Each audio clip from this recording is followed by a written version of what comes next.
podcast with that aspect of India's response and talks that are underway. So let's begin by talking about how India is doing this. We're open to cutting tariffs to more than half of US imports worth $23 billion in the first phase of a trade deal that the two nations are negotiating. This is what our sources are telling us. So if that happens, it'll be the biggest cut in years aimed at fending off reciprocal tariffs. India is reportedly open to reducing tariffs on 55% of US goods, in fact, the imports that are now subject to tariffs ranging somewhere between 5 to 30%. So all of this is on the table right now. India is ready essentially to substantially lower tariffs or even scrap some entirely on imported goods that are worth more than $23 billion from the United States. So what does that mean? Well, tariff on meat, maize, wheat and dairy products that now range somewhere between 30 to 60% are off the table. So none of these will get cut. Now, those on almonds, and these are tariffs on almonds, on pistachio, on oatmeal, quinoa, that may be eased. So that's where really the government is looking at perhaps easing some of the tariffs. You could also see for a phased cut in automobile tariffs, now effectively more than 100%. This is one of the biggest bones of contention. So the government is looking at maybe phased cuts on this, not immediate cuts. I will see how that progresses. These are the steps that India is considering, is what our sources are telling us. Essentially taking steps to control the reciprocal tariffs. Let's talk about why. What really will be the impact of the reciprocal tariffs on India? Well, the estimated impact of reciprocal tariff is this. Increase of 6% to 10% in tariffs on items such as pearls, mineral fuels, machinery, boilers, electrical equipment, which make up essentially half its exports to America.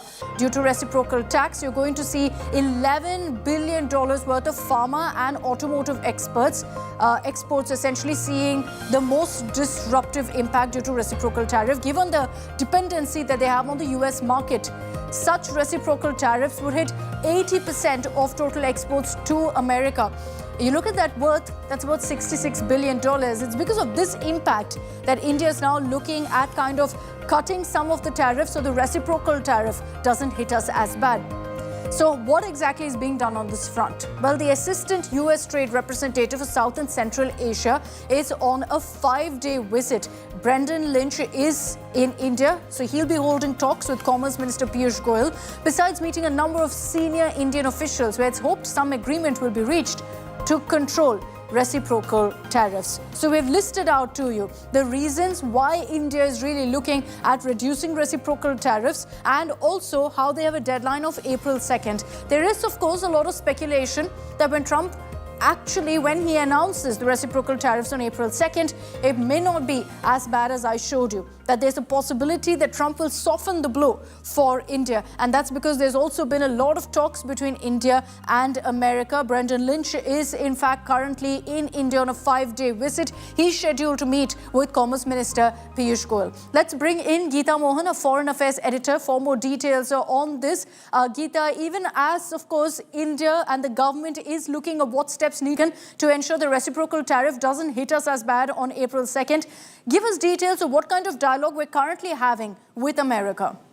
Well, at this moment, we do know that there were a lot of engagements by Dr. Jaishankar, who was in the United States of America. He did engage the new administration. Then we had the Prime Minister himself. And at the highest level, there's one decision that's been taken, Akshita, and that has to do with a trade deal between India and the United States of America by fall this year. That really means that the two sides, the commerce departments of both countries, will have to get started on negotiations, which is why we're seeing this early visit of Brendan Lynch.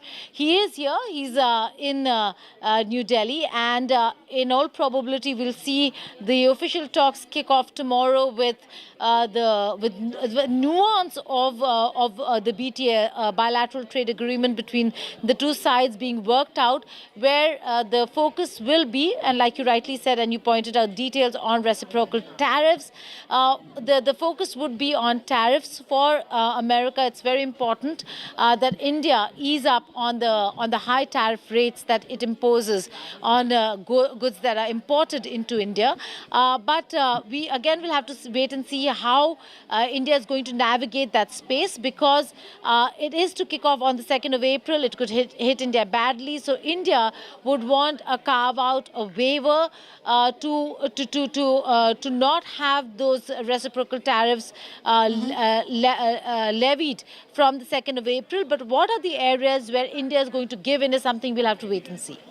All right, Geeta, thanks for those details. Let me also bring in now Karishma Sudania of Business Today TV with us on this broadcast to kind of explain what really the government can do here to soften the reciprocal tariff blow. There is a lot of talk about us also taking steps to slice some of the tariffs that we impose on America. And therefore, on April 2nd, when any announcement is made, it's much lesser than the impact that we're expecting. Karishma Sudani is joining us with more details. So on that, Karishma, take us through really what your sources are telling you. Where could we see some tariff cuts on India's part before April 2nd?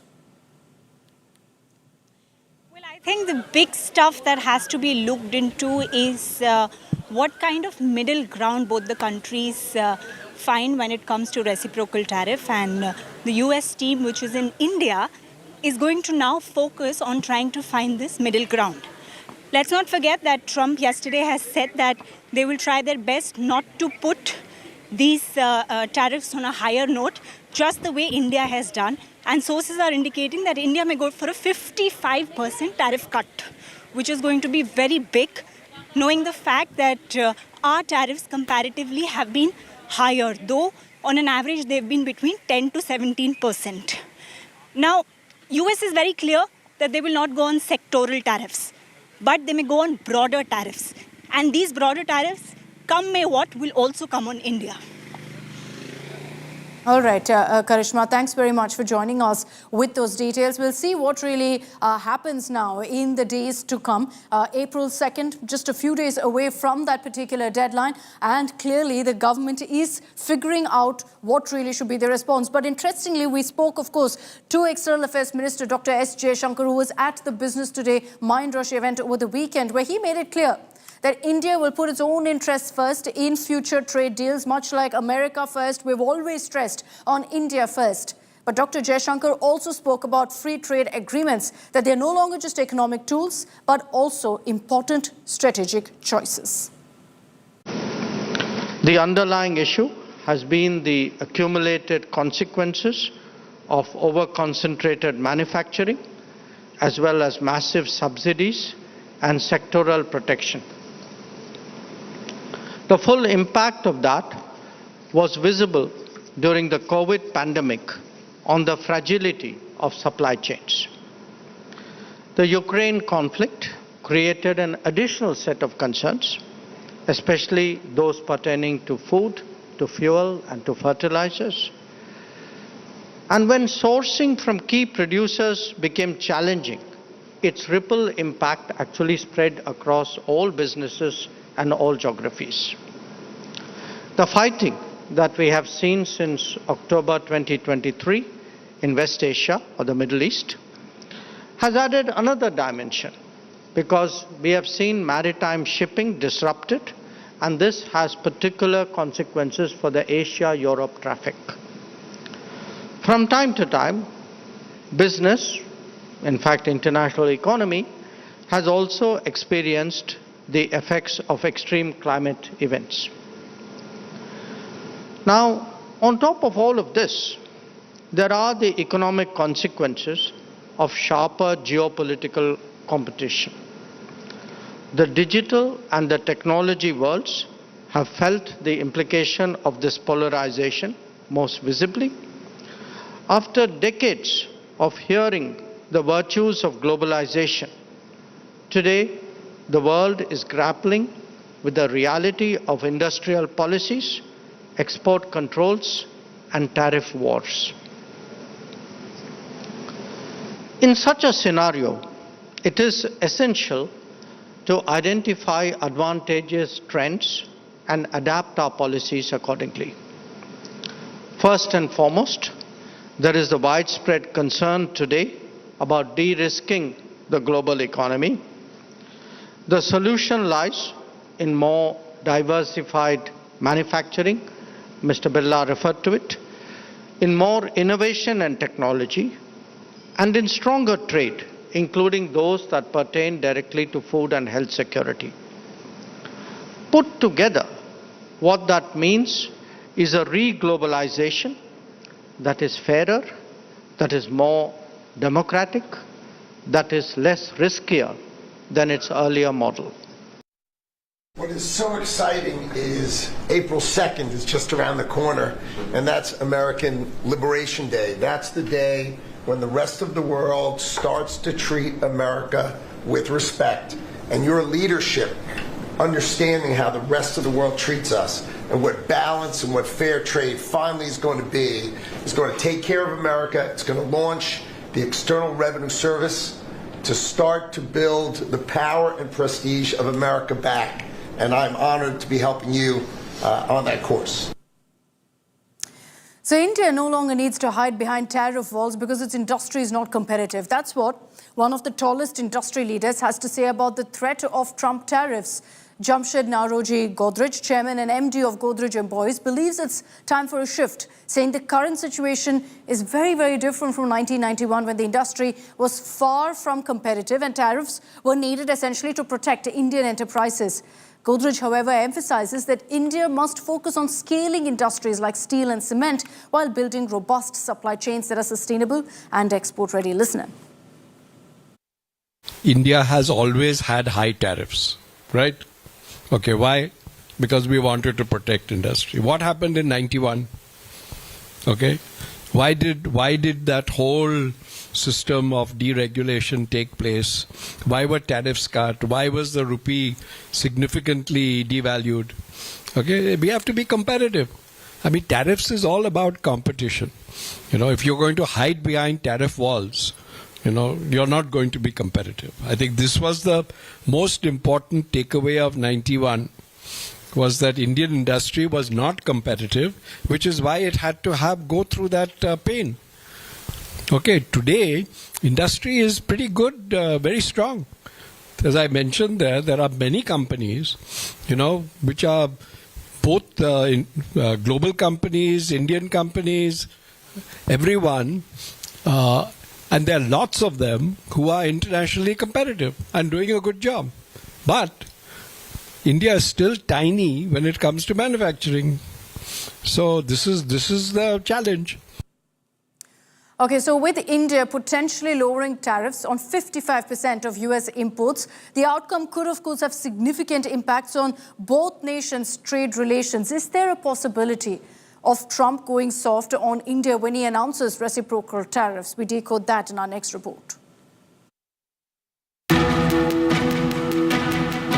As the clock ticks to Donald Trump's reciprocal tariffs, a high-powered U.S. trade delegation led by Brendan Lynch, the U.S. trade representative for South and Central Asia, reached Delhi this afternoon.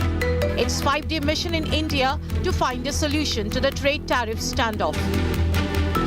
The visit comes even as a report by Reuters says that an internal analysis by the government has estimated that reciprocal tariffs would hit 87% of India's total exports to the United States, worth $66 billion.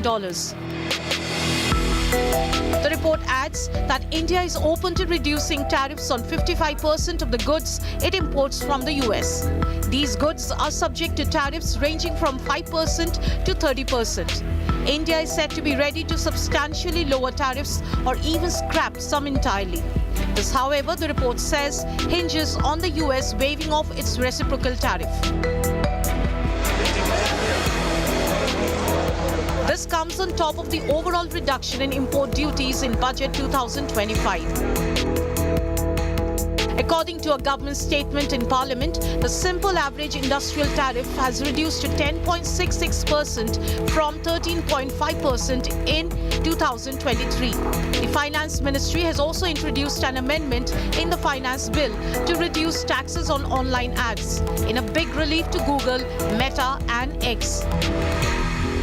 clarificatory amendments in the provisions for IFSC's provisions, and presumptive taxation for service providers for electronic manufacturing units is also being brought in as government amendment. And the third one, for clarity and consistency, a government amendment is coming in for small changes in the block assessment provisions. And then the 6% equalization levy, which was being proposed, which was in effect for advertisement and other things, is being proposed to be removed, so that we can address the uncertainty in the international economic conditions. Indian equity markets, meanwhile, rose for a 7th straight session on Tuesday in hopes of diluted reciprocal tariffs. Fears over the sweeping tariffs seem to have lessened with US President Donald Trump's latest remarks that signal a softer stance than before. In what could be the latest recalibration of tariffs by Trump, he said several countries could get breaks. April 2nd comes, that'll be reciprocal tariffs. But we may take less than what they're charging because they've charged us so much. I don't think they could take it. In other words, they've charged us so much that I'm embarrassed to charge them what they've charged us. But it'll be substantial. And you'll be hearing about that on April 2nd. Trump, meanwhile, played another tariff card, threatening a 25% tariff on any country that buys oil or gas from Venezuela.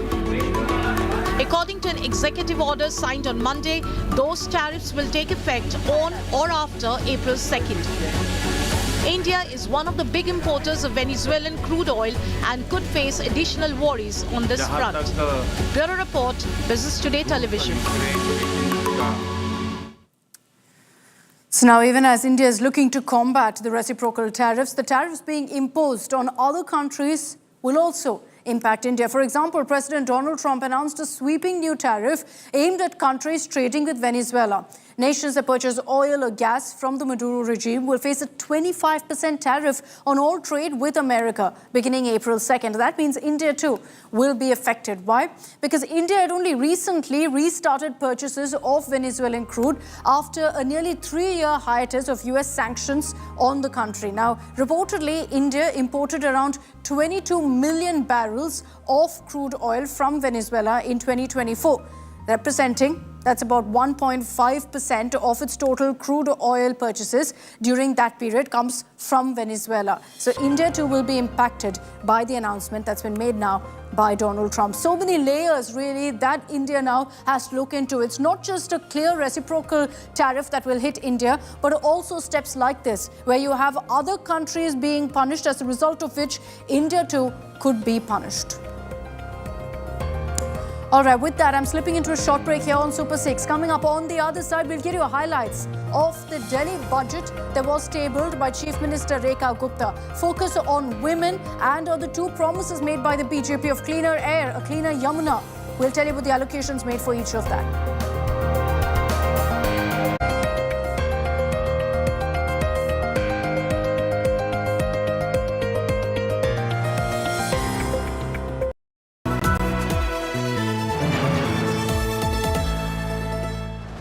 Razr 50 Ultra comes with Google Gemini. I don't read the news. I read between the lines to tell you the true version of events, the true story of our times. To document grief, the toughest assignment for any journalist to be. From those who matter. Women politicians going to stick up for each other. Of those who should matter. I document the truth. I don't distort the truth. I don't glamorize the truth. I don't gloss over the truth. The ghosts of India's contentious medieval history have come knocking again. I hustle for the truth. On the ground, in the newsroom, in the studio. I don't try to grab eyeballs. I inform you to make you see the point. To the Point with Preeti Chaudhary. At these times, only on India Today.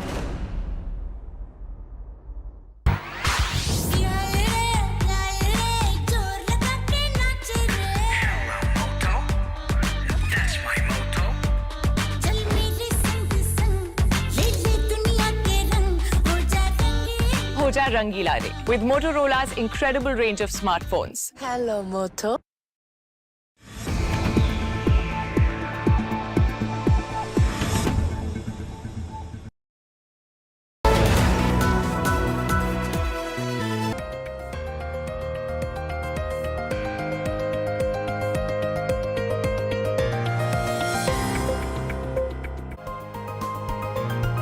Welcome back. Let's get your details and highlights of the budget that was tabled by the BJP in Delhi, their first budget in the national capital in 26 years. Chief Minister Rekha Gupta presented the BJP government's first budget.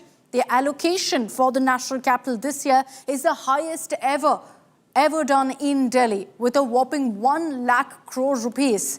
Now, Rekha Gupta, while presenting the budget, said it will focus on women, healthcare, education, and importantly, the promises made by the BJP on the planks of which they came to power to clean the Yamuna, to transform the national capital, to ensure infrastructure development as well. So let's get you some of those highlights. Big boost for women because the government has allocated 5,100 crore rupees for the Mahila Yojana scheme, which is, of course, a monthly financial aid for women, which was promised by the BJP. 500 crores allotted for the Clean Yamuna mission and, of course, air pollution. Another big challenge for the BJP government. For the same, 300 crores has been allocated to take several steps to clean up the air in Delhi. As far as development infrastructure goes, Juggies, the slums of Delhi, 700 crores has been allocated for their redevelopment. 1,000 crores earmarked to boost just health infrastructure in Delhi. ने घोषणा की थी कि दिल्ली की गरीब महिलाओं को प्रति माह 2,500 रुपए उपलब्ध कराए जाएंगे और मुझे ये बताते हुए अत्यंत खुशी है कि न केवल इस योजना को महिला समृद्धि योजना के तौर पे लागू करने का फैसला 2025-26 में इसके हेड में हमने 5100 करोड़ रुपए का प्रस्तावित प्रावधान किया है और साथ ही मातृत्व वंदना परियोजना के अंतर्गत जिसमें 21,000 रुपए गर्भवती महिलाओं को और 6 पोषण किट दी जाएगी, उसमें 210 करोड़ रुपए का प्रावधान किया है। यमुना की सफाई हमारे घोषणा पत्र का एक महत्वपूर्ण अंग है और इस बजट की भी मुख्य प्राथमिकताओं में से एक है। यमुना भारतीय सभ्यता के ताने बाने में बहती हुई जीवन रेखा है, हम सब के लिए जीवन रेखा है, लेकिन दुर्भाग्य है कि पिछली सरकार इसे स्वच्छ करने में विफल रही। हमारी सरकार निर्णायक कदम उठाएगी और लगातार यमुना जी को निर्मल और स्वच्छ बनाए जाने की दिशा में काम करेंगे। इसके लिए हमने 500 करोड़ रुपए की लागत से 40 डिसेंट्रलाइज्ड सीवेज प्लांट ताकि कोई भी गंदा नाला यमुना जी में ना गिरे, इसके लिए हमने 500 करोड़ रुपए की अलग से व्यवस्था की है ताकि वो सीवेज का पानी उसी जगह पे ट्रीट कर दिया जाए और यमुना में जो पानी जाए वो साफ पानी जाए। अध्यक्ष जी, इसके लिए हमने अलग से 500 करोड़ की व्यवस्था की है। यहाँ ये कहना भी उचित होगा कि सरकारी आय इसलिए घटी क्योंकि राजस्व सरकार को मिलना चाहिए था वह शराब माफिया, जल बोर्ड, पीडब्ल्यूडी के ठेकेदारों के माध्यम से पिछली सरकार से जुड़े हुए संबंधित लोगों को मिल रहा था, सरकार के खजाने में नहीं आ रहा था। इसलिए दिल्ली पिछड़ती गई। पर अब भ्रष्टाचार, कुप्रबंधन एवं अक्षमता के दिन, आपदा सरकार के दिन चले गए हैं। हमारे 1 लाख करोड़ रुपए के ऐतिहासिक बजट में किए जाने वाले कैपिटल एक्सपेंडिचर, अध्यक्ष महोदय, उनको दुगनी बढ़ोतरी दी गई है, दुगनी डबल कर दिए गए हैं। So let's break down for you quickly the highlights of the Delhi budget. Where are the maximum allocations been made in this 1 lakh crore budget for the national capital? First, the focus on women. A woman Chief Minister Rekha Gupta has made it clear that this is one of her priority areas. 5,100 crores has been allocated for the Mahila Samriddhi Yojana, based on which there will be 2,500 rupees given per month to women in the national capital. This was a promise made by the BJP. So they're fulfilling that promise with the allocation being made in the budget. 210 crores has also been set aside to ensure that the goals that they promised for pregnant women, that too is fulfilled. Now, as part of the allocation for women, you're also going to see quite a bit of money earmarked to ensure more CCTV cameras on the streets of Delhi, which Chief Minister Rekha Gupta has said is being done to ensure women's safety in the national capital. One of the biggest talking points of law and order, women's safety in Delhi is also going to be addressed with this particular allocation. Let's talk about the other big highlight of the budget, Yamuna. And a big allocation there too, because 500 crore rupees has been allocated for ensuring that sewage treatment plants are set up along the Yamuna. The ones that are there function, and more are added as well across Delhi. 1,000 crore rupees has also been set up for water schemes, and especially to ensure that every single part of the national capital has access to clean drinking water, which is something the BJP promised. 250 crore rupees to fix old sewage lines and therefore ensure that Yamuna is cleaned up, that there's no dirty water getting into the river. 40 new sewage treatment plants will be set up in Delhi with the money that's been earmarked for cleaning up the Yamuna. Remember that Rekha Gupta said that in 3 years, the Yamuna river will be cleaned out. Let's talk about the other big graphs for Delhiites, water pollution and air pollution. What's being done on the pollution in the national capital? 506 crore rupees has been earmarked, set aside for a green Delhi, ensuring more tree cover, one of many steps needed to combat pollution in the national capital. 300 crores earmarked to curb air pollution. What really will this money be used for? How will they use this money to ensure air pollution is in fact something that comes down in Delhi? Well, you're going to see new pollution monitors being set up. In the budget presented, Chief Minister Rekha Gupta said 6 new pollution monitors will also be set up. But besides that, several other steps will be taken. We will hopefully see those in the next few months, where they will tackle pollution right from the get-go. So in the winter, this time again, we're not looking at, again, smogged out Delhi. Let's talk about healthcare. 1,000 crore rupees allocated just to upgrade 24 hospitals in Delhi. And the BJP is putting a clear thrust on healthcare because the Aam Aadmi Party has always spoken about the AAP healthcare model in Delhi. So the BJP instead is setting up a lot more hospitals. They'll be upgrading 24 hospitals and also PHCs, which is health centers. 320 crores has been earmarked to set up 400 new health centers across Delhi to kind of take on the Mohalla clinics, which, remember, have also been rebranded. On education, 100 crore rupees has been kept aside for PM Shri schools, which is, of course, in a tie-up with the central government. So this will be where you see the double engine really coming into force here in Delhi. 50 crore rupees for 175 computer labs, 100 crore rupees for smart classes. Free laptops will be given to 1,200 students, because that's another issue really that the BJP spoke of during the elections. 2 points particularly stand out here. What Chief Minister Rekha Gupta spoke of, one about the cleaning up of Yamuna and the other of the cleanup of Delhi's air to reduce pollution levels. This is something that the Delhi Chief Minister also spoke about at the India Today conclave, where she said in the next 3 years, the Yamuna will be spick and span.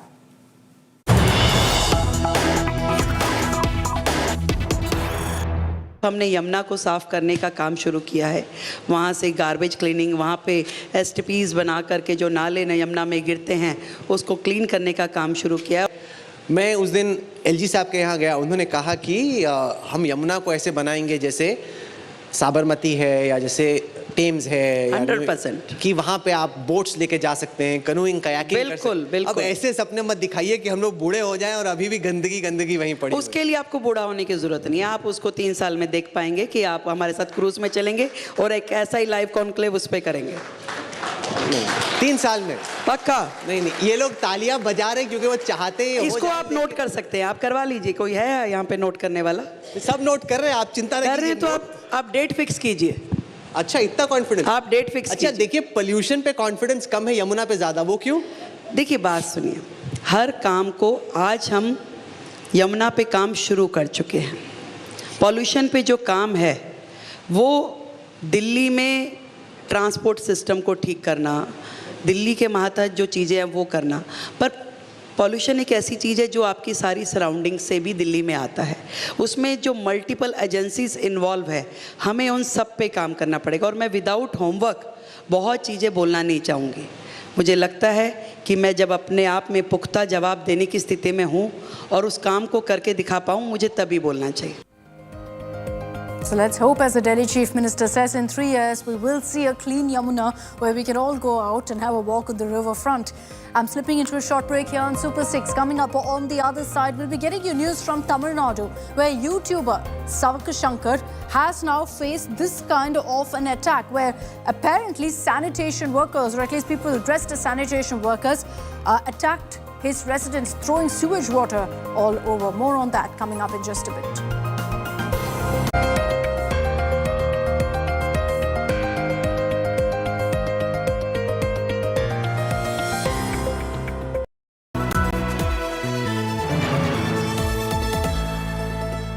Motorola Razr 50 Ultra comes with Google Gemini.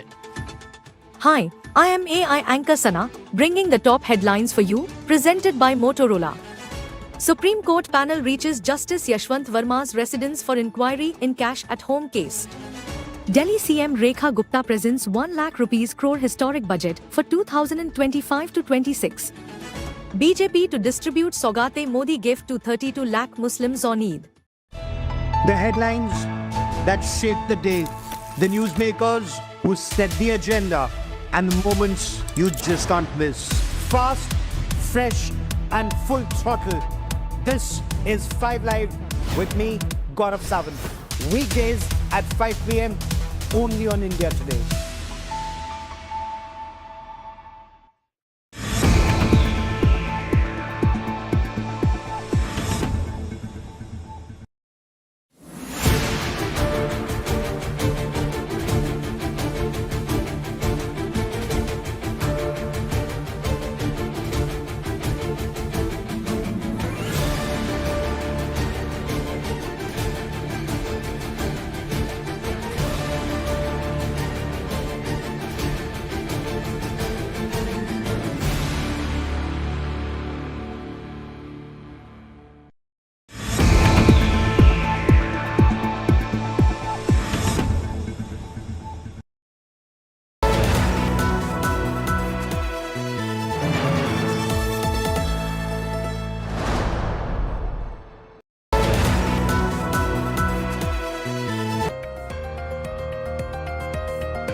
Welcome back. Controversial YouTuber Savaka Shankar, based in Tamil Nadu, is now alleging that there's been an attack on his residence.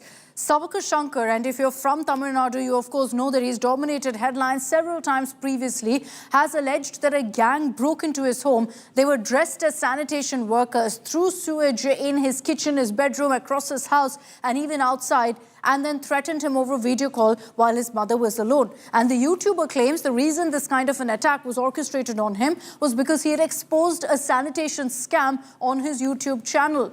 These are the videos that Savaka Shankar has shared, in which you can see these so-called sanitation workers, not even faces covered, walking around with buckets of sewage water, throwing it through Savaka Shankar's residence. He says he was away when this happened. His mother, senior citizen, was alone at home.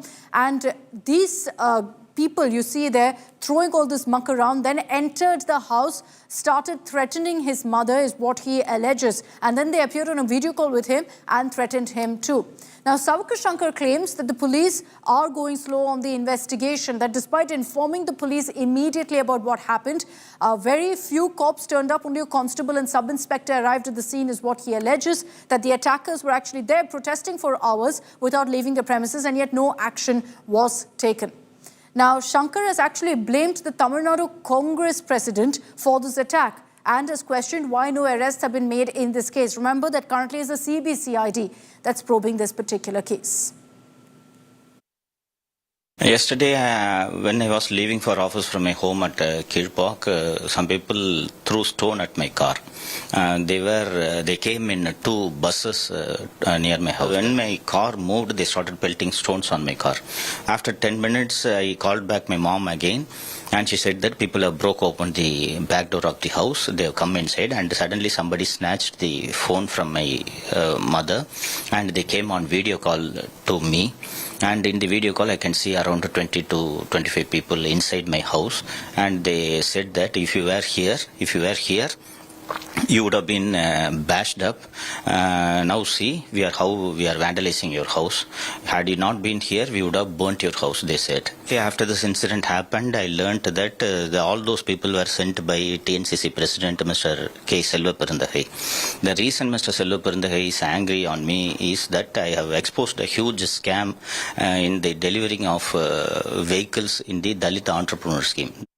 I am condemning this incident. Should not allow violence anywhere, any part of the Tamil Nadu. I am very clear. But what way I am connected? You tell the police, you tell the court what happened. So why is he blaming you, sir? He is having hidden agenda. His hidden agenda is high expectation. Why you of all politicians, sir? Why are you targeted by Sauku Shankar? He targeted everyone. One episode, one targeted. So nowadays, he is targeting me. I don't bother. He is having speech of freedom. Write up the letters. He can write, he can speak, anything. So are you saying you have no role in the vandalism? How can?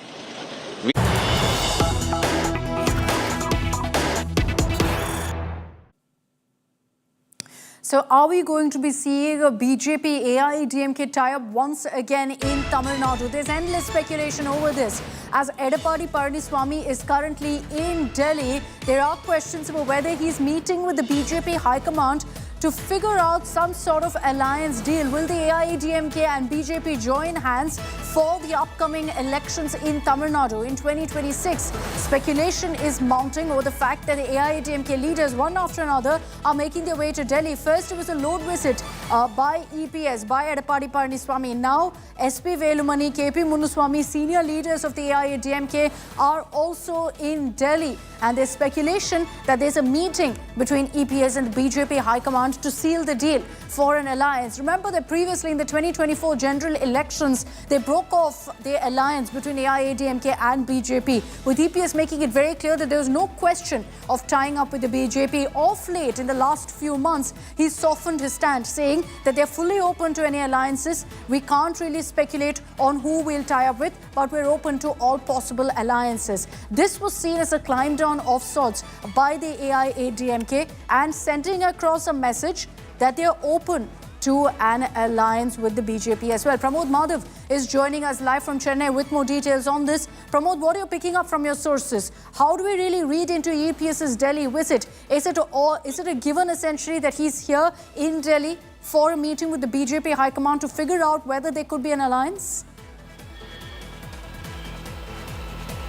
Akshita, one thing is pretty clear. We've been actually picking up very kind of like the small sentences that have been made by EPS in the previous almost 6 months. If you take it earlier, he said there is absolutely no alliance with BJP and such things. But since the beginning of this year, it has slowly changed, where he's now saying that there are more months for it. During the almost next year only we'll come to know about the alliance talks, and he's asking us to wait. So he's only clear about one thing for now, and that is no more OPS inside AIADMK. But it looks like he has softened his stance when it comes to BJP. In fact, today was a very interesting day because today he had a sudden visit to Delhi. He left to Delhi, and the only reason that was given from AIADMK is that he is going there to see the AIADMK party office that has been constructed over there, and that seems to be the only reason that he's skipping the very important meetings, assembly meetings such as. In fact, the chief minister took a dig at it, saying that we heard that we've got news that the prominent opposition party AIADMK's opposition party leader has gone to Delhi, and we also heard news that he's going to meet a prominent person. These are the words of the chief minister, and he says probably the opposition leader should also emphasize on the two-language policy. So definitely something major is cooking up, and this seems to be in another 1 week or two we will get the answer to all this, Akshita. Pramod, just stay with me. The reference that you were making to what the Tamil Nadu Chief Minister said, let's just play that out for our viewers, the sarcastic taunt that came in from Chief Minister Stalin.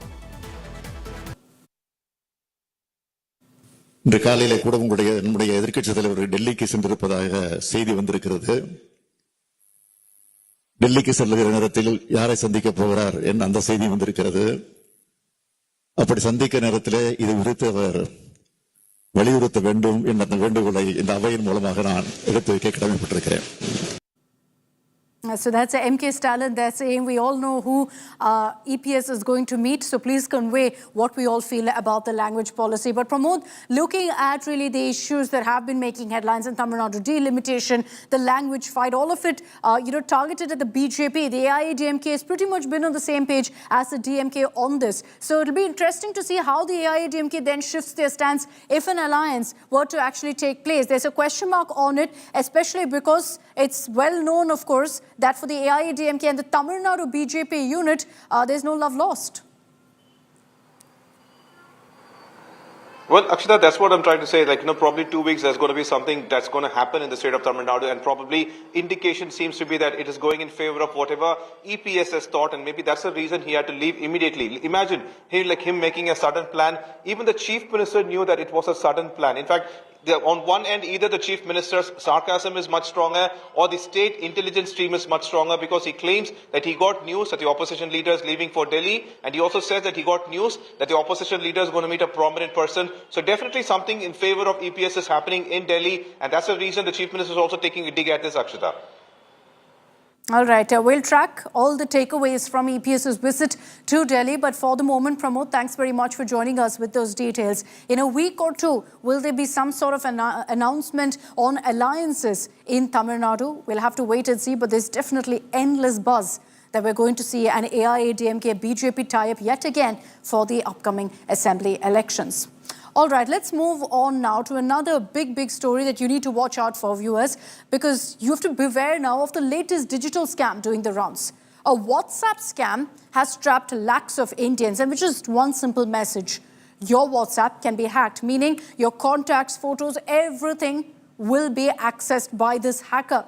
So let's show you some of the messages right now that we are seeing. Messages really that some of my own colleagues have received from their family members, in which you'll see the conversation seems as normal as possible, and yet they got scammed.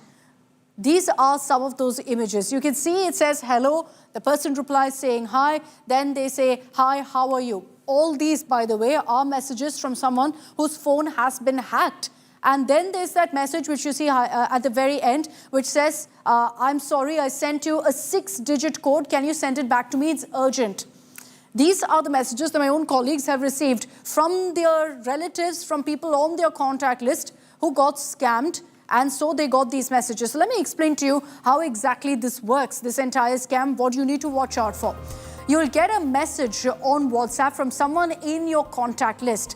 It can be your mother or your father, and imagine it that it comes from one of them, because then you're going to think it's perfectly normal.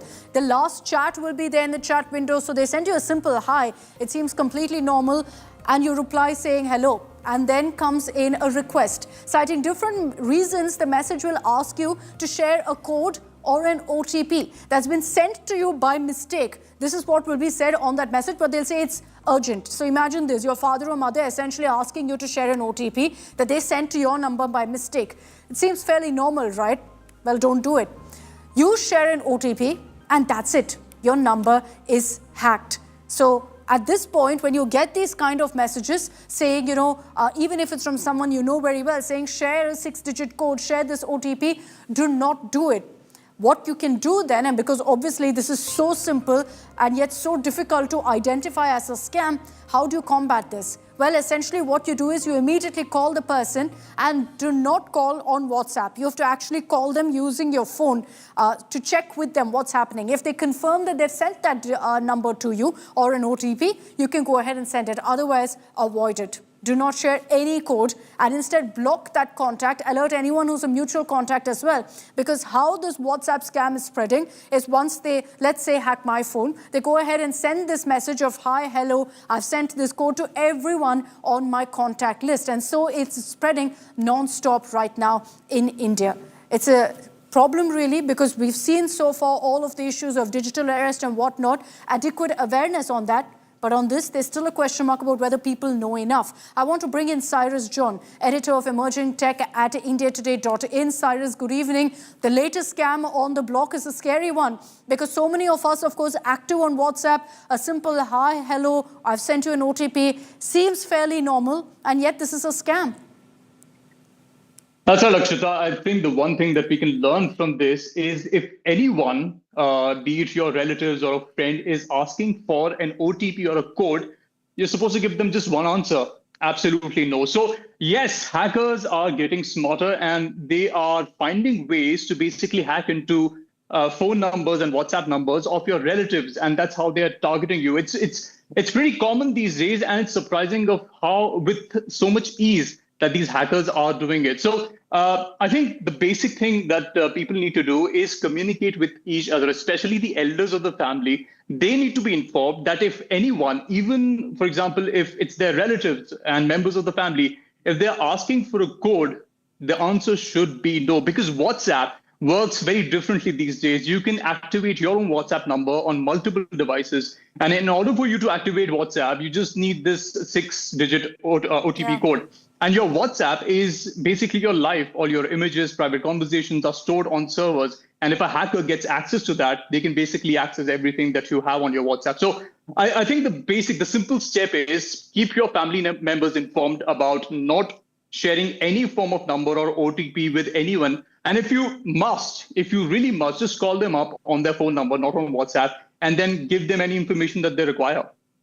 Yeah, useful advice there. Thanks very much, Cyrus, for joining us. The biggest issue here is lack of awareness about these scams. The more people know, the less they're going to fall for it, which means that these hackers then have no way of going ahead and using WhatsApp to kind of hack into systems, use all of the contacts, compromise all of your data. So watch out for all of these scams. And here on India Today, of course, we'll continue putting the spotlight on each of these scams to ensure that you don't fall for these kind of digital issues.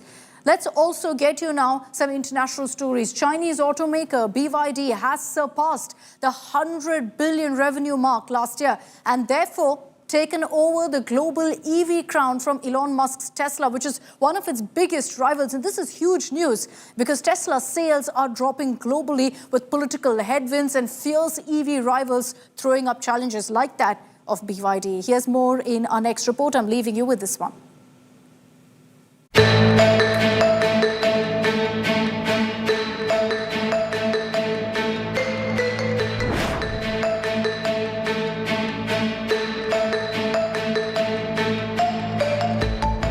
He's been hogging the limelight as the US president's influence-in-chief. From being included in Donald Trump's inner circle to being handed an axe to trim the size of the US government, Elon Musk has been riding a tide of personal success. However, that's not the case with his iconic electric car brand Tesla.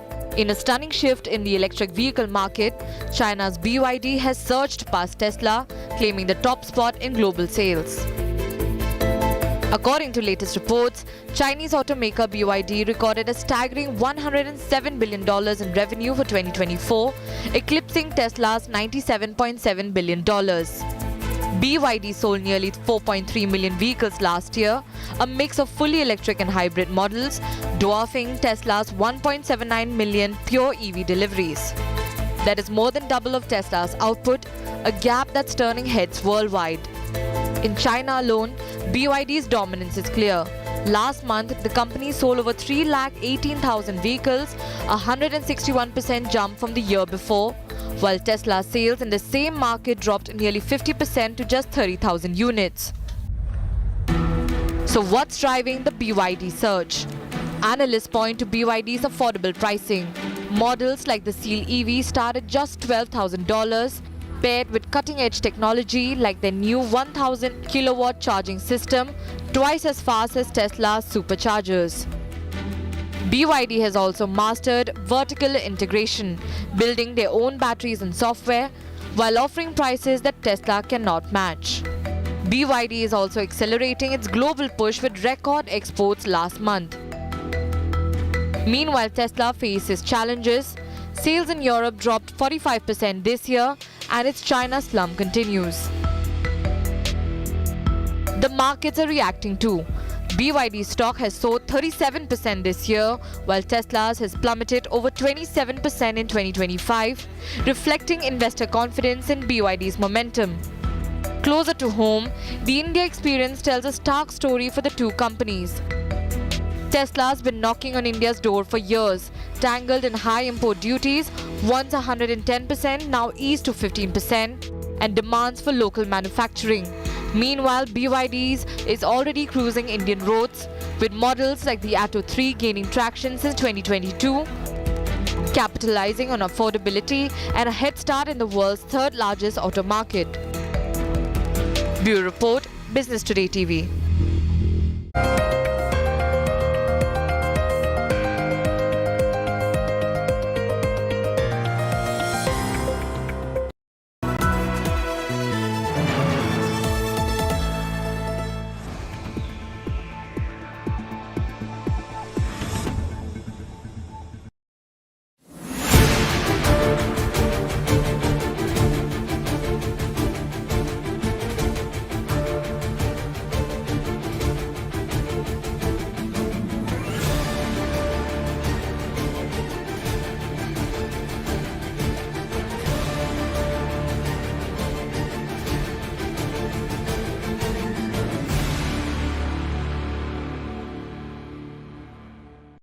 प्रधानमंत्री जी Chhaava movie देख रहे हैं, दूसरी तरफ ईद की सौगात दे रहे हैं। प्रधानमंत्री जी तो प्रधानमंत्री जी हैं, हमारे यशस्वी प्रधानमंत्री जी हैं, लेकिन मैं उनके जो सौगात का जेस्चर है उसका स्वागत करूंगा, लेकिन प्रधानमंत्री जी से आग्रह करूंगा कि प्रधानमंत्री जी मुसलमान को सौगात शिक्षा की चाहिए, मुसलमान को सौगात सुरक्षा की चाहिए, मुसलमान को सौगात सम्मान की चाहिए, मुसलमान को सौगात रोजगार की चाहिए।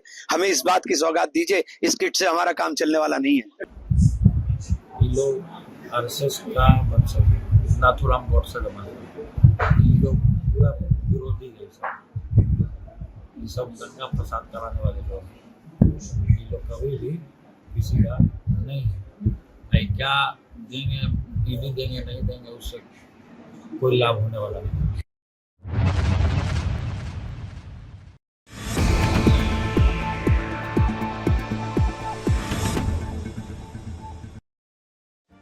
Make your media plan smarter with India Today Live TV on your connected devices.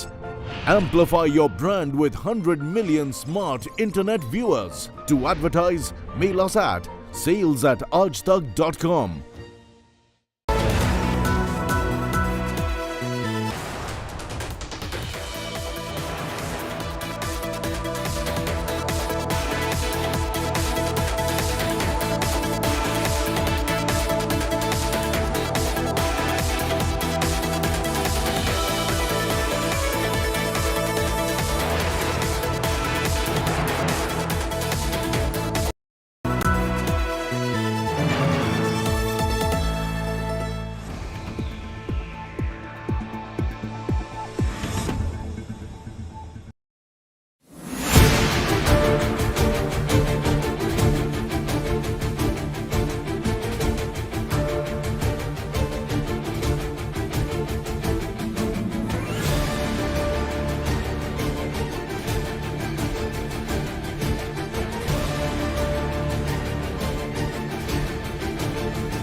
अब असली चेहरे सामने आ गए हैं। पहले 4% आरक्षण दिया काम में, अब कह रहा है कि संविधान बदलूंगा। लेकिन कान खोल करके राहुल गांधी सुन लें, आप इस्लामिक राष्ट्र बनाने के लिए चले हो, आप संविधान बदलने के लिए चले हो, लेकिन देश का प्रधानमंत्री जब तक नरेंद्र मोदी रहेंगे तब तक कोई माय का लाल पैदा नहीं लिया है जो संविधान बदल करके मुसलमानों को आरक्षण दे, इस्लामिक राष्ट्र बनाने की सोच रखे। On the basis of the backward class, what is in my state, on that basis, my government has taken a call. I said that let us see, let us wait for the court in so many cases on so many states. It may be Maharashtra, it may be Haryana, or many states on this type of reservation. People have gone to the court and courts have given various judgments.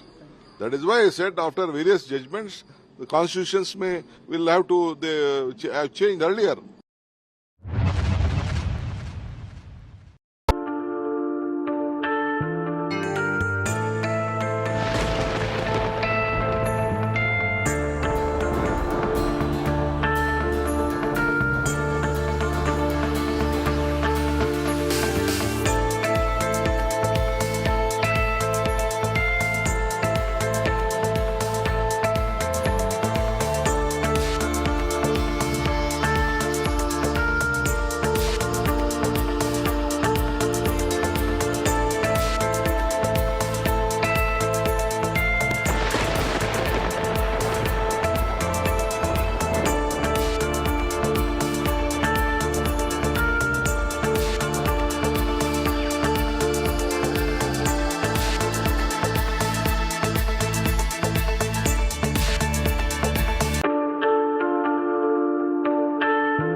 Good evening, you're watching To The Point. I'm Preeti Chaudhary. We'll get you our two big debates this evening. But first up, allow me to take you through the headlines. Supreme Court appointed in-house committee begins inquiry, visits Delhi High Court Judge Yashwant Verma's residence, panel inspects premises. Maharashtra Deputy Chief Minister Eknath Shinde claims conspiracy behind Kamra joke row, says well-thought-out plot behind controversy. Kamra Mock Sena Youth Wing Chief seeks 1 week time to appear before cops. While in Tamil Nadu, YouTuber who exposed alleged sanitation scam is targeted. Savukku Shankar's home ransacked, sewage thrown inside. YouTuber accuses Tamil Nadu Congress chief of orchestrating the attack.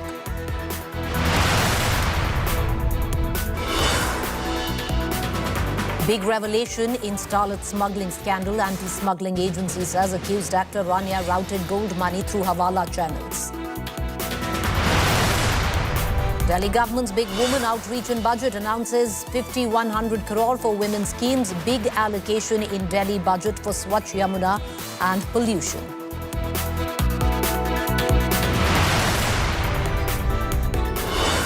BJP now demands a ban on meat and liquor shops in Delhi and Jammu and Kashmir during Navratri. Calls for curb sparks political showdown.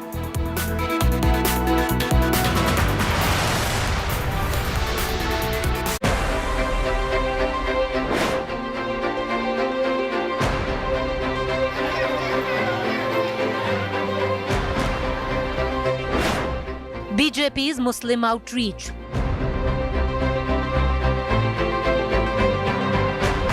Saugate Modi for Eid.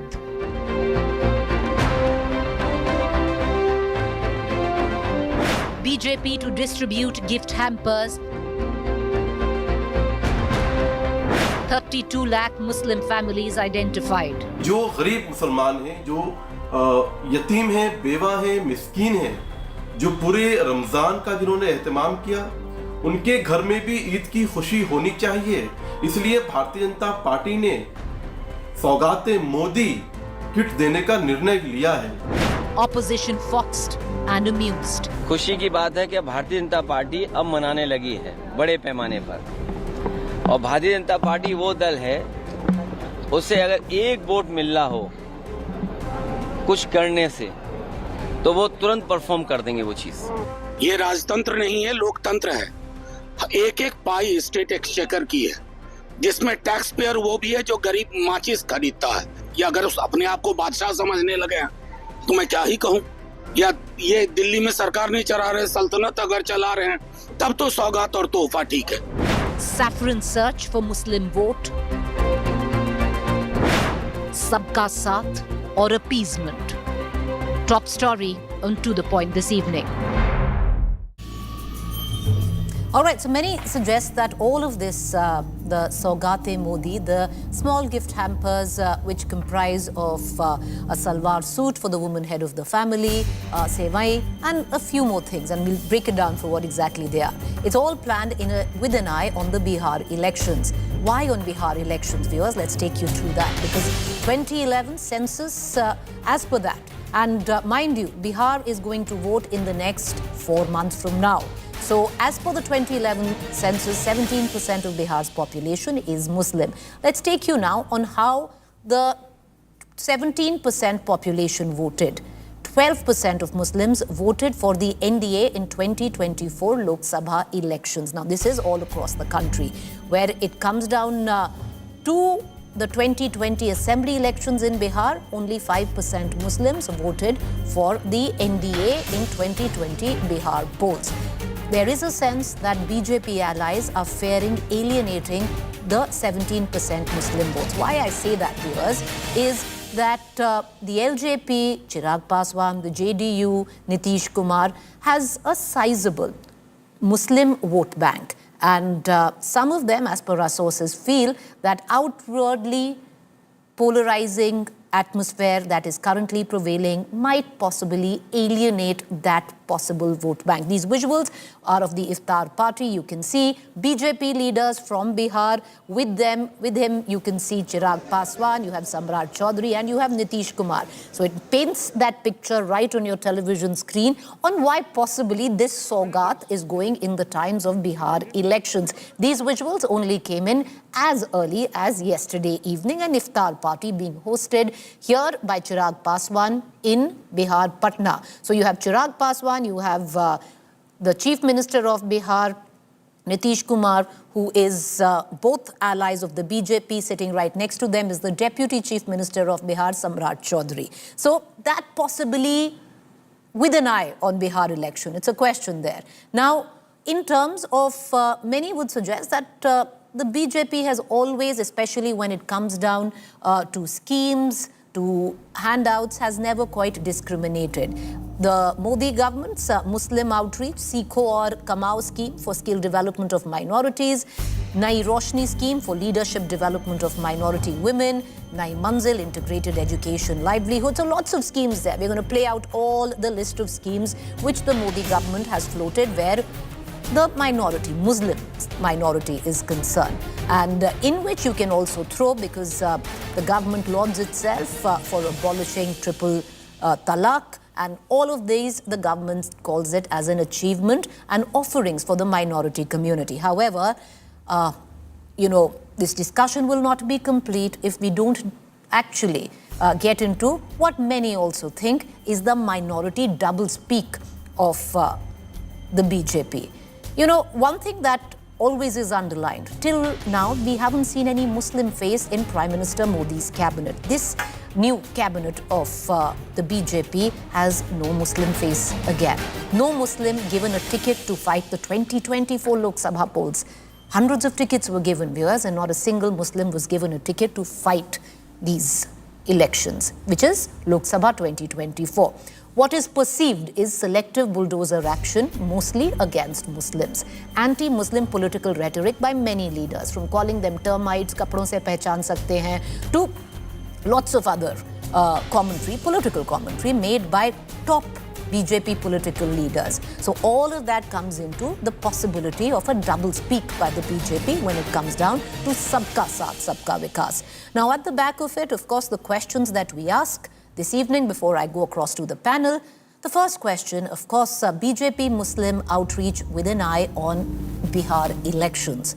The other question, Sabka Saath or plain appeasement politics? Because now you have voices from the Congress and the Samajwadi Party coming out, even the RJD, saying that what is all of this? Because the BJP has never thought of the minorities. Suddenly, before Bihar elections, they're thinking of the minorities. This is just plain appeasement, something that they are always accused of. The other question that we ask, can outreach eclipse the anti-Muslim rhetoric, which many suggest that the BJP has followed? Of late, we've seen how Aurangzeb has been used as a trope, or,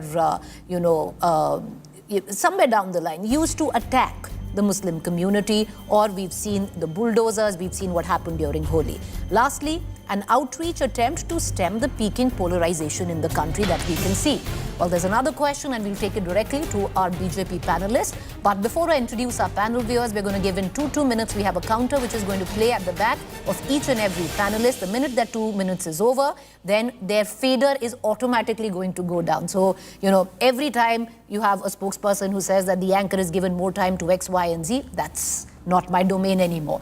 Let me introduce our panelists to our viewers. Mumtaz Patel, National Spokesperson, Congress. Shehzad Poonawala, National Spokesperson, BJP. Ashutosh, Political Analyst. Rajat Sethi, Political Analyst. I'd like to begin with Shehzad. And the other question that can be posed and is being posed is, who's really paying for this Saugat?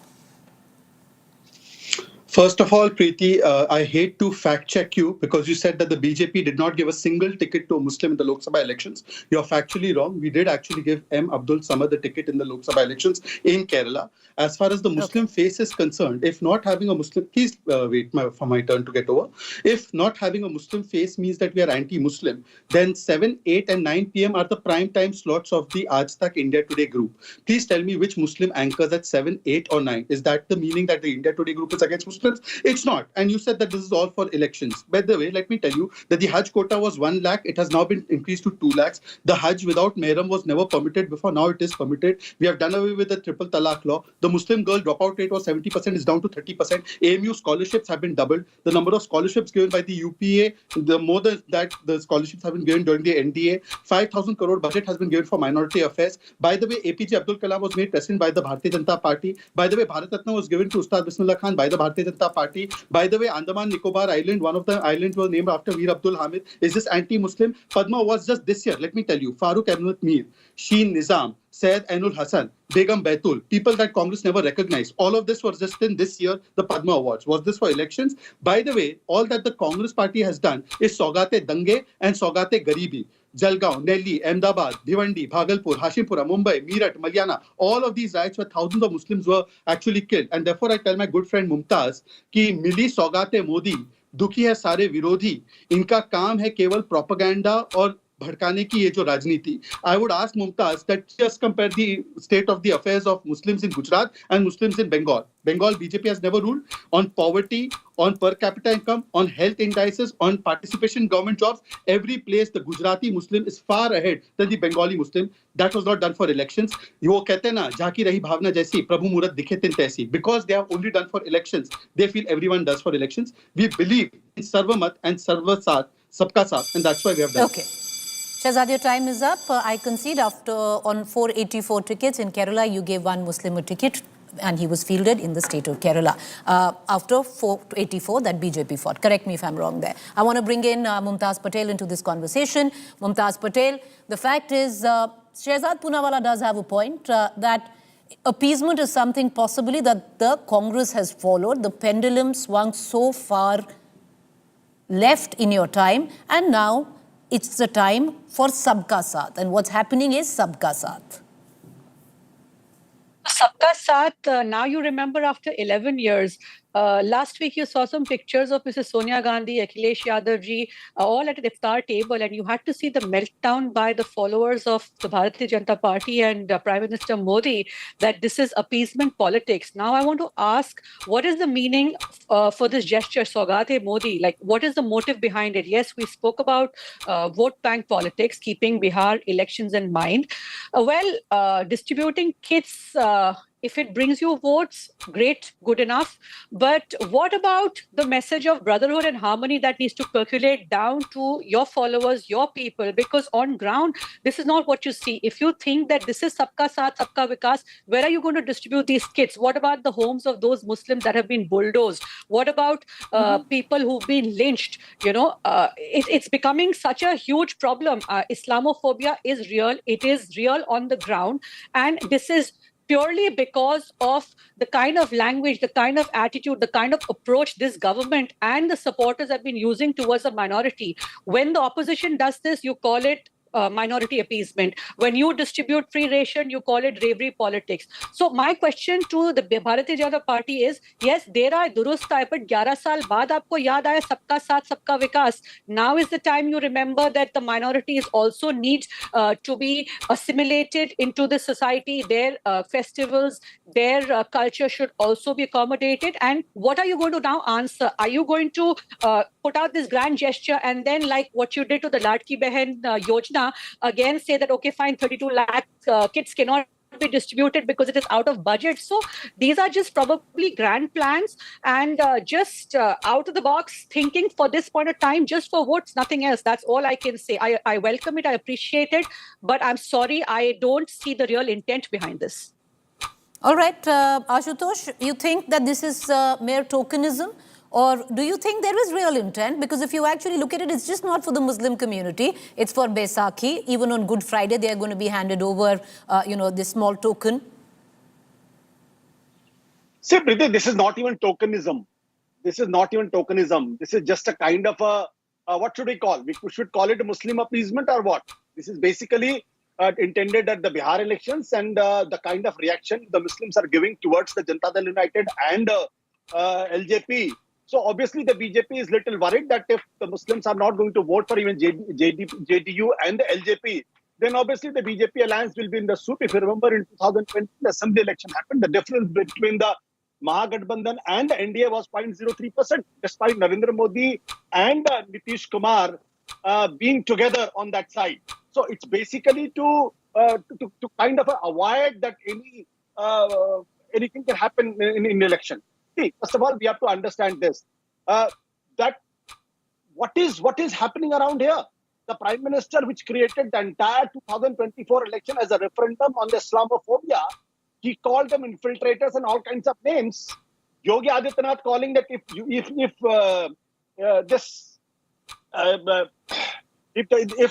India alliance wins, then there will be Sharia Qanun in this country. Ram Mandir will be demolished. All kinds of things were used in that election. Election Commission, as you know, did nothing. So now you have come and said, no, I am the savior of the Muslims. I will help you out. And this happened despite 2 years back when in Hyderabad it was decided that the Pasmanda Muslims will be outreached by the BJP and several melas were held. And despite that, this happened in parliament election. So this is nothing else. This is only intended for the election. That this is just trying to fool Muslims, and Muslims are not so foolish that they fall for this. You just take it for this. Even the BJP cadre at the ground will not accept it.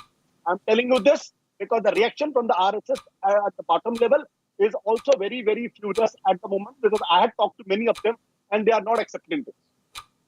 All right, Rajat Sethi, you want to weigh in on this? Because the general perception seems to be, that there is a bit of trouble, at least where the allies in Bihar are concerned. Yesterday, the optics said it all, because that iftar party, which was hosted by none other than Chirag Paswan, had both the CM and the deputy sitting, besides them. On the other hand, now there are murmurs that the Waqf bill might not even come this session, and that was supposed to be the most contentious bill, that the government might just hold on to the Waqf bill and wait it out, after the Bihar elections. Do you think it's that, or is it just the larger context? One really doesn't need to read much into it. The BJP's ideology is very clear.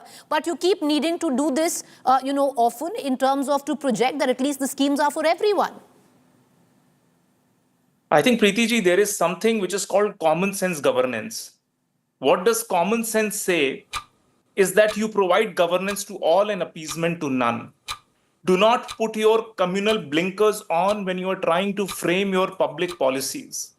That is underlying philosophy that should govern us, that should rule us. The problem is that if a Karnataka chief minister stands up in the assembly of Karnataka and tries and bulldozes 5% reservation exclusively on religious lines, then he's putting his communal blinkers on in order to see public policy directly from those lenses. That is the problem. If there is no differentiation on religious lines and governance, and the benefits and fruits of development are spread to every section of the society, we should not read politics into it. This is plain speak governance, where every Indian citizen has a claim to that governance, not something that Manmohan Singh has been saying. Another thing that I have deep problems with is the way you and Ashutosh ji are trying to conflate the issue of illegal infiltration in our country to being labeling the entire Muslim community as termites. Nobody from the BJP, and you can call me out and correct me, has ever said the Muslim community is termites. These are meant for all kinds of illegal migrants, be it from any religion. Now let me clarify this and double underline this, because this narrative has been peddled for far too long. Who was Aurangzeb?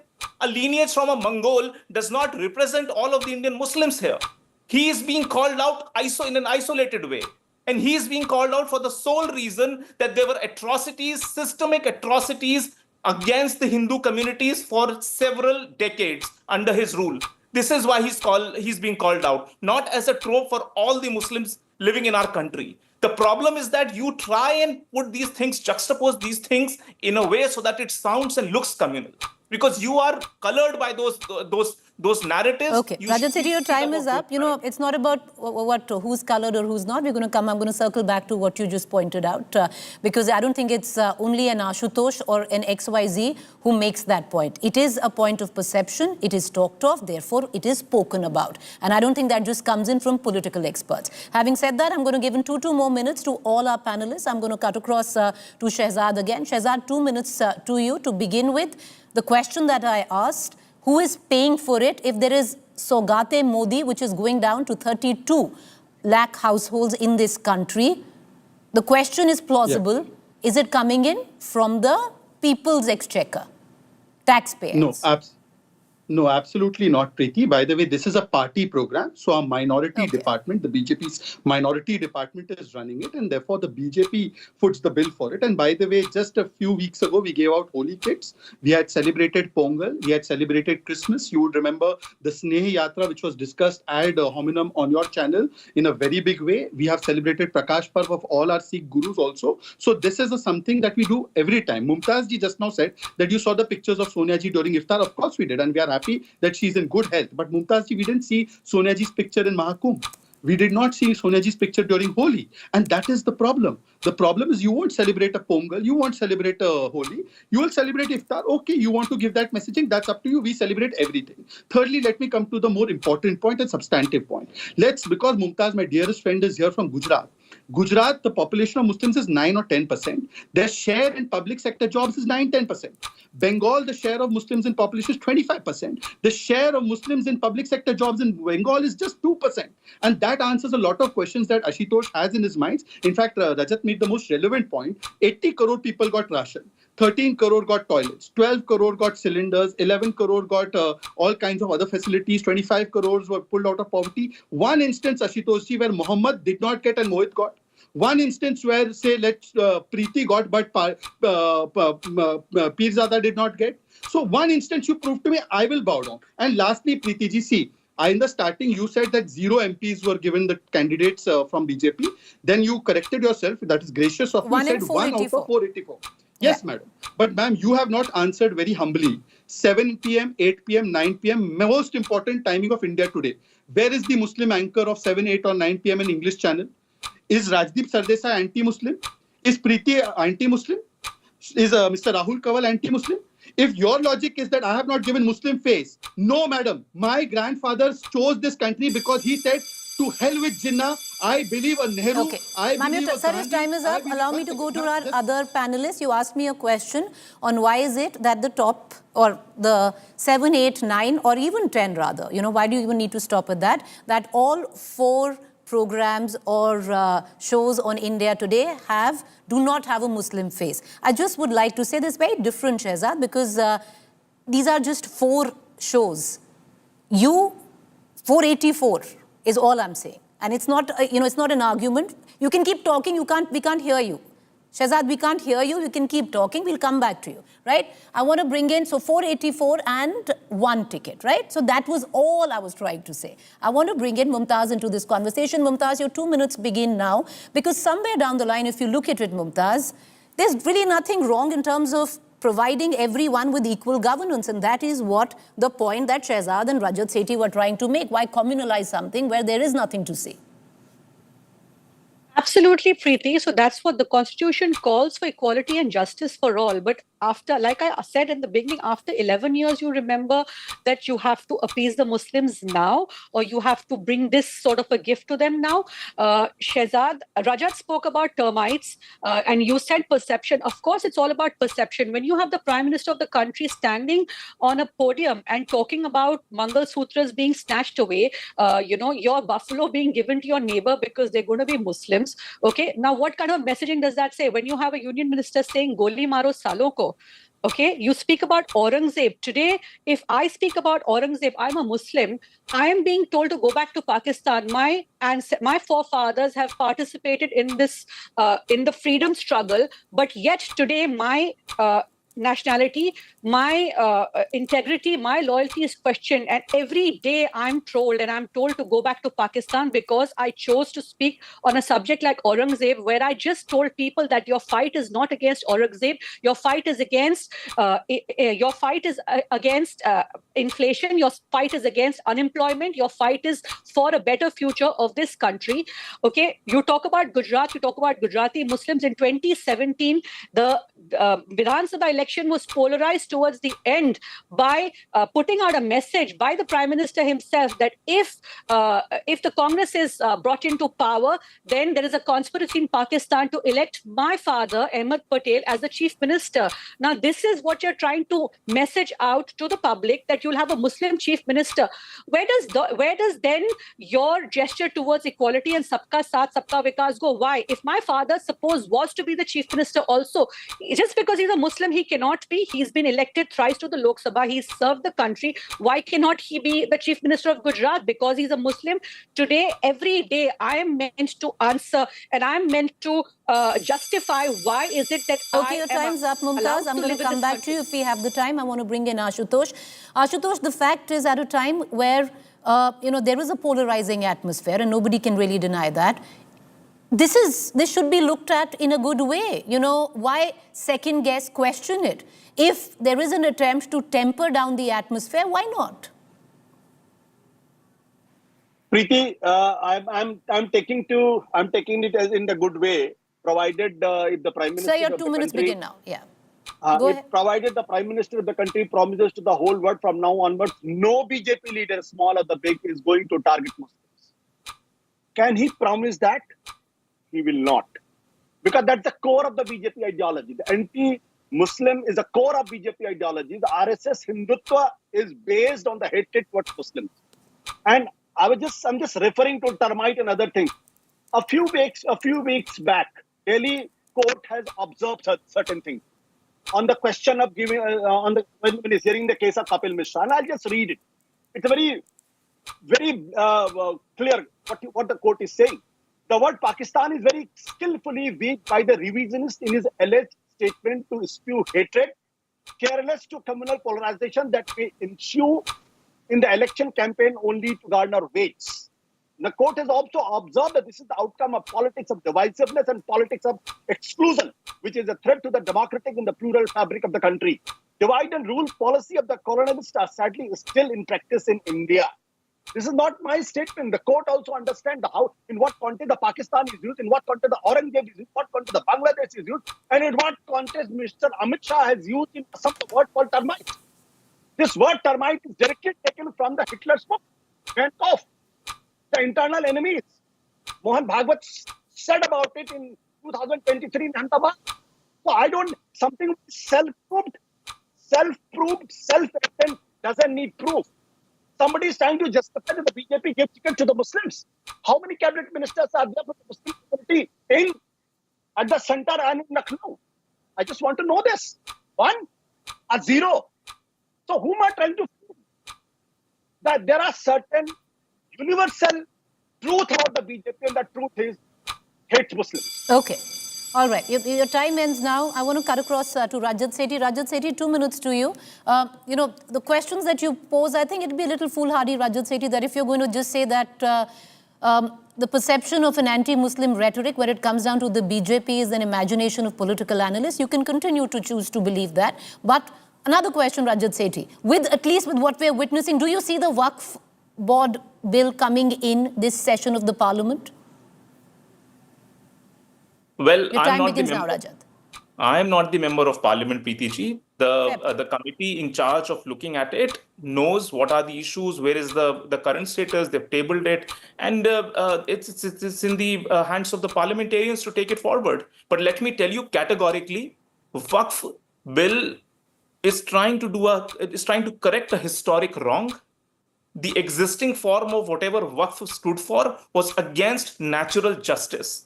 I don't understand why such a bill, why such an act was in place. No Supreme Court, no High Court looked into this, how patently anti-natural justice this bill was. And I'm happy that somebody is actually taking the onus to actually look at it, remove all the problems and issues with it, and all parliamentarians of all parties are coming together and debating things. It is as absurd a bill as it can get. And I'm very happy as a citizen of this country that it is being relooked at. If tomorrow a bill, if you change the religion, if a Hindu parallel of Waqf was created, and that gave the rights of Hindu seers to point out at any property and claim that this belongs to some religious body of Hindu sects, then what will happen? You would be crying every night on television shows trying to say that this is against natural justice. The same is with Waqf, and I think we have debated ad nauseum on Waqf. There is absolutely no support of that bill, of that act in its current shape and form. It has to be corrected, period. Now, let me get back to it. All kinds of illegal migrants of any religion, including Hindu religion, if they come into the country illegally, are termites. They're eating away into India's resources, and they have to be pinpointedly selected and deported. This is what Supreme Court also of our country has said, and it was NRC mandated by the Supreme Court, and under the supervision of Supreme Court went ahead and identified people who have illegally come in 30, 40 years back, and that was religious agnostic. They identified D-voters. Okay, your time's up, Rajat. I would like to give all of our panelists 1 minute each so they can put in their closing remarks. Shehzad, just before I get you in, let me tell you, India today at the current time, and we are looking for good anchors. So, you know, we are open to hiring anyone who comes in from whatever faith. But we have 7 anchors right now. And yes, you're right. Right now, India today doesn't have a Muslim face, but our sister concern Aaj Tak has 4. And we are very happy to hire another Muslim face as an anchor. We had one just till 2 months ago. So that aside, very different, Shehzad, where you're looking at 1 ticket to be given, where 484 candidates. But closing remarks, 1 minute, Shehzad, that's all everyone gets. Go ahead, sir. First of all, when Ashutosh says that if we target terrorists, we are targeting Muslims, is Afzal a Muslim? When we target Aurangzeb, we are targeting Muslims. Aurangzeb suddenly becomes Muslim. What about Raskan? What about Dara Shikoh? If we target infiltrators, we're targeting Muslims. Why? Isn't it agnostic of religion? Religion kahan se aa gaya infiltrator mein? So point is that when somebody says Sanatan Samap without any qualification, that time it is not targeting the Hindus. When they say Hindu terror, that time it is not targeting the Hindus, but targeting the terrorists is targeting the Muslims. That is the logic. Secondly, I would like to tell my sister Mumtaz that why you keep speaking about Aurangzeb. Talk about Raskan also sometimes. And Preeti, I did not want to put you in a spot. All I'm saying is that we are not Jinnah's Pakistan, that you need to have a Muslim anchor to address a Muslim audience. Similarly, we don't need a Muslim minister to address Muslim people. The people of this country elect an MP who is bound by constitution, whether it is a Hardeep Puri, whether it's a Kiran Rijiju, or whether it's a Narendra Modi. They work for everybody, irrespective of their religion. That's the point India today makes. That's the point our party also makes. We had Syed Akbaruddin represent us in United Nations.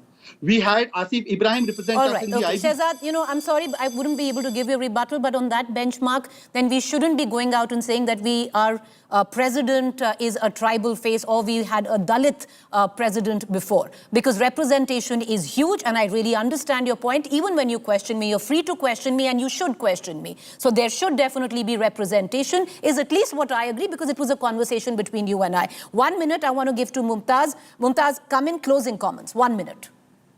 Shehzad, I didn't speak about Aurangzeb. I said it is not important to debate Aurangzeb when there are pressing issues like unemployment, inflation, and the future of this country. But yet I was told by the Aam Janta to shut up and go to Pakistan and help your party destroy the grave of Aurangzeb. That is the first thing. Secondly, I feel that these kind of gestures, yes, more than welcome. The poor Muslims will definitely need it. Not just Muslims in any religion, but there is an urgent need to for a comprehensive measure to address communalism, polarization, this perception, Islamophobia, so that everybody gets an equal chance. This is not the time to be just playing with these kind of grand gestures. The message has to trickle down to the bottom from the Prime Minister to his supporters that there should be brotherhood and harmony. That is my only main point that I want to say today. All right, 9 seconds left. You can transfer that to Ashutosh. Ashutosh, not really. Your 1 minute begins now. Closing comments, sir. I don't even have, word edgeways in it as well. Go ahead, make your point. 1 minute. See, Preeta, I'll advise you that you should hire Sajjad Poonawala as an anchor, because he's an excellent anchor. I had seen him doing anchoring, so he's very good. You please hire him. Or you suggest your bosses that they should do the honor. See, the fact of the matter today is that what is the BJP aspiring for? What is BJP's politics? We have to understand this.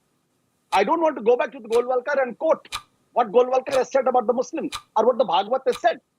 The fact is that today even the Bhagavad is so much upset with the BJP's politics that he has to say the बिना मुसलमान के हिंदुत्व अधूरा है.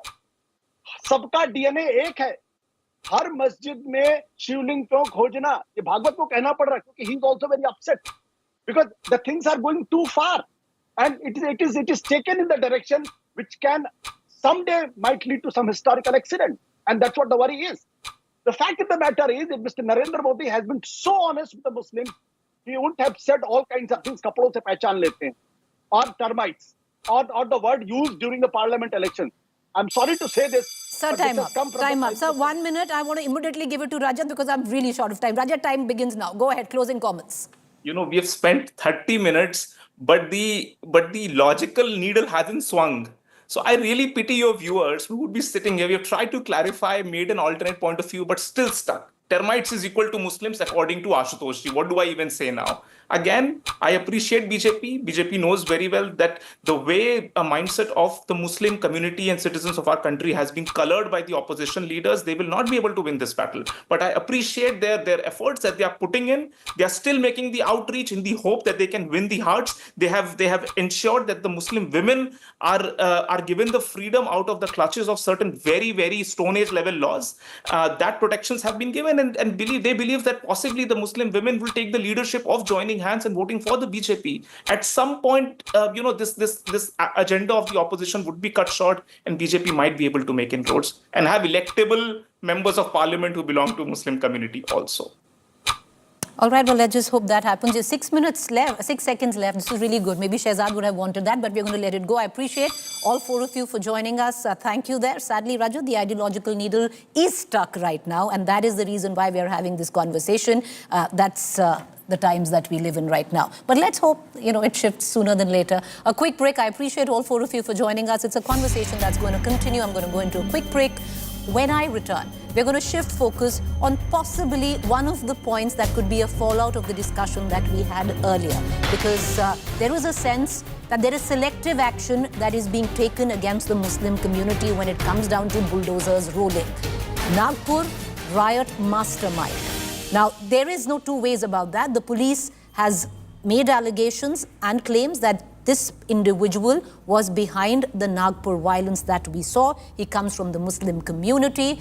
He should be held responsible. But despite what the Supreme Court said, despite what the Supreme Court said regarding the Constitution, should bulldozers have rolled in Nagpur? Our second face-off coming up. Stay tuned.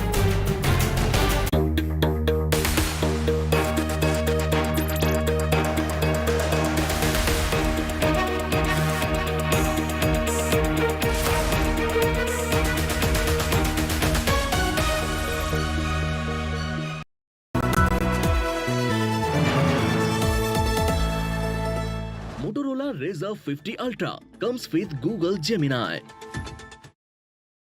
Motorola Razr 50 Ultra comes with Google Gemini. Hi, I am AI anchor Sana, bringing the top headlines for you, presented by Motorola. Supreme Court panel reaches Justice Yashwant Verma's residence for inquiry in cash at home case. Delhi CM Rekha Gupta presents 1 lakh rupees crore historic budget for 2025 to 26. BJP to distribute Saugate Modi gift to 32 lakh Muslims on Eid. 5 years since Sushant's death. CBI filing a closure report in the case of Sushant Singh Rajput. CBI busts web of deceit on Sushant. CBI has filed a closure report, which essentially means that there was no foul play and it was a case of suicide. All conspiracy theories demolished. Remember, India Today was the first channel which had said that no evidence of embezzlement of any kind has been found. Smear campaign, smoke screen, sensationalism exposed. India Today, always with the truth.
इसी प्रकार नवरात्रे आ रहे हैं, साल में 2 बार नवरात्रे आते हैं। हिंदुओं का सबसे बड़ा पर्व है, माँ की पूजा होती है, और तो उसमें अगर मंदिरों के आगे अगर मांस की दुकान खुलती है, कहीं ना कहीं हमारी आस्था को ठेस पहुंचता है और लोगों की जन भावना को भी ठेस पहुंचता है।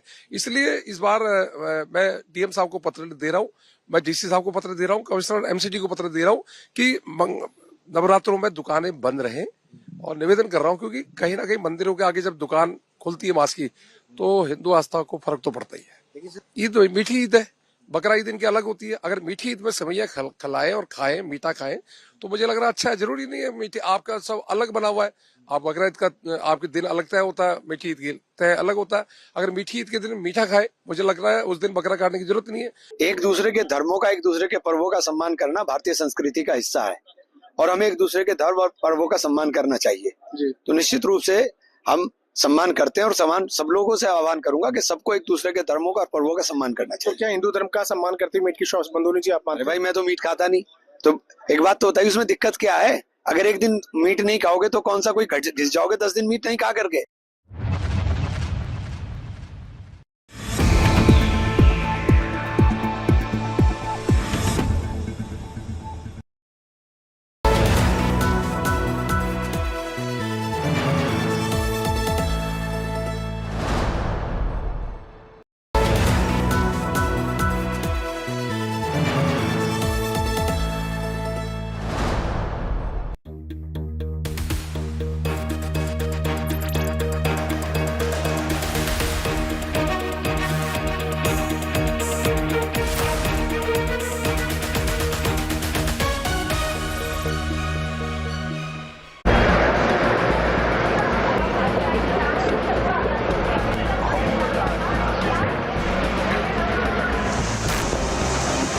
JCB at work in Nagpur. The machine sent by the city municipal corporation reached the house of Fahim Khan, the main accused in the last week riots case, Monday morning. The demolition of allegedly illegal construction was carried out under tight security. Officials, however, appeared to be evasive when asked who issued the notice and when. हमको police विभाग से पत्र प्राप्त हुआ था और वरिष्ठों के आदेश भी थे, कुछ अनुसंग से कार्रवाई हो रही है। तो ये हमने 24 घंटे का नोटिस दिया था MRTP, उस हिसाब से आज कार्रवाई चल रही है। जो NMC के अधिकारी उन्होंने कहा है कि पुलिस की ओर से निर्देश मिला था कि घर डिमोलिश किया जाए क्योंकि अवैध है, तो क्या पुलिस ने ही डिमोलिश करने के लिए कहा था? नहीं, पुलिस का ये काम नहीं है और पुलिस ऐसे निर्देश कभी देती नहीं है। ये अतिक्रमण हटाना जो है वो महानगर पालिका की जिम्मेवारी है। Fahim Khan's mother had moved a petition before the Nagpur bench of the Bombay High Court against bulldozer action. The demolition was over by the time the court took up the matter at 2:30 p.m. Court ने फटकार लगाते हुए प्रतिवादी को ये कहा है कि ये याचिका करते भारत के नागरिक है कि नहीं, और वैसे ही सुप्रीम कोर्ट का जो जजमेंट है उसमें सुप्रीम कोर्ट ने जो डायरेक्शन दिया है कि आरोपी अगर होता भी है तो भी उसको 15 दिन का समय, उसका कंस्ट्रक्शन लीगल है कि नहीं वो बताने के लिए समय दिया जाना चाहिए। The crackdown comes after Chief Minister Devendra Fadnavis warned of strict measures including bulldozer action against those responsible for the Nagpur riots over Aurangzeb. जहां बुलडोजर चलाने की आवश्यकता होगी वहां चलेगा, जहां गलत काम होगा उसको रौंदा जाएगा, किसी को बख्शा नहीं जाएगा। फिर आप गृह मंत्री हो ना, डबल इंजन चल रही है ना सरकार, पूरा देश आपके हाथ में, महाराष्ट्र आपके हाथ में, इसके बावजूद नागपुर में दंगा कैसे होता है? The High Court has directed the Principal Secretary of Maharashtra and the Nagpur Municipal Commissioner to respond by April 15th, the next day of hearing on plea filed by Fahim Khan's mother. With Ritvik Bhalekar and Yogesh Pandey in Nagpur, Bureau Report, India Today.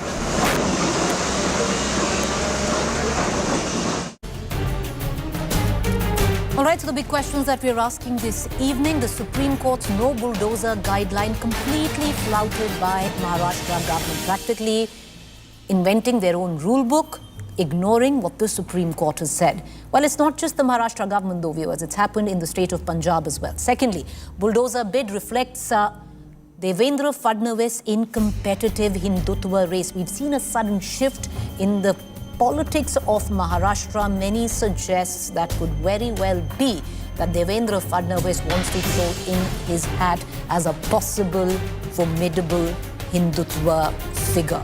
Will bulldozer justice add to the Chief Minister's strong image? Many had also suggested that Devendra Fadnavis, where law and order was concerned, many were alleging that he was weak. Is this a move to appear stronger? Will bulldozer action add to BJP's anti-Muslim rhetoric?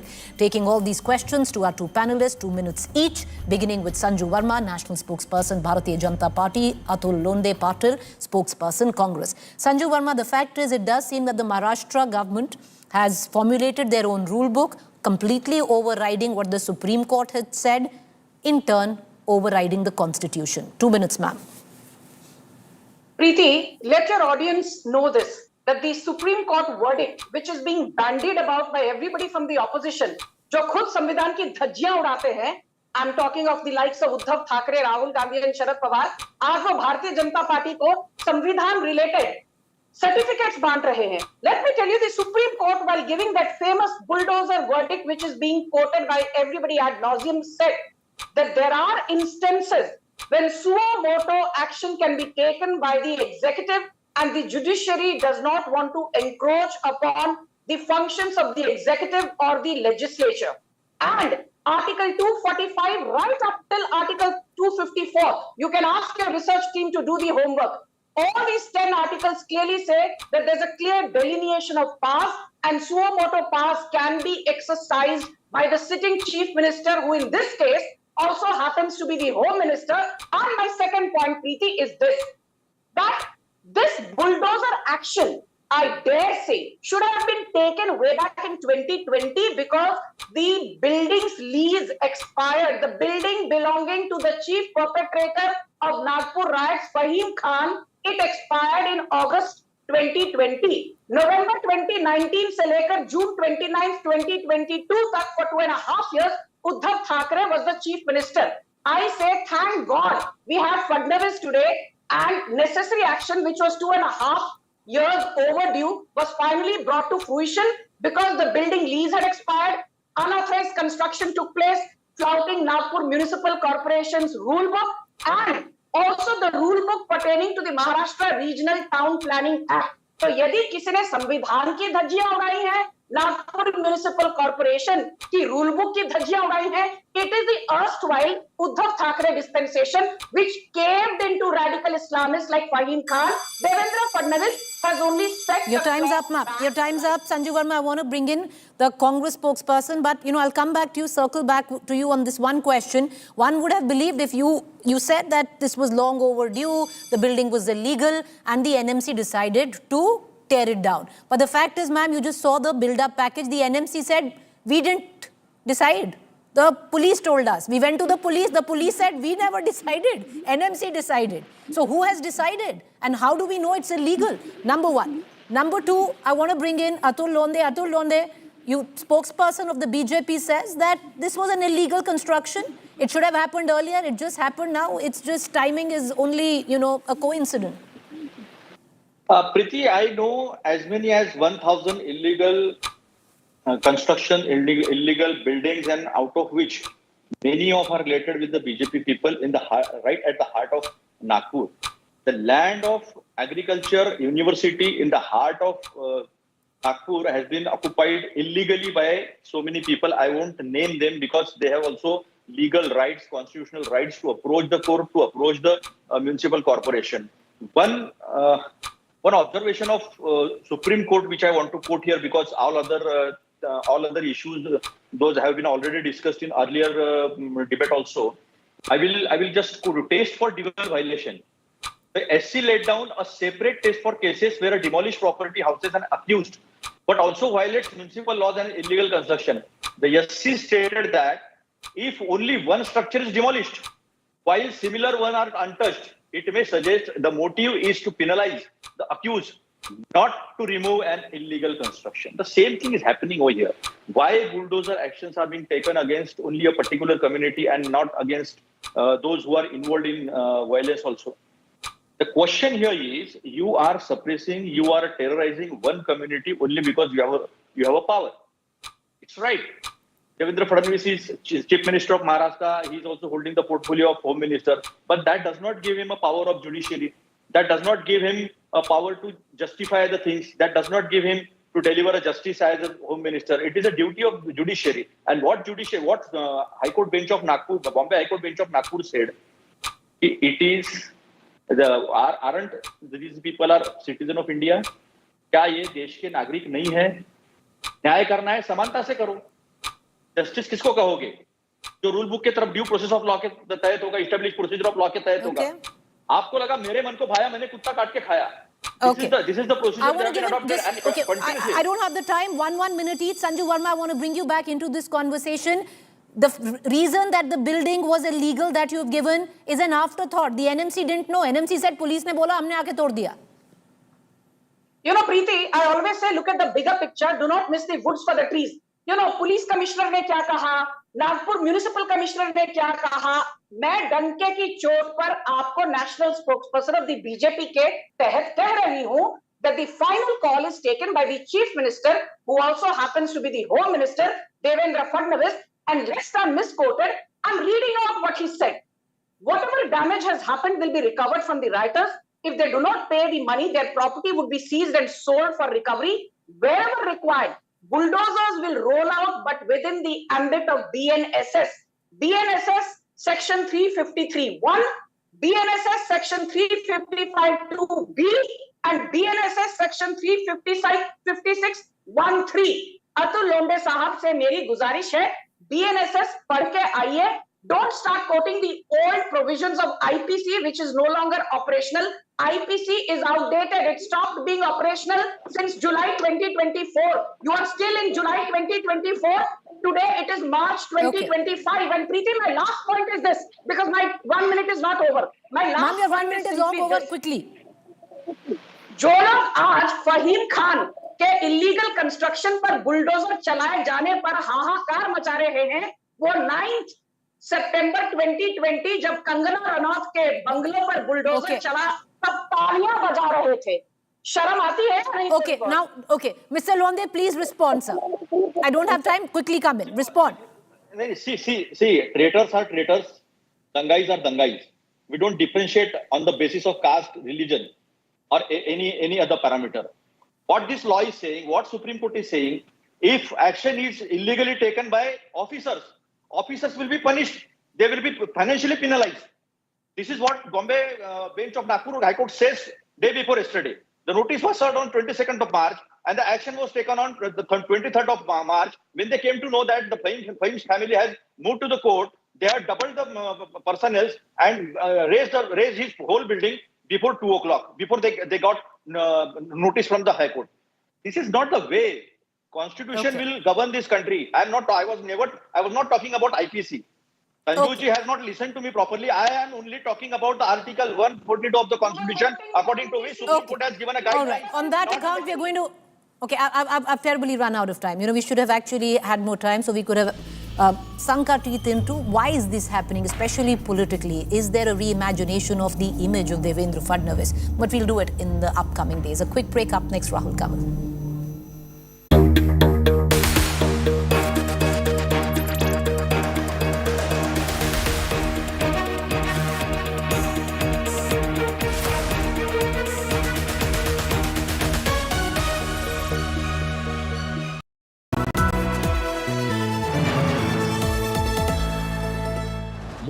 Razr 50 Ultra comes with Google Gemini.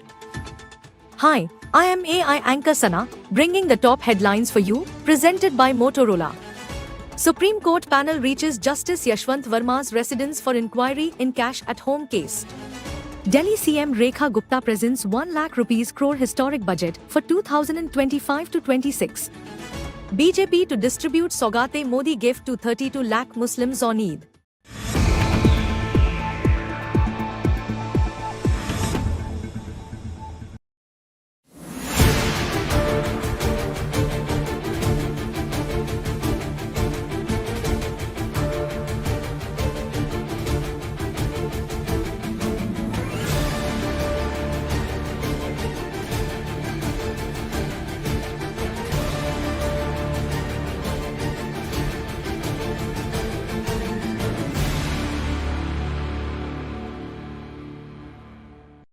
प्रधानमंत्री जी Chhaava movie देख रहे हैं, दूसरी तरफ ईद की सौगात दे रहे हैं। प्रधानमंत्री जी तो प्रधानमंत्री जी हैं, हमारे यशस्वी प्रधानमंत्री जी हैं, लेकिन मैं उनके जो सौगात का जेस्चर है उसका स्वागत करूंगा। लेकिन प्रधानमंत्री जी से आग्रह करूंगा कि प्रधानमंत्री जी, मुसलमान को सौगात शिक्षा की चाहिए, मुसलमान को सौगात सुरक्षा की चाहिए, मुसलमान को सौगात सम्मान की चाहिए, मुसलमान को सौगात रोजगार की चाहिए।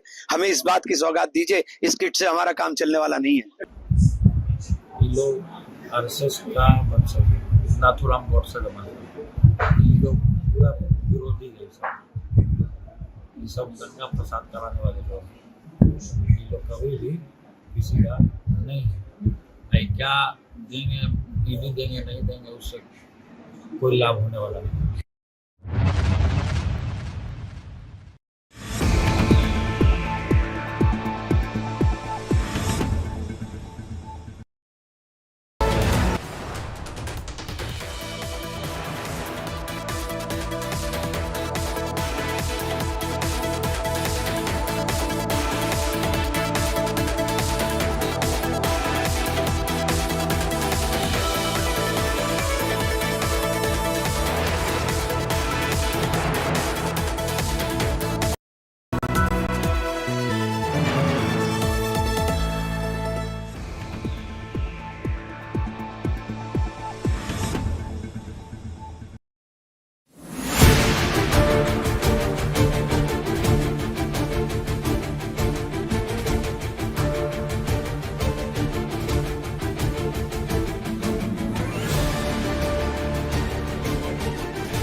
किसी का तोड़फोड़ करना, किसी की जुबान बंद करना, ये उचित नहीं है।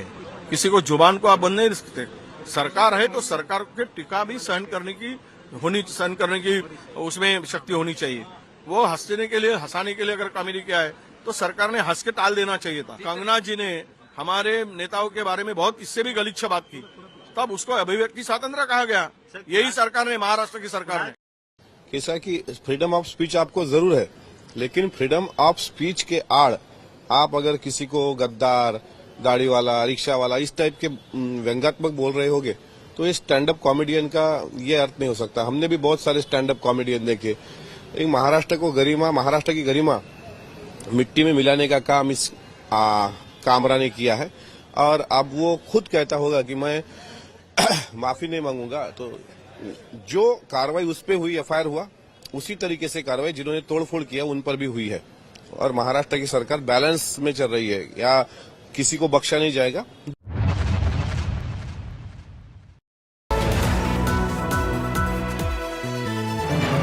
Presented by RP Sanjeev Goenka Group, Growing Legacies. Co-presented by Premium Plus by Century ProWood.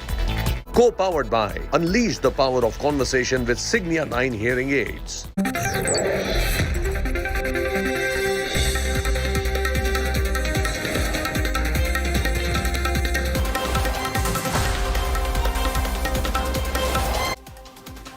Good evening and welcome. You're watching the news track.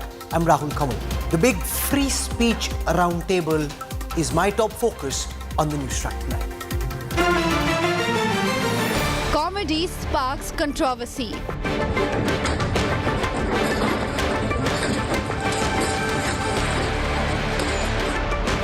Kamra versus Shinde escalates.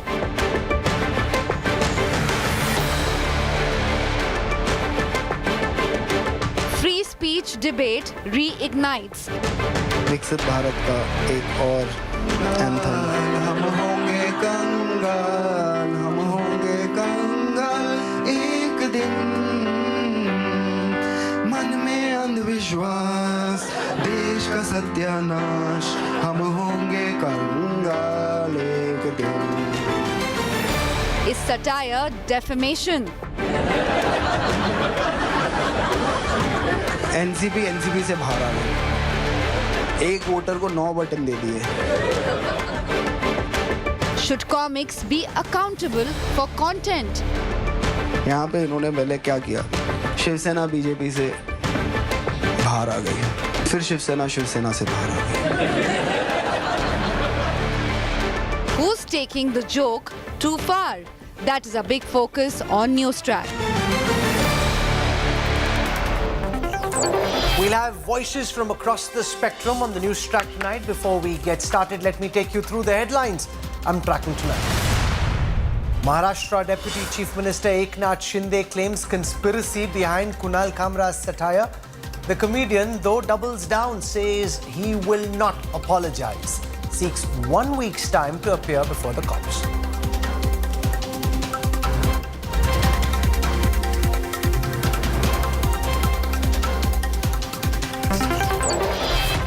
Supreme Court appointed panel visits Delhi High Court Judge Verma's residence where a pile of cash was found. Allahabad High Court Bar Association goes on a strike against Verma's transfer. BJP launches Saugate Modi Eid kits, 32 lakh underprivileged Muslims to benefit. Opposition calls it a poll gimmick. Big revelation in the Karnataka starlet smuggling scandal. Anti-smuggling agency says accused Rania Rao has confessed to buying gold with hawala money. Probe report reveals airport security protocols were flouted at her DGP father's behest. BJP demands ban on meat and liquor shops in Delhi and Jammu and Kashmir during Navratri. Calls for curbs. Sparks a political showdown.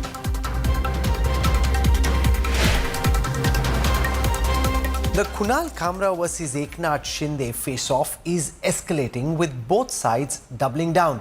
The stand-up comic has declared he will not apologize. The Maharashtra Deputy Chief Minister says Kamra took a supari for the satire. The entire saga has put the spotlight on free speech once again. Who's taking the joke too far? A satirical take snowballs into a political slugfest. Comic Kunal Kamra and Deputy Chief Minister Eknath Shinde in the eye of this storm. Eknath Shinde claims conspiracy, alleging Kamra took supari to make the remarks against him in the comedy special, saying every action has a reaction. Shinde says it's sentiment that led Shiv Sena workers to vandalize the comedy club where Kamra performed in February. The comedian is defiant. Kamra refuses to apologize, claiming he made the same comment Ajit Pawar made on Shinde earlier and he has the right to poke fun at netas.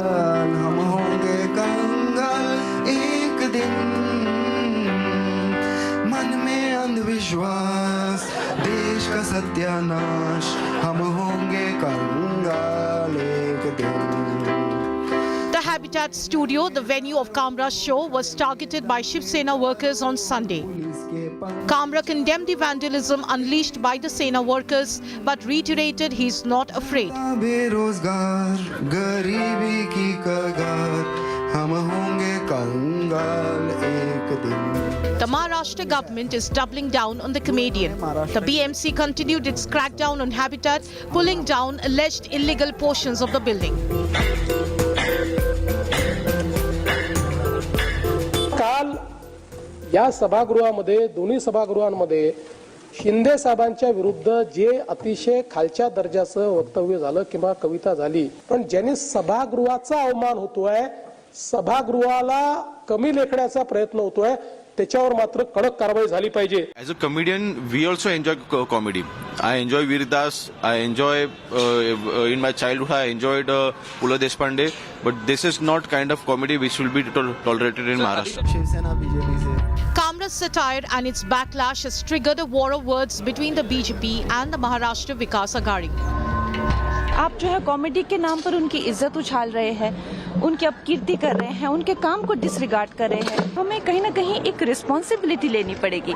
हम जो कह रहे हैं किसके बारे में, जब उसकी रेपरकशंस होती है, जब लीगली आपको पूछा जा सकता है, do you stand by that? जो कंट्रोवर्सी हो रही है वो कंट्रोवर्सी दिखा रहा है कि ये सरकार कितनी इनटॉलरेंट है to any kind of criticism.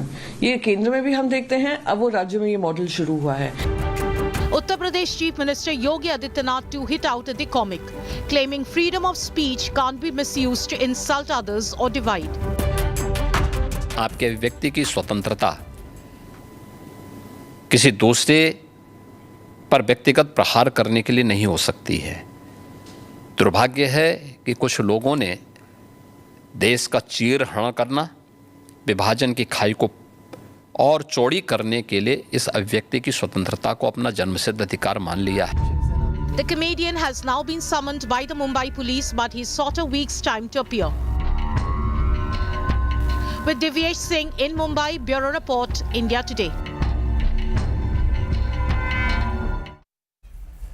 Kunal Kamra says he will not apologize, and why should he? He cracked a joke. That's what comedians do. Shinde doesn't seem to get the joke, and many of those in power, particularly in Maharashtra, seem quite outraged. Now, where does one draw the line? And if every comedian starts self-censoring, then what's the future of stand-up comics at all in this country? Why make this such a hazardous profession? Shouldn't netas just have the ability to laugh at a joke, or even if they don't like to just look the other way? Or conversely, has Kamra gone too far? Joining us to talk about this on the broadcast, I want to welcome Rajiv Nigam. He's a writer and a humorist and a satirist. I have Kushal Mehra. He's the host of the Karwaka podcast. I have Nasir Abdullah on this broadcast. He's a well-known actor. I have Rasik Chopra. He's a comedian. I have Advaita Akala joining us, screenwriter, author. And I have Professor Anand Ranganathan joining us on this broadcast. I want to start by asking Professor Ranganathan about what he thinks of Kunal Kamra's jokes. 45 minutes long. Nobody particularly pays attention to him ordinarily, except because of the manner in which Maharashtra politicians, particularly Eknath Shinde, have reacted. Now everybody is going and looking at that clip, looking at that video, giving Kunal Kamra much more airtime and mind space than he would have got. Have our netas really scored a self-goal here, or do you think Kamra went too far? Anand Ranganathan. Good evening, Rahul, and good evening to my fellow panelists. Look, first of all, I unequivocally condemn the violence, intimidation and vandalism that followed Kunal Kamra's show. And let me also say this, in going after him or arresting him, all what the state would be doing is to become another Kunal Kamra. The state has to be better than that. Democracy should always be better than its delinquents. And in Kamra versus state, if I can term it that way, there are two entities and both merit going into briefly. Rahul, look, as a free speech absolutist, I am fundamentally against the state stifling free speech of a citizen through force, coercion, threat, or by quoting the Constitution. Kamra, who now foolishly is brandishing a copy of the Constitution like Rahul Gandhi, doesn't even know that the First Amendment of it, brought by the dictator Nehru, is what is responsible for curbing free speech in this country. The reality is, Rahul, that we don't have a constitution that respects dissent. We have laws and articles and amendments that, rather than protect the rights of the dissenter, protect those who violate his rights. Everything is grey. Everything is subject to something. Everything is primed for offending religious or someone's sensibilities. Rahul, if I am not in jail right now, it is because the state has decided that I need not be jailed. Truth be told, the hate that some have towards free speech absolutists like me is like the hate believers have towards Darwinian atheists. There is even a psychiatric term for it, guilt of inadequacy. They feel embarrassed at being irrational and therefore inadequate, believing, for example, in flying horses and immaculate conception when science tells you that is impossible. And because they fear being exposed as hypocrites, they label free speech as a utopian concept. Opponents of free speech are believers of the grey because that lets them wallow in their hypocrisy. A free speech absolutist never condemns or punishes anyone for being hateful or offending religious or other sensibilities, for the simple reason that who decides what is offensive? Who decides what is sensible? Who decides what is hate? How can freedom be subject to anything? Now let me quickly come to Kunal, the hypocrite.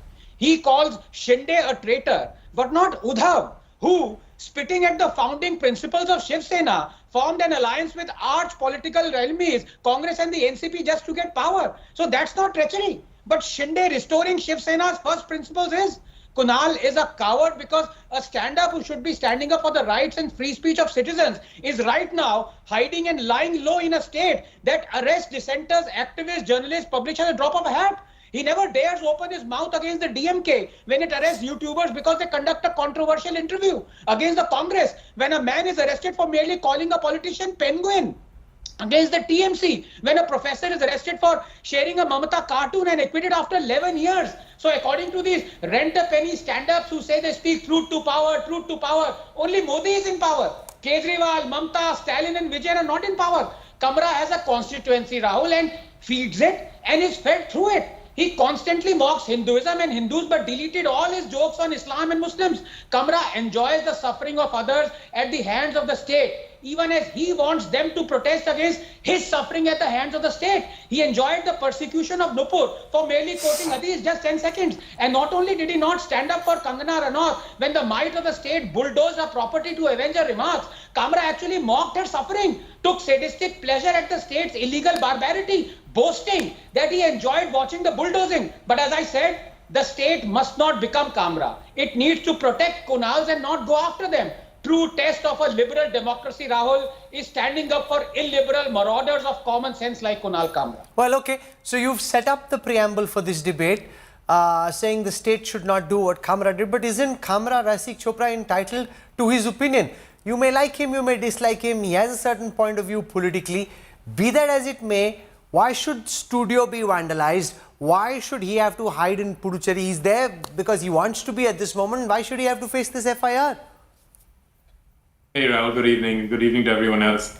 Yeah, look, I think if saying something offensive and deeply hurtful was a crime, then most parents would be required to send their teenagers to jail.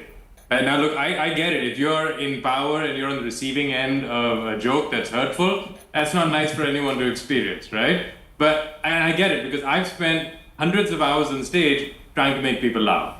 And if there's 999 people in that audience who are laughing and there's one guy who's not, it takes everything in me not to focus on that one guy, right? Even though I know in that moment, by focusing on that one guy, I'm not serving the 999 people who actually value what I'm doing. Now, if you're a politician, I get it. It's really hard. I couldn't be a politician, right? It must be really hard to get elected. It must be really hard to show up every day and do work and still have all these people criticizing you. I get it, right? But I think you're in power in what I believe is one of the greatest countries in the world. And if you focus on the 999 people who value what you're doing, then our country can be even greater. So I think what anyone should do when they hear a joke that they don't like is do what my daughter does when I tell her a bad dad joke. She just says, "Dad," and then she ignores me. And I think that's what you have to do with jokes. Now that's an important point you make, and I want to put that to Kushal Mehra, because it doesn't matter what anybody watching this broadcast really thinks of Kunal Kamra's jokes. The question is, do you think that he should be charged with an FIR, or should you just look away and say, oh, if you really like what he cracked, then just laugh, and if not, just look the other way? Why go after him with the full force of the law? Yeah, good evening, Rahul, and good evening to everyone else. My stand has been very consistent when it comes to free speech. I believe free speech is not meant for things that you like to hear. It's actually meant for things that you don't like to hear. I'm not a fan of Kunal Kamra. I've actually blocked him a long time ago, and I kind of share Anand's sentiments when it comes to Kunal Kamra. But what worries me in this entire episode, that there is a trend in India right from the day of Nehru, as Anand rightfully pointed out, that it was Jawaharlal Nehru who got in, the First Amendment. And other than Shyama Prasad Mukherjee, nobody really has supported free speech in India. Even the current BJP does not really stand for free speech like Shyama Prasad Mukherjee did. The deification of politicians in this country is a very concerning trend for me. Now we just keep on, adding to the list of deities that cannot be criticized in this country, and the politicians are the latest deities in this country that you just cannot mock them. And if we are going down this line, I don't know who else is there. Either the political class of this country should get together and give us a list as to what we can mock, what we can't mock, which leads to hurt sentiments, which does not lead to hurt sentiments. Then maybe everybody, whether it's me as a podcaster, whether there are other comics or anybody, right, satirists, then they know what's the road they have been given. Here the problem is the Constitution says subject to public morality, reasonable restrictions, and then if nothing works, a mob comes and just smashes up your hotel. I just don't understand what the Habitat did. The Habitat sin was they platformed a place. Well, Planet Earth platformed the Habitat. तो क्या हम क्या Habitat में खड्डा खोद देंगे क्या Earth में? So I don't know what's happening. Advaita Kala, Eknath Shinde hasn't been called a traitor the first time. He's been called a traitor by Uddhav Thackeray. He gets called traitor by Sanjay Raut, by Aditya Thackeray, day in and day out. nobody files an FIR against them. Kunal Kamra cracks that same old political joke and he has the full fury of the law coming after him. Right, Rahul. At least, we know that he lacks originality, if nothing else. I think, he's certainly, somebody who does weaponize politics and rather, let me reverse that. He weaponizes stand-up comedy to make political points. He does that very often. So I think we shouldn't be deluded by what he does and what he's attempting to do. And I would also like to say he has every right to do that. So that's where it's at. You can pretty much call out what he's doing, which is weaponizing stand-up comedy, essentially a political hit job. Hasn't said anything worse than politicians say to each other. But is it something that he should be, facing an FIR for? No, I don't think so. Is it something that he should be facing jail time for? No, I don't think so. Are we kind of elevating him to some kind of comedy gold material because of this? I think it's ridiculous. I mean, in Chennai right now, you had some people barge into a YouTuber's home and attack his old mother, pour sewage.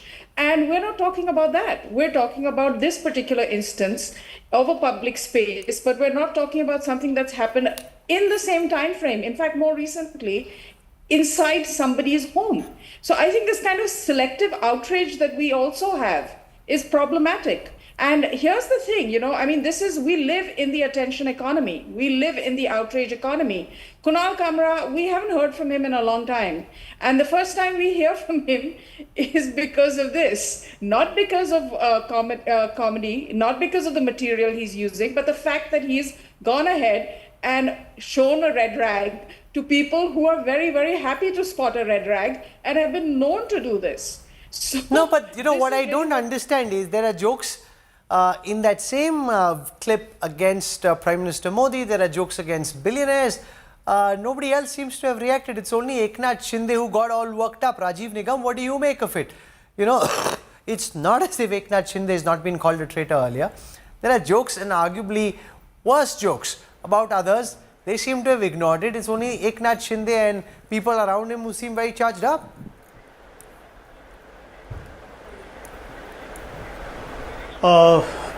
देखने वाली बात यह है कि freedom of speech की जब हम लोग बात करते हैं, ये कॉमेडियन है जो हंसने हंसाने के लिए समाज और सोसाइटी से अपने कंटेंट को ऑब्जर्व करके लेकर के आते हैं और उन्होंने जो कुछ भी बोला वो मार्केट में वो वर्ड्स वो टर्म्स ऑलरेडी एग्जिस्ट करते हैं, उन्हीं को हम लोग उठाते हैं करते हैं।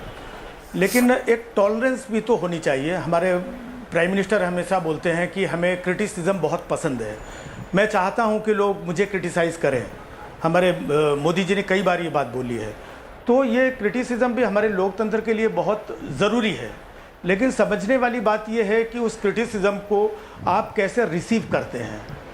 क्या किसी का टारगेट ये है कि आपको कोई डिस्टर्ब करना चाहता है, आपकी इमेज को कोई डैमेज करना चाहता है? नहीं, एक कॉमेडियन की कम से कम इतनी मनसा तो नहीं होती है। और रही बात freedom of No, but respond, Rajiv ji, respond to what you are hearing from the likes of Anand Ranganathan and from Advaita Khala, that this is his bent of mind, that if he has a particular political position, if he's going to constantly attack the same worldview, then there will be a pushback, because ultimately he went on Rahul Gandhi's Bharat Jodo Yatra. He's been advocating a certain set of causes, and therefore it's only natural that there will be a pushback. He's got some politics. Those with opposite politics will naturally be unhappy with him. So what? Maybe Rahul Gandhi के साथ यात्रा में गए, मैं भी बहुत सारे लोगों के साथ कभी रूरल पार्टी बीजेपी के फंक्शन में भी जाता हूं, कभी दूसरी पार्टी के फंक्शन में जाता हूं, और भारत जोड़ो यात्रा थी। कल को ऐसी कोई यात्रा अगर बीजेपी निकाल रही है, कई बार नोन लोग होते हैं, लोग बुलाते हैं कि इवेंट होता है तो लोग जाते हैं। इसके बाद में ये एज्यूम करना कि ये वो पर्टिकुलर पार्टी से हैं, तो ये लोग एज्यूम कर सकते हैं। और दूसरी बात, इससे पहले भी, अभी की बात छोड़िए आप, इससे पहले भी आज़ादी के बाद से आज तक होता आया है कि जब किसी ने भी कोई जोक, कोई क्रैक किया या कुछ भी बोला, तो हमेशा लोगों ने, पॉलिटिकल लोगों ने अपनी सहूलियत के हिसाब से उसको अपने लेवल पे बोलना शुरू किया है कि ये फ्रीडम ऑफ स्पीच की लाइन को ये लोग क्रॉस कर रहे हैं।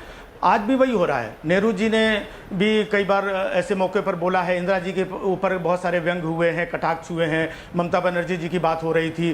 तो जहाँ पर अलग अलग स्टेट में जब उन्हें लगता है तब वो लोग रिएक्ट करते हैं। वही आज भी हो रहा है। आज की भी डिबेट कोई नई डिबेट नहीं है, ये सालों से ऐसी डिबेट होती आ रही है। लेकिन फ्रीडम ऑफ स्पीच का ये बाउंड्री कौन तय करेगा, कौन फिक्स करेगा? एक बंदा पार्लियामेंट के अंदर खड़े होकर के एब्यूजिव वर्ड बोलता है अपने साथी सांसद को, मेंबर ऑफ पार्लियामेंट को, है ना, और एक विधानसभा के अंदर कोई एक मेंबर, वहाँ का मेंबर कुछ हमारे प्राइम मिनिस्टर के बारे में बोलता है। लेकिन आप पार्लियामेंट के अंदर, आप विधानसभा के अंदर एक कवच के अंदर रह कर आप कुछ भी बोल सकते हैं, लेकिन बाहर एक कॉमेडियन कुछ नहीं बोल सकता। No, but that's an important point. That's an important point Rajiv Nigam makes, because the fact is, Nasir Abdullah, nobody really knows what that fine line is. You know, to what extent can someone like a Kunal Kamra crack a joke? Where should he back off? Because there is no, and with humor, how can there be a clearly defined line? It's really for netas, in my view, to have a thicker skin and to be able to laugh off some of these jokes without having to react in this fashion. Yeah, we will get to the fine line later. But what I'm saying is Kunal Kamra has refused to apologize. So here is the truth about Mr. Kamra. He has apparently spoken the truth. There was some kind of a conspiracy to dislodge the Uddhav Thackeray government, etc., etc. So why should one have to apologize for having spoken the truth? If it was the truth and it was spoken by many other people, and the Janta as a whole knows all about it. Okay, that is one thing I want to say. What, are we allowed to speak the truth? We speak of Satyameva Jayate and may truth prevail. So in a comedy thingy, he has said his bit.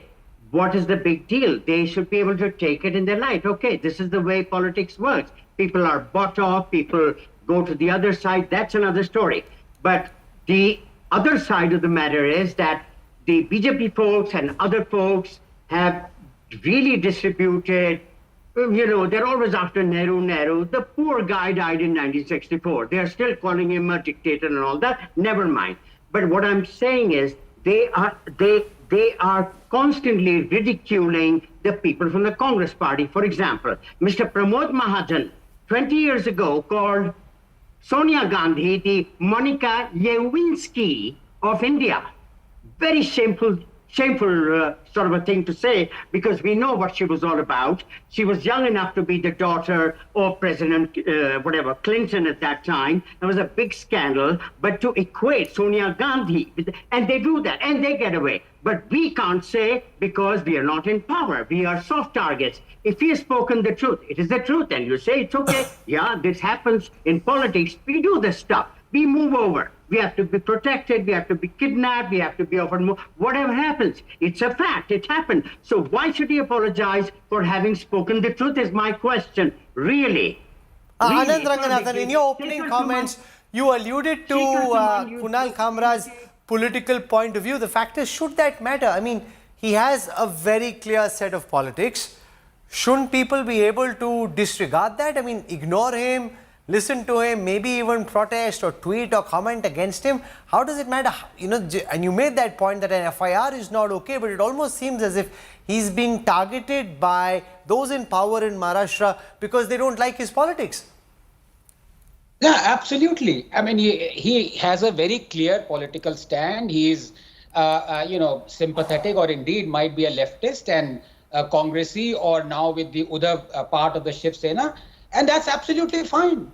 But, by the logic the previous panelists made, that we are still talking about the dictatorship of Nehru. Nehru died 50 years ago. By that logic, we should not be talking about the dictatorship of Stalin or Mao, because they also died at the same time. Let's not talk about that. What is wrong is wrong. The person who set in laws that stifled our free speech has to be exposed. Let's not come about saying, oh my God, don't say anything about Nehru because he is Nehru, holier than thou. No. What is wrong is wrong. Now, I believe there should be no line drawn, Rahul, when you're talking about where does one draw the line between free speech and dissent. No, there should not be any line. But of course, I have to say this, free speech absolutism, like what I profess, comes with a few commonsensical exceptions. For example, in the name of free speech, you can't divulge state secrets. You can't scream fire in a crowded theater because that physically harms people. You can't incite and lead a mob to violence. You can't defame someone's reputation with false details. That's where defamation suit comes in. All else is kosher. There should be no line. Absolutely. You should be able to take a joke, laugh if you feel like, or just ignore him. Nasir Abdullah is getting really charged up. He wants to respond to what he's hearing from Anand Ranganathan. So I want to give him the opportunity to do that. Okay.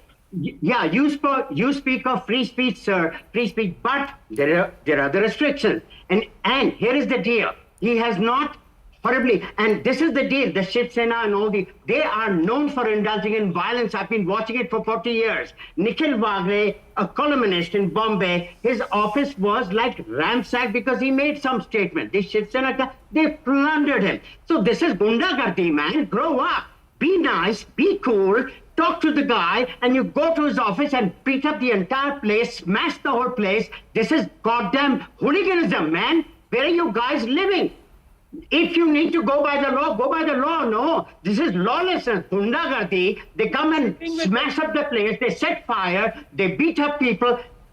Where are you going? You call this law, and this is the way to deal with free speech? What is the big deal? He has made a comical comment on a situation that happened, and it's true. Mr. Shinde went into a conspiracy with other folks, hit his number, had his fun, so why can't somebody talk about it? Everybody knows, the public knows. They're not stupid, but they've got better things to do. They want to go to work, they want to have their little whatever. They don't want to get involved because they said, "ठीक है, politics में ऐसा होता है, करने दो हमारा क्या?" Okay, Rasik Chopra, we heard from some stand-up comedians yesterday who made the argument that in today's day and age, comedians like Kunal Kamra know that if they go down a certain path, that there could be a real-world backlash.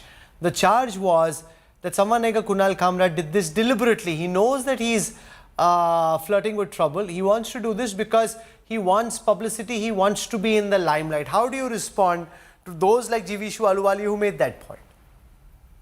I don't know Kunal, so I can't speak his mind. What I can tell you is that all the comics I know and the ones I admire, the first people we laugh at is ourselves. And the reason we do that is to say that, look, I'm not perfect. You're not perfect. The world's not perfect. And maybe if we laugh about it, it'll be a little easier to bear, right? And one of the first things we train for as a comic is to deal with a heckler. Now, there's two ways to deal with a heckler. One is to get really angry and say, "You're an idiot, get out of here." And the other is to say, "Joke's on you, buddy. You paid to be here. And you can leave, and I promise you, you'll get your money used to fuel my drinking habit," right? So I think this is the art form. The art form is making jokes, and the art form should therefore be received in a similar way. Now, 3 years ago, almost to the date, when Chris Rock got up on the stage at the Oscars and made a joke that I think was in poor taste about Will Smith's wife, Will Smith got up and slapped him, and as a result, Chris Rock made lots of money at his next show, and Will Smith had to come to India and pay penance, right? So I think even from a strategic perspective, if you're on the receiving end of a joke, it makes more sense to be Chris Rock than it does Will Smith. So if you decide to be the Will Smith character in the joke, then chances are you're the one who's going to suffer, and you're going to elevate the comedian to a status that he's probably not even looking for. And if he is looking for it, well, that's his politics and that's his life. But if you call it a joke, which is what he's calling it, you're probably better off. Kushal, may I respond to this? The fact that someone like a Kunal Kamra gets this kind of airspace, mind space, and therefore becomes bigger than he otherwise would have been. And in that sense, he's not backing down. So he comes across to his followers as some kind of a hero, and he's got a lot of mind space which he otherwise simply wouldn't have had if Eknath Shinde hadn't reacted. Yeah, I agree. The Streisand effect is very much in play over here, and that's what.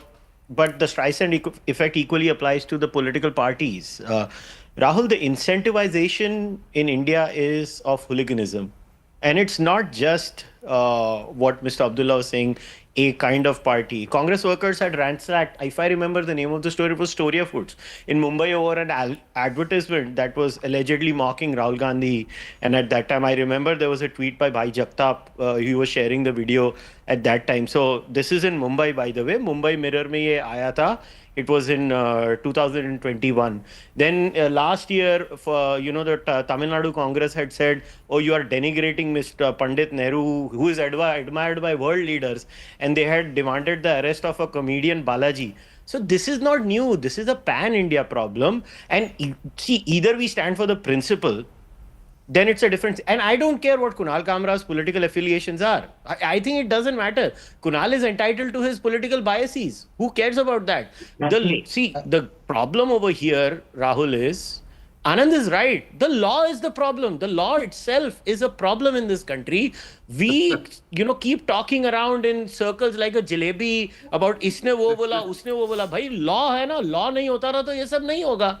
The problem is today the state, irrespective of the political party, can use 295A, 153A, 124, the sedition law, and many other laws, and they can just destroy your life. And अगर कुछ नहीं हुआ तो BMC तो बैठी ही है क्योंकि हर आदमी ने कोई म्युनिसिपैलिटी का लॉ तोड़ा है इंडिया में.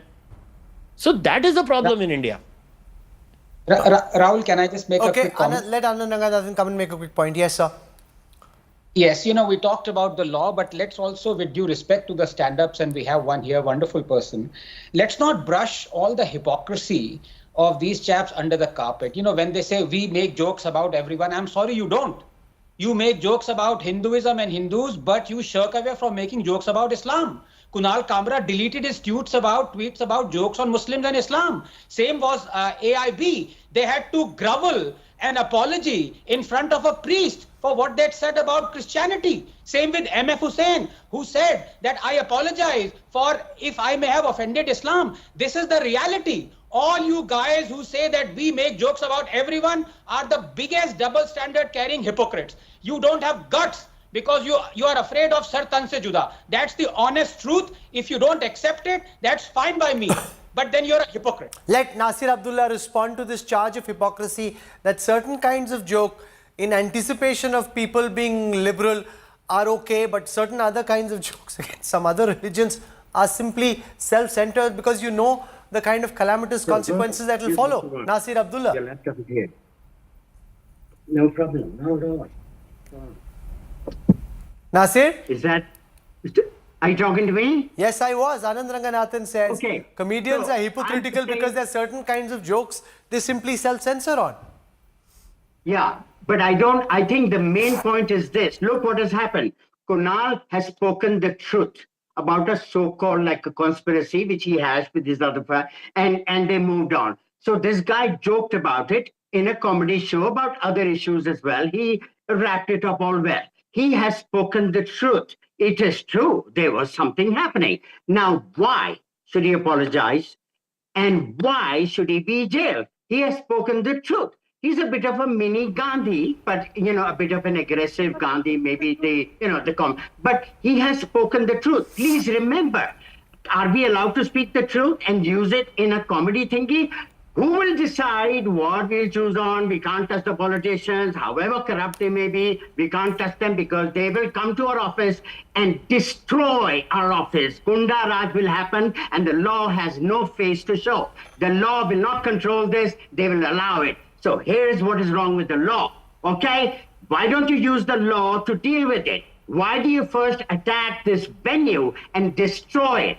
Destroy it because that's what these guys are known for doing. They have a history of 35 years. I've been watching since 1987. No, but let Advaita Kala respond to the charge of hypocrisy. For example, most comedians would not crack jokes on judges. I mean, how many people have cracked jokes on the judge against whom so much cash was found?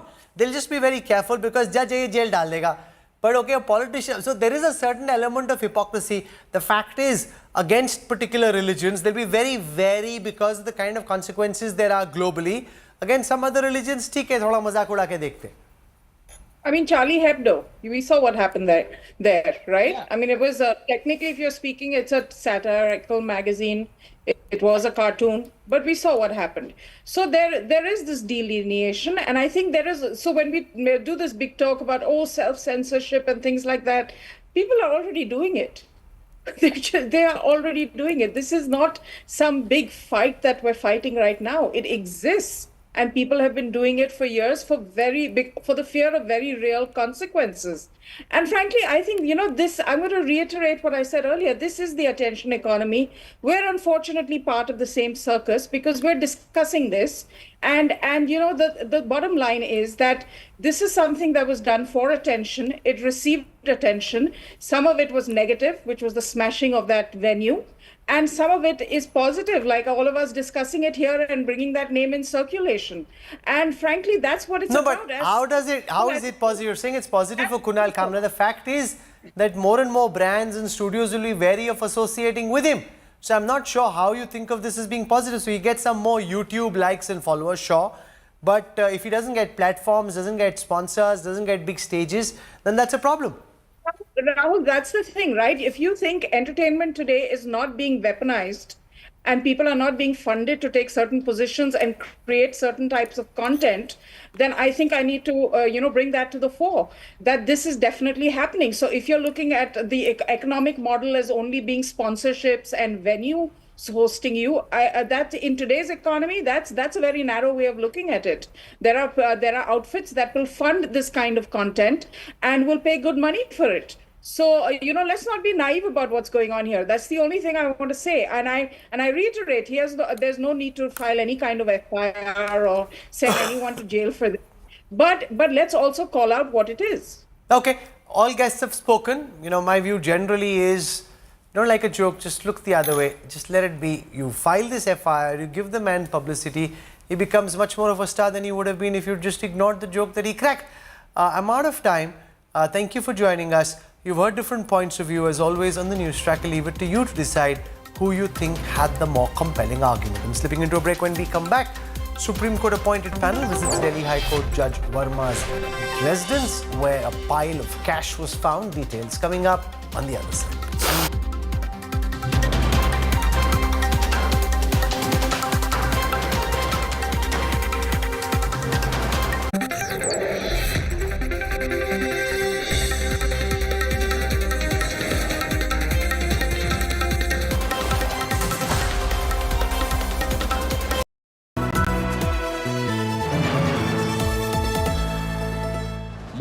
Razr 50 Ultra comes with Google Gemini.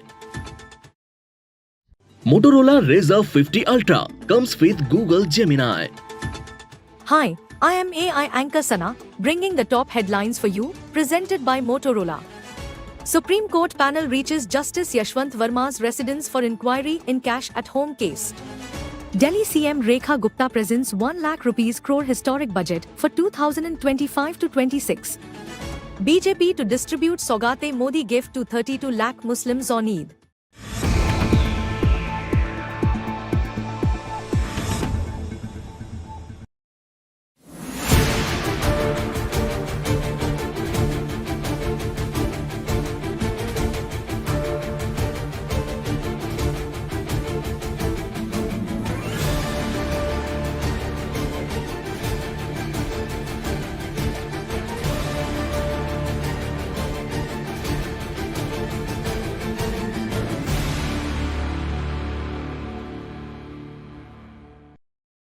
It's very clear, based on the language that they have used, that they're not comedians, but they are paid agents of UBT.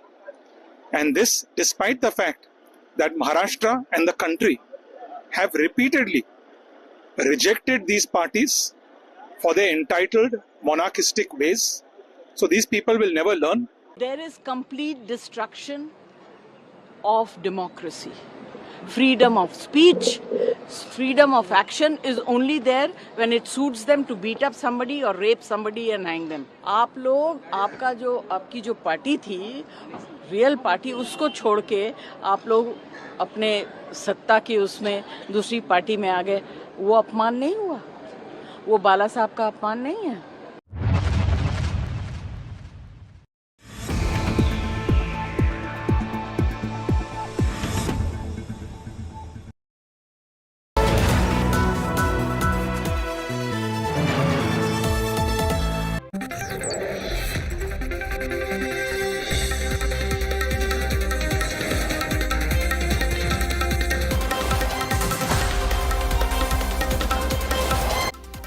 A Supreme Court appointed panel of 3 judges has started probing allegations against Delhi High Court's Justice Yashwant Verma after unaccounted cash was found at his residence following a fire incident. Meanwhile, the Allahabad High Court Bar Association has called for an indefinite strike against the SC Collegium's decision to relocate Justice Verma to his parent court.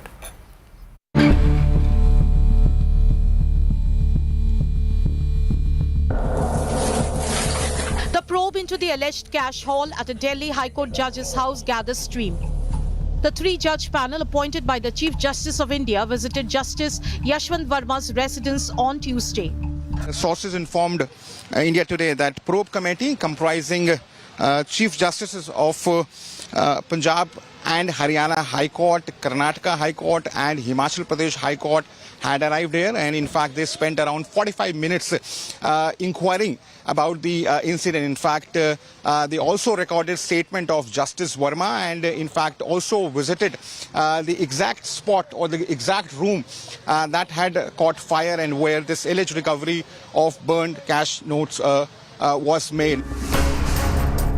The Supreme Court Collegium has recommended transfer of Justice Yashwant Verma to the Allahabad High Court, but the decision has triggered protest. The Allahabad High Court Bar Association has begun an indefinite strike, raising concerns over allegations of corruption against the judge. हमारी ये लड़ाई इसलिए हो रही है कि मेरे यहाँ जो हार्ड वर्किंग ऑनेस्ट जजेस हैं, आज उनकी छवि खतरे में पड़ी हुई है। इलाहाबाद हाई कोर्ट को डंपिंग ग्राउंड समझ लिया है। जो भी होगा उसको आप यहीं करप्शन के चार्ज पे कहीं कोई जज को ट्रांसफर किया किसी डाउट पे, तो Allahabad is a high court वहां ट्रांसफर कर दो। Vice President Jagdeep Dhankar called a meeting of floor leaders to discuss the cash haul. I have scheduled a meeting after seeking convenience at 4:30 p.m. today with the floor leaders as suggested by leader of the opposition and agreed to by leader of the house. I am sure we will have very fruitful interaction and find a way out. The opposition raised the issue in Parliament. In-house procedure of the judicial system is concurrent and independent to what Parliament does.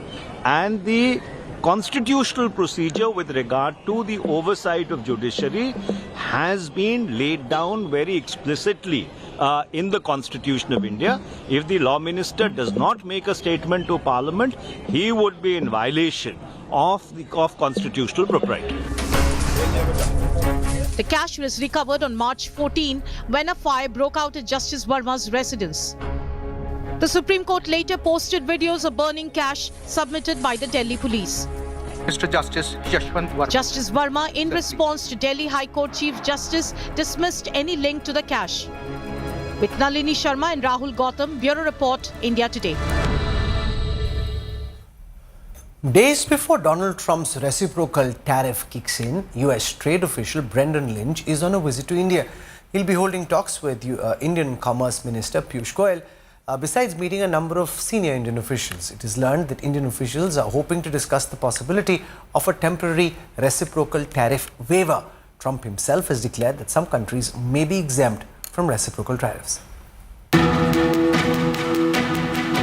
As the clock ticks to Donald Trump's reciprocal tariffs, a high-powered U.S. trade delegation led by Brendan Lynch, the U.S. trade representative for South and Central Asia, reached Delhi this afternoon. Its 5-day mission in India to find a solution to the trade tariff standoff. The visit comes even as a report by Reuters says that an internal analysis by the government has estimated that reciprocal tariffs would hit 87% of India's total exports to the United States, worth $66 billion. The report adds that India is open to reducing tariffs on 55% of the goods it imports from the US. These goods are subject to tariffs ranging from 5% to 30%. India is said to be ready to substantially lower tariffs or even scrap some entirely. This, however, the report says, hinges on the US waiving off its reciprocal tariff. This comes on top of the overall reduction in import duties in Budget 2025. According to a government statement in Parliament, the simple average industrial tariff has reduced to 10.66% from 13.5% in 2023. The Finance Ministry has also introduced an amendment in the Finance Bill to reduce taxes on online ads, in a big relief to Google, Meta and X. Clarificatory amendments in the provisions for IFSC's provisions and presumptive taxation for service providers for electronic manufacturing units is also being brought in as government amendment. And a third one, for clarity and consistency, a government amendment is coming in for small changes in the block assessment provisions. And then the 6% equalization levy, which was being proposed, which was in effect for advertisement and other things, is being proposed to be removed, so that we can address the uncertainty in the international economic conditions. Indian equity markets, meanwhile, rose for a 7th straight session on Tuesday in hopes of diluted reciprocal tariffs. Fears over the sweeping tariffs seem to have lessened with US President Donald Trump's latest remarks that signal a softer stance than before. In what could be the latest recalibration of tariffs by Trump, he said several countries could get breaks. April 2nd comes, that'll be reciprocal tariffs. But we may take less than what they're charging because they've charged us so much. I don't think they could take it. In other words, they've charged us so much that I'm embarrassed to charge them what they've charged us. But it'll be substantial. And you'll be hearing about that on April 2nd. Trump, meanwhile, played another tariff card, threatening a 25% tariff on any country that buys oil or gas from Venezuela. According to an executive order signed on Monday, those tariffs will take effect on or after April 2nd. India is one of the big importers of Venezuelan crude oil and could face additional worries on this front. Bureau Report, Business Today Television. China's BYD has dethroned Tesla as the world's top electric vehicle seller. The numbers are jaw-dropping. In 2024, BYD raked in $107 billion, selling 4.3 million vehicles, more than double Tesla's 1.79 million. BYD's stock price also reached an all-time peak this month after it unveiled new battery technology that it said allowed a vehicle to travel up to 470 kilometers after charging for just 5 minutes.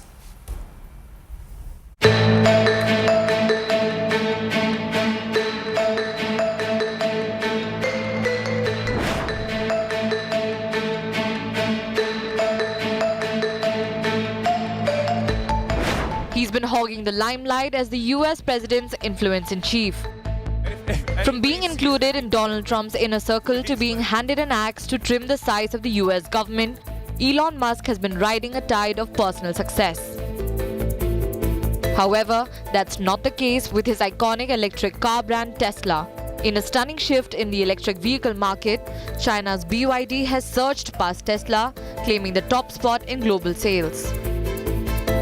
According to latest reports, Chinese automaker BYD recorded a staggering $107 billion in revenue for 2024, eclipsing Tesla's $97.7 billion. BYD sold nearly 4.3 million vehicles last year, a mix of fully electric and hybrid models, dwarfing Tesla's 1.79 million pure EV deliveries. That is more than double of Tesla's output, a gap that's turning heads worldwide. In China alone, BYD's dominance is clear. Last month, the company sold over 318,000 vehicles, a 161% jump from the year before, while Tesla's sales in the same market dropped nearly 50% to just 30,000 units. So what's driving the BYD surge? Analysts point to BYD's affordable pricing. Models like the Seal EV start at just $12,000, paired with cutting-edge technology like their new 1,000 kilowatt charging system, twice as fast as Tesla's superchargers. BYD has also mastered vertical integration, building their own batteries and software, while offering prices that Tesla cannot match. BYD is also accelerating its global push with record exports last month. Meanwhile, Tesla faces challenges. Sales in Europe dropped 45% this year, and its China slump continues. The markets are reacting too. BYD stock has soared 37% this year, while Tesla's has plummeted over 27% in 2025, reflecting investor confidence in BYD's momentum. Closer to home, the India experience tells a stark story for the two companies. Tesla's been knocking on India's door for years, tangled in high import duties, once 110%, now eased to 15%, and demands for local manufacturing.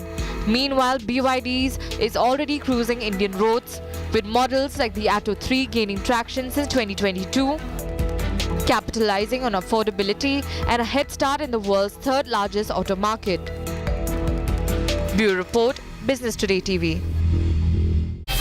This is where I wrap up the news track tonight. For your time and your trust, thank you very much. I look forward to seeing you 8 p.m. tomorrow evening. Till then, from all of us here, goodbye, good night.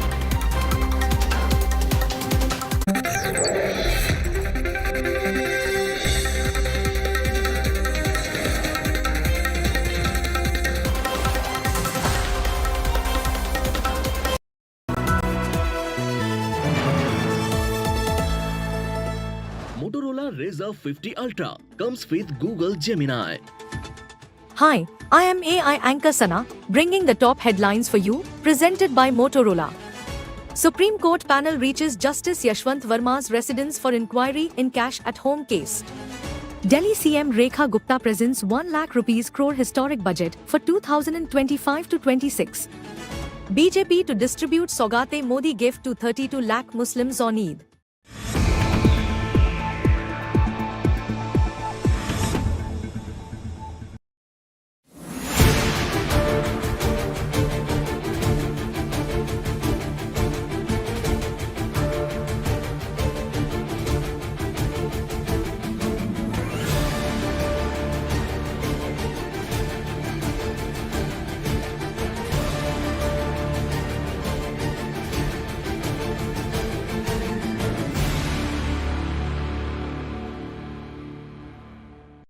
Eid के शुभ अवसर पर यदि BJP से जुड़े हुए लोगों को ये किसी तरह की सौगात देने का जो फैसला है, ये है इस शर्त के साथ मतलब वेलकम किए जाने लोग योग्य कि आखिर इस सौगात में है क्या, दिल में जगह या दिखावट की कुछ चीजें। ये राजतंत्र नहीं है, लोकतंत्र है। एक एक पाई स्टेट एक्सचेकर की है, जिसमें टैक्स पेयर वो भी है जो गरीब माचिस खरीदता है। तो ये सौगात वौगात, या अगर अपने आप को बादशाह समझने लगे हैं तो मैं क्या ही कहूं। या ये दिल्ली में सरकार नहीं चला रहे, सल्तनत अगर चला रहे हैं तब तो सौगात और तोहफा ठीक है।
Weather forecast now. Delhi, maximum 37 and minimum 20 degrees. Mumbai, maximum 31 and minimum 26 degrees. Kolkata, maximum 36 and minimum 22 degrees. Bangalore, maximum 32 and minimum 24 degrees. Chennai, maximum 33 and minimum 26 degrees. Hyderabad, maximum 36 and minimum 24 degrees.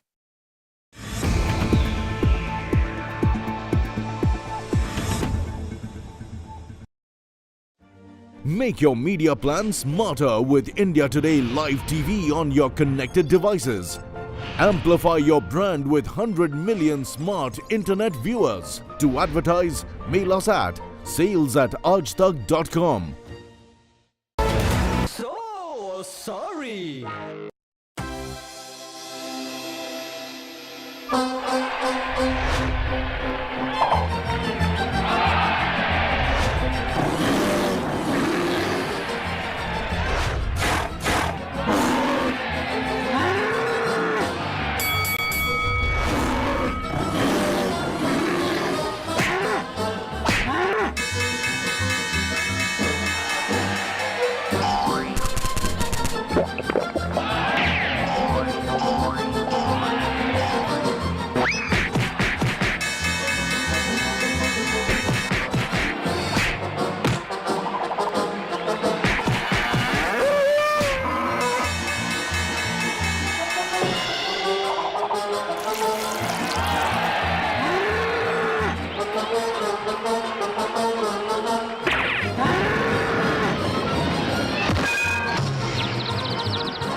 Presented by JK Tire Puncture Guard. Say goodbye to flat tire.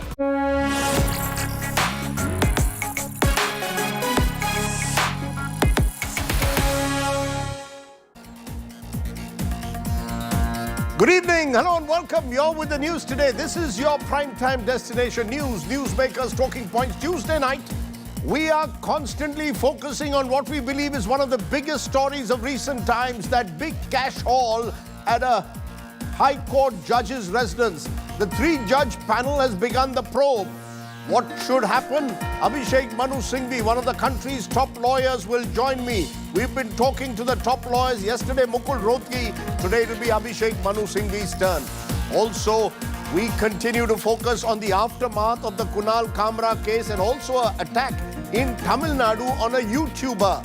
Is free speech under threat across India? Is our big talking point. But as always, first, it's time for the 9 headlines at 9. The Supreme Court appointed in-house committee begins its inquiry, visits the Delhi High Court Judge Yashwant Verma's residence. The panel inspects the premises as a first step.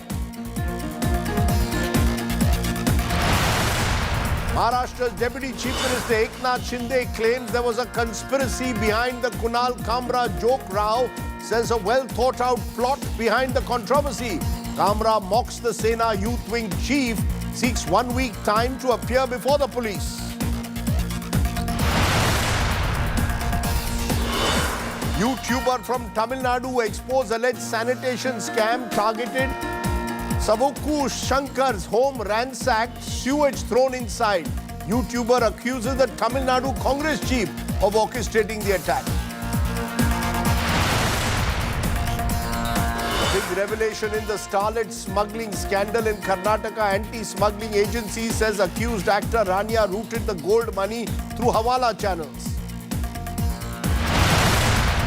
The Delhi government's big women outreach in the budget announces 5,100 crores for women's schemes. Big allocation in Delhi budget for Swachh Yamuna and air pollution.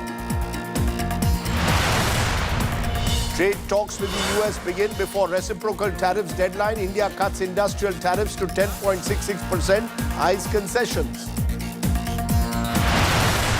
BJP demands a ban on meat and liquor shops in Delhi and J&K during Navratri. Call for curb sparks a political showdown. Donald Trump defends his team after top American security leaders include journalists by mistake on a group chat discussing the Yemen war plan. Senate hearing underway. Chinese electric vehicle giant BYD outperforms Tesla, surpasses Tesla with a record 2024 revenue.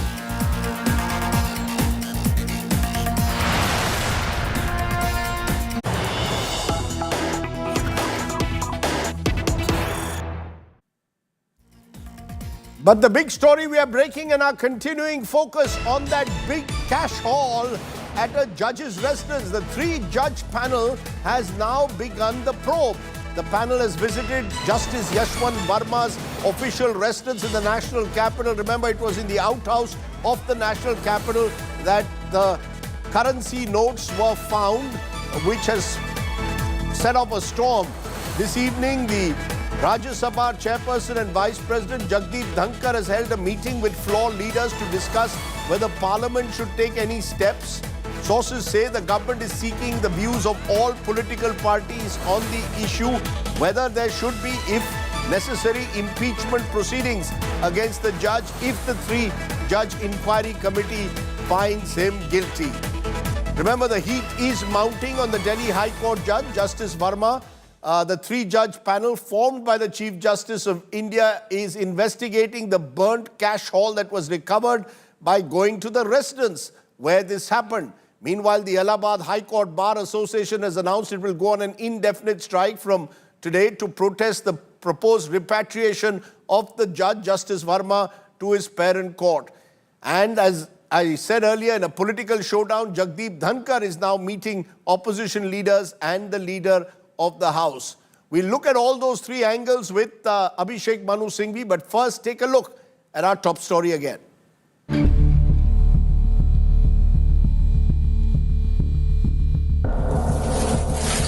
The probe into the alleged cash haul at a Delhi High Court judge's house gathers steam. The three-judge panel appointed by the Chief Justice of India visited Justice Yashwant Verma's residence on Tuesday. Sources informed India Today that probe committee comprising Chief Justices of Punjab and Haryana High Court, Karnataka High Court and Himachal Pradesh High Court had arrived here, and in fact they spent around 45 minutes inquiring about the incident. In fact, they also recorded statement of Justice Verma and in fact also visited the exact spot or the exact room that had caught fire and where this alleged recovery of burned cash notes was made. The Supreme Court Collegium has recommended transfer of Justice Yashwant Verma to the Allahabad High Court, but the decision has triggered protest. The Allahabad High Court Bar Association has begun an indefinite strike, raising concerns over allegations of corruption against the judge. हमारी ये लड़ाई इसलिए हो रही है कि मेरे यहाँ जो हार्ड वर्किंग ऑनेस्ट जजेस हैं, आज उनकी छवि खतरे में पड़ी हुई है। इलाहाबाद हाई कोर्ट को डंपिंग ग्राउंड समझ लिया है। जो भी होगा उसको आप यही करप्शन के चार्ज पे कहीं कोई जज को ट्रांसफर किया किसी डाउट पे, तो इलाहाबाद हाई कोर्ट वहां ट्रांसफर कर दो। I have scheduled a meeting. Vice President Jagdeep Dhankar called a meeting of floor leaders to discuss the cash haul. I have scheduled a meeting after seeking convenience at 4:30 p.m. today with the floor leaders as suggested by leader of the opposition and agreed to by leader of the House. I am sure we will have very fruitful interaction and find a way out. The opposition raised the issue in Parliament. In-house procedure of the judicial system is concurrent and independent to what Parliament does. And the constitutional procedure with regard to the oversight of judiciary has been laid down very explicitly in the Constitution of India. If the Law Minister does not make a statement to Parliament, he would be in violation of constitutional propriety. The cash was recovered on March 14 when a fire broke out at Justice Verma's residence. The Supreme Court later posted videos of burning cash submitted by the Delhi police. Mr. Justice Yashwant Verma. Justice Verma, in response to Delhi High Court Chief Justice, dismissed any link to the cash. With Nalini Sharma and Rahul Gautam, Bureau Report, India Today. Let me go to my first guest. He's one of the country's top legal eagles, senior lawyer at the Supreme Court, also senior member of Parliament. Abhishek Manu Singhvi is now joining me. Appreciate your joining us, Dr. Singhvi. Parliament also now getting involved, the chairperson of Rajya Sabha meeting political leaders. What do you believe should be done to restore public faith in the higher judiciary, given all that has happened in the last week? Is this three-member panel formed by the Chief Justice enough, or is it only a first step in your view? Well, I was in the House when the floor leaders left around 4:30 to meet the Honourable Chairperson of the Rajya Sabha in his chamber. Well, the first answer to your question, Rajdeep, is that this is the beginning, and the Chief Justice of India deserves kudos in having started in the right manner, right direction, right momentum. Had he not done so, all of us would be in reverse, highly critical of him. So certainly it may not be enough. It is a necessary but not a sufficient condition. An inquiry in the manner promptly done, a transparency quotient which is extremely high in the last few days, and in fact uncharacteristically so in many Supreme Court prior proceedings. And that part I have nothing to fault on. Number two, I think we should not mix up the transfer part, because I think that's largely inconsequential. Quite frankly... No, how is it Dr. Singhvi, I'm sorry to interrupt. How is that inconsequential? You see, that's the fear. That's the fear that you're transferring a judge almost as if you're seen either to be protecting him in some manner or not willing to take tougher action. Let me tell you why I use the word inconsequential. I use it in the current context. Look, a judge, Justice Verma, who actually, by most accounts, and I don't know him otherwise, I've appeared before him, is considered one of the best judges of Delhi High Court, cannot possibly have any authority to discharge his functions from the bench, whether he sits here or in Allahabad. So really, he'd be neither functioning as a judge here nor functioning there. So in that sense, I said that the issue of transfer is temporarily inconsequential. He won't be sitting, he won't be exercising any authority, judicial authority. But what is important is that the Chief Justice did the right thing and very promptly, but it is certainly not a sufficient condition. The inquiry must be concluded promptly within reasonable time. But equally, I am very careful in saying that the inquiry must follow a reasonable due process. Don't damn and don't hang without due process, because there are many, many disturbing questions I have also on the side. And what are those disturbing? Dr. Singhvi, what are the disturbing questions? Because yesterday I had Mukul Rohtgi on the show who raised serious question. Where is the police panchnama? What does the income tax have to say? Is the currency genuine, fake? What are your disturbing questions? See, I didn't speak on this for the last few days because frankly I was hesitant. I don't quite like the idea of kind of being seen as rubbing my hands in glee at somebody's discomfiture. But now that things have settled down, I thought I would speak. And the committee should take care that when they proceed further, in whatever manner, they should not make it an irreversible stigma on the judge in case he comes out clean. That's important. Now, the disturbing questions are obvious. One, we have been in social media and elsewhere hearing figures from 5 to 15 to 50. Somebody mentioned the other day 700. Where is a small part of it? Question number one. You cannot say that burnt notes which you see on videos are cash of so-and-so amount. Also, obviously, there is a direct contradiction on other questions whether the daughter and the guard telephoned or only the guard telephoned is relatively minor. but there is a direct 180-degree opposition on the issue of locked or open, access to all or access to none. Now, that is something which must be sorted out by reference to CCTVs. Just note one thing, Rajdeep. It would be very absurd, if A, it is locked, then you break it. Even if you come to my house or your house, so breaking require punches, you require witnesses, you require evidence. In a judge's house, if you break a locked door, you require a whole amount of recording. If it is not locked, then it's a totally different ballgame and gives credence to the judge's defense. So I think we need to hasten slowly, we meaning the committee, and make sure. Then again, no, are you suggesting somewhere that you see a setup? Was the judge set up? Could there be other forces behind it? Could there be fixers involved? No, let's be clear, because lots of theories are swirling around. I have seen the same memes and the same social media which you have. And like you, I will not be irresponsible to start mouthing or parroting what I have seen or read.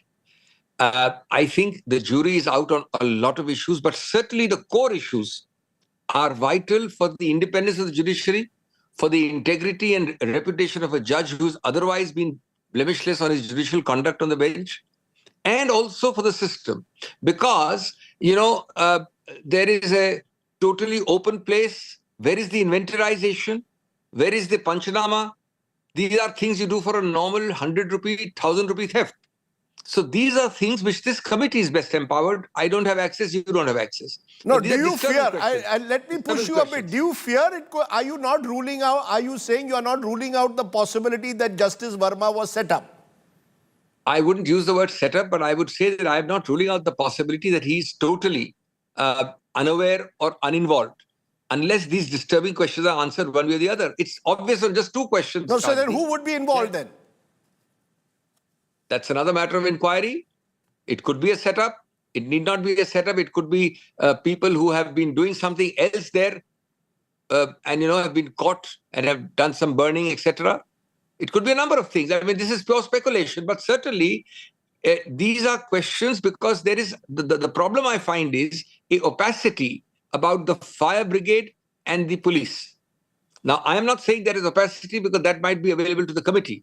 But in the public domain, the alacrity with which direct evidence like a video was shared is not the same alacrity with which the police version and the fire version has been shared. Now, these are two vital things. So there are four vital things. Open or closed door, if locked, how broken, video, panchanama, witnesses, inventorization. And where is the cash? Even burnt cash, where is it kept? Can it be counted to a certain extent? These are only committee matters. So I think they should be very careful and there should be no knee-jerk reaction in just, gloating. All of us in this society, unfortunately today, we have great fun when somebody else is in trouble. I don't believe in that. In fact, quite frankly, I kept away from it's not gloating. Yes. My final question to you is simply this. It's not gloating. I think what the media and others are asking is that there is a fear that judicial corruption has reached some of the higher reaches of our judiciary. We hear a lot of speculation over it, about how judges, about bench fixing and worse. Given all of that, do you concede that what has happened has naturally led people to believe maybe their worst fears are being proven true? That's the problem. Absolutely. I would go to the extent of saying that you are, Rajdeep, using words of studied moderation. I mean, today, I'm not talking of this case. And these kind of cases fuel that perception. Having spent a lifetime, when we started practice, there would be in hushed tones a mention that sometimes this percentage of so-and-so district judge has this problem. As time went by, we started hearing of high court judges. As time goes on further, we hear of Supreme Court judges. So perceptions are very important for the integrity of the system, and I agree with you entirely. This kind of thing shakes the very root and the foundations. So I'm not taking it lightly, but I'm just saying, be thorough, and these are very good three judges, chief justices, etc. I'm sure they will follow that process, and then be transparent, be thorough, and then be transparent. Thereafter, if they start hiding things, there'll be a big problem.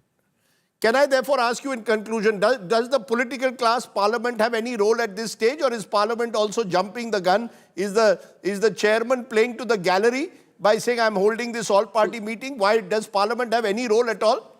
Two things. Parliament's role in a discussion model cannot be questioned. Parliament can discuss. There is an article in the Constitution which does not allow the conduct of a judge in court to be discussed in Parliament, and reciprocally, Parliament's conduct within the House not to be discussed by the judiciary. But that doesn't apply for corruption cases. So discussion is absolutely available and kosher. But equally, I don't think knee-jerk reactions that we will press a button and change clearly a stigmatized collegium into, or rather not too successful collegium, into a brand new shining NJAC. And by that press of button, you'll start having shining good judges. I don't subscribe to that view. Okay. I would not. I would say before you shift all that, you must think carefully. You must see that executive interference in the judiciary is equally minimized. And you must see ultimately, it's the source which has to be good and pure. When I select you and I select a good man, then it will have an effect down the line. So it's the selection process which has to be done properly. And I don't think a press button away from the collegium into NJAC or from NJAC to the collegium is going to make that easily a difference. It's the wisdom and the nuance of how you select. Let me leave it there, Dr. Singhvi. You've given us your perspective. You've broken your silence. It's interesting how more and more senior lawyers are now finally speaking out on the case. I hope that many of you join in a wider public discussion which is needed on the state of our higher judiciary. I appreciate you joining us, Dr. Singhvi, there on that big story that we've been tracking. At this moment, we're also getting some breaking news. A big political story is happening at this moment because the AIDMK chief and former Tamil Nadu Chief Minister E. Palanisamy has met Home Minister Amit Shah a short while ago. The AIDMK is now reportedly in alliance talks with the BJP ahead of Tamil Nadu elections next year. Remember, Tamil Nadu goes to the polls in March next year. The two sides did not fight the Lok Sabha elections together, which is why there is speculation. Is E. Palanisamy, his visit to Amit Shah, suggesting BJP and AIDMK could fight the elections together? Pramod Madhav, my colleague from Chennai, is joining me at this moment. Pramod, what are you picking up? Because during the Lok Sabha, Annamalai, the leader of the Tamil Nadu BJP, made it clear no truck with the Dravida parties. Now we are seeing these pictures. Is there a real possibility of a BJP-AIDMK alliance? I think there is quite a real possibility right now because earlier it was speculated for more than 6 months ago. Edappadi K. Palaniswamy very clearly mentioned that he will not have any kind of alliance with BJP, and that's how he also faced the parliament elections. But however, for the past 1 month, he has actually softened his stance. He has said that whatever talks needs to be done about the alliance, it will be only conducted during the next year, maybe 2 months before election or such. And right now, it was a surprise visit by the opposition leader, as this visit happened amidst the assembly that is happening currently. And in fact, the chief minister also took a dig at it, saying that we all know that opposition leader is going to Delhi, and we also know that he's going to meet a prominent person. So it seems that the dice has started to roll, Karthik. Where does this leave Annamalai? Because Annamalai has become the face of the TN BJP and he's been against the AIDMK. Now, I don't see him in any of the pictures. Is this being now done at the level of Amit Shah, with Annamalai possibly having to just accept it, swallow and accept it? Well, one thing is very clear. Edappadi K. Palaniswamy has made it very clear that he is the leader of AIDMK and he will be the leader of opposition party in the state of Tamil Nadu, because that is what Annamalai did not agree upon. He said that Annamalai said that BJP will be the leading force, but AIDMK did not agree to it. So right now it looks like probably BJP has come down a bit and said that probably they should have to go and look about on this also. Definitely it's going to be not in favor of Annamalai, Raji. Okay. We'll wait and see how that goes, but clearly the BJP is showing an element of flexibility. One day your adversaries, next day your allies, Palanisamy and the AIDMK have been NDA allies, and elections coming close could well mean realignment in Tamil Nadu. Pramod Madhav joining me there from Chennai with the very latest. Let's turn to another news story. The Kunal Kamra controversy involving the stand-up comedian that continues to snowball. Today, Maharashtra's Deputy Chief Minister Eknath Shinde claimed that Kamra took a supari to make remarks against him. While the comedian is defiant and says he will not apologize, the Mumbai police has now summoned him to the city. Kamra has sought a week's time. The question is, why are more people not speaking out, though, in favor of someone who's been targeted for expressing his opinion? Take a look. A satirical take snowballs into a political slugfest. Comic Kunal Kamra and Deputy Chief Minister Eknath Shinde in the eye of this storm. Eknath Shinde claims conspiracy, alleging Kamra took Supari to make the remarks against him in the comedy special, saying every action has a reaction.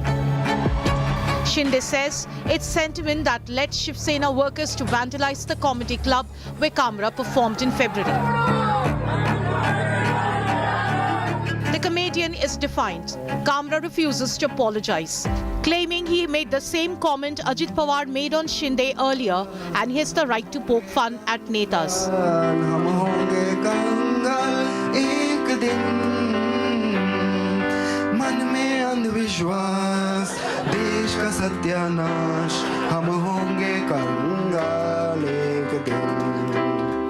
The Habitat studio, the venue of Kamra's show, was targeted by Shiv Sena workers on Sunday. Kamra condemned the vandalism unleashed by the Sena workers but reiterated he's not afraid.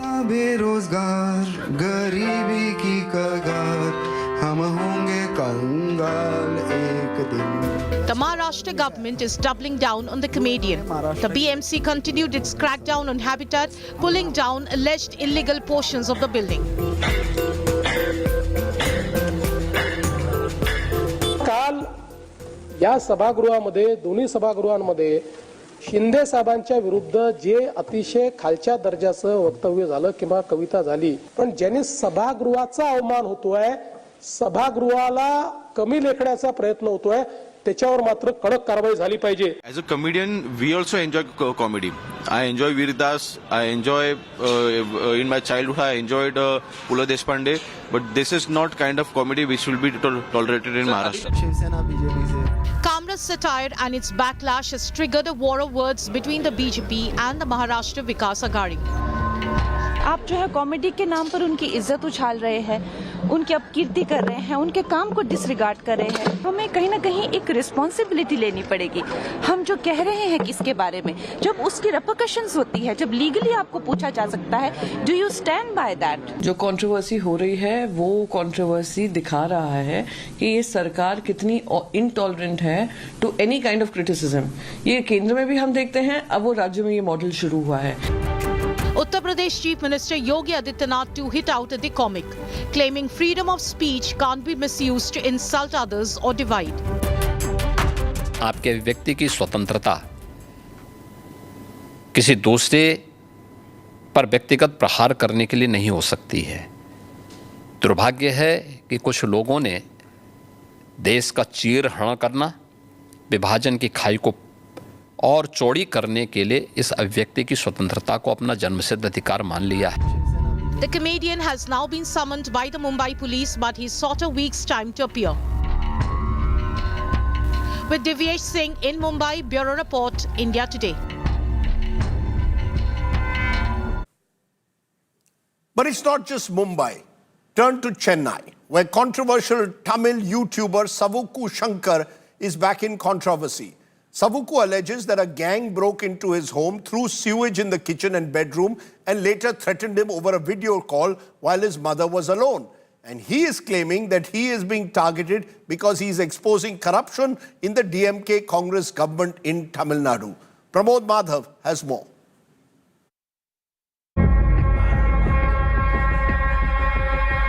Sewage and shit in kitchen and bedroom. Vandalism and threat. This video was put out by Tamil YouTuber Savukku Shankar. He claims that a gang broke into his home, threatened his mother, all because he exposed an alleged sanitation scam in the state. He has blamed Tamil Nadu Congress chief for the attack. After this incident happened, I learnt that all those people were sent by TNCC President Mr. K. Selva Perundagai. The reason Mr. Selva Perundagai is angry on me is that I have exposed a huge scam in the delivering of vehicles in the Dalit Entrepreneur Scheme. Police sources say the intruders claimed that they were offended by Shankar's alleged derogatory remarks about sanitation workers in one of his videos. The case has now been transferred to the CBCID. The Tamil Nadu Congress president, meanwhile, has rejected the allegations. I am condemning this incident, should not allow violence anywhere. But what way I am connected? You tell the police, you tell the court what happened. So why is he blaming you, sir? He is having hidden agenda. His hidden agenda is high expectation. Why you of all politicians, sir? Why are you targeted by Saukushankar? He targeted everyone. AIADMK Palanisamy has hit out at the DMK government, accusing it of intolerance. Savuku Shankar has been a vocal critic of the DMK. He was arrested under the Gundas Act twice last year. With Pramod Madhav in Chennai, Bureau Report, India Today.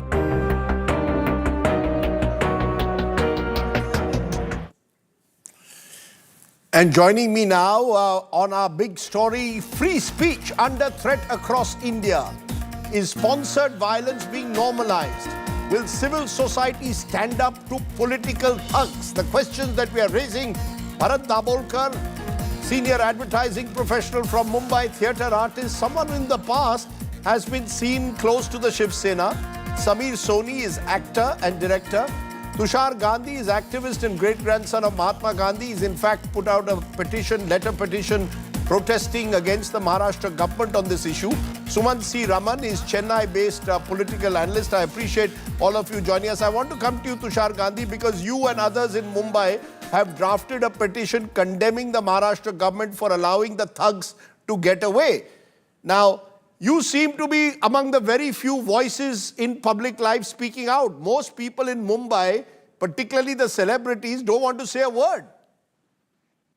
Yeah, Rajdeep, I don't have to worry because I live in a rented apartment, so the threat of the bulldozer won't work on me, and I'm not afraid of goons, so that threat also doesn't deter me. So I can afford to raise my voice against such kind of muscle man attitude that has become a very it's become a normal habit of people in power. When they can't do what really matters, they resort to such thuggery to establish their dominance and show off their strength.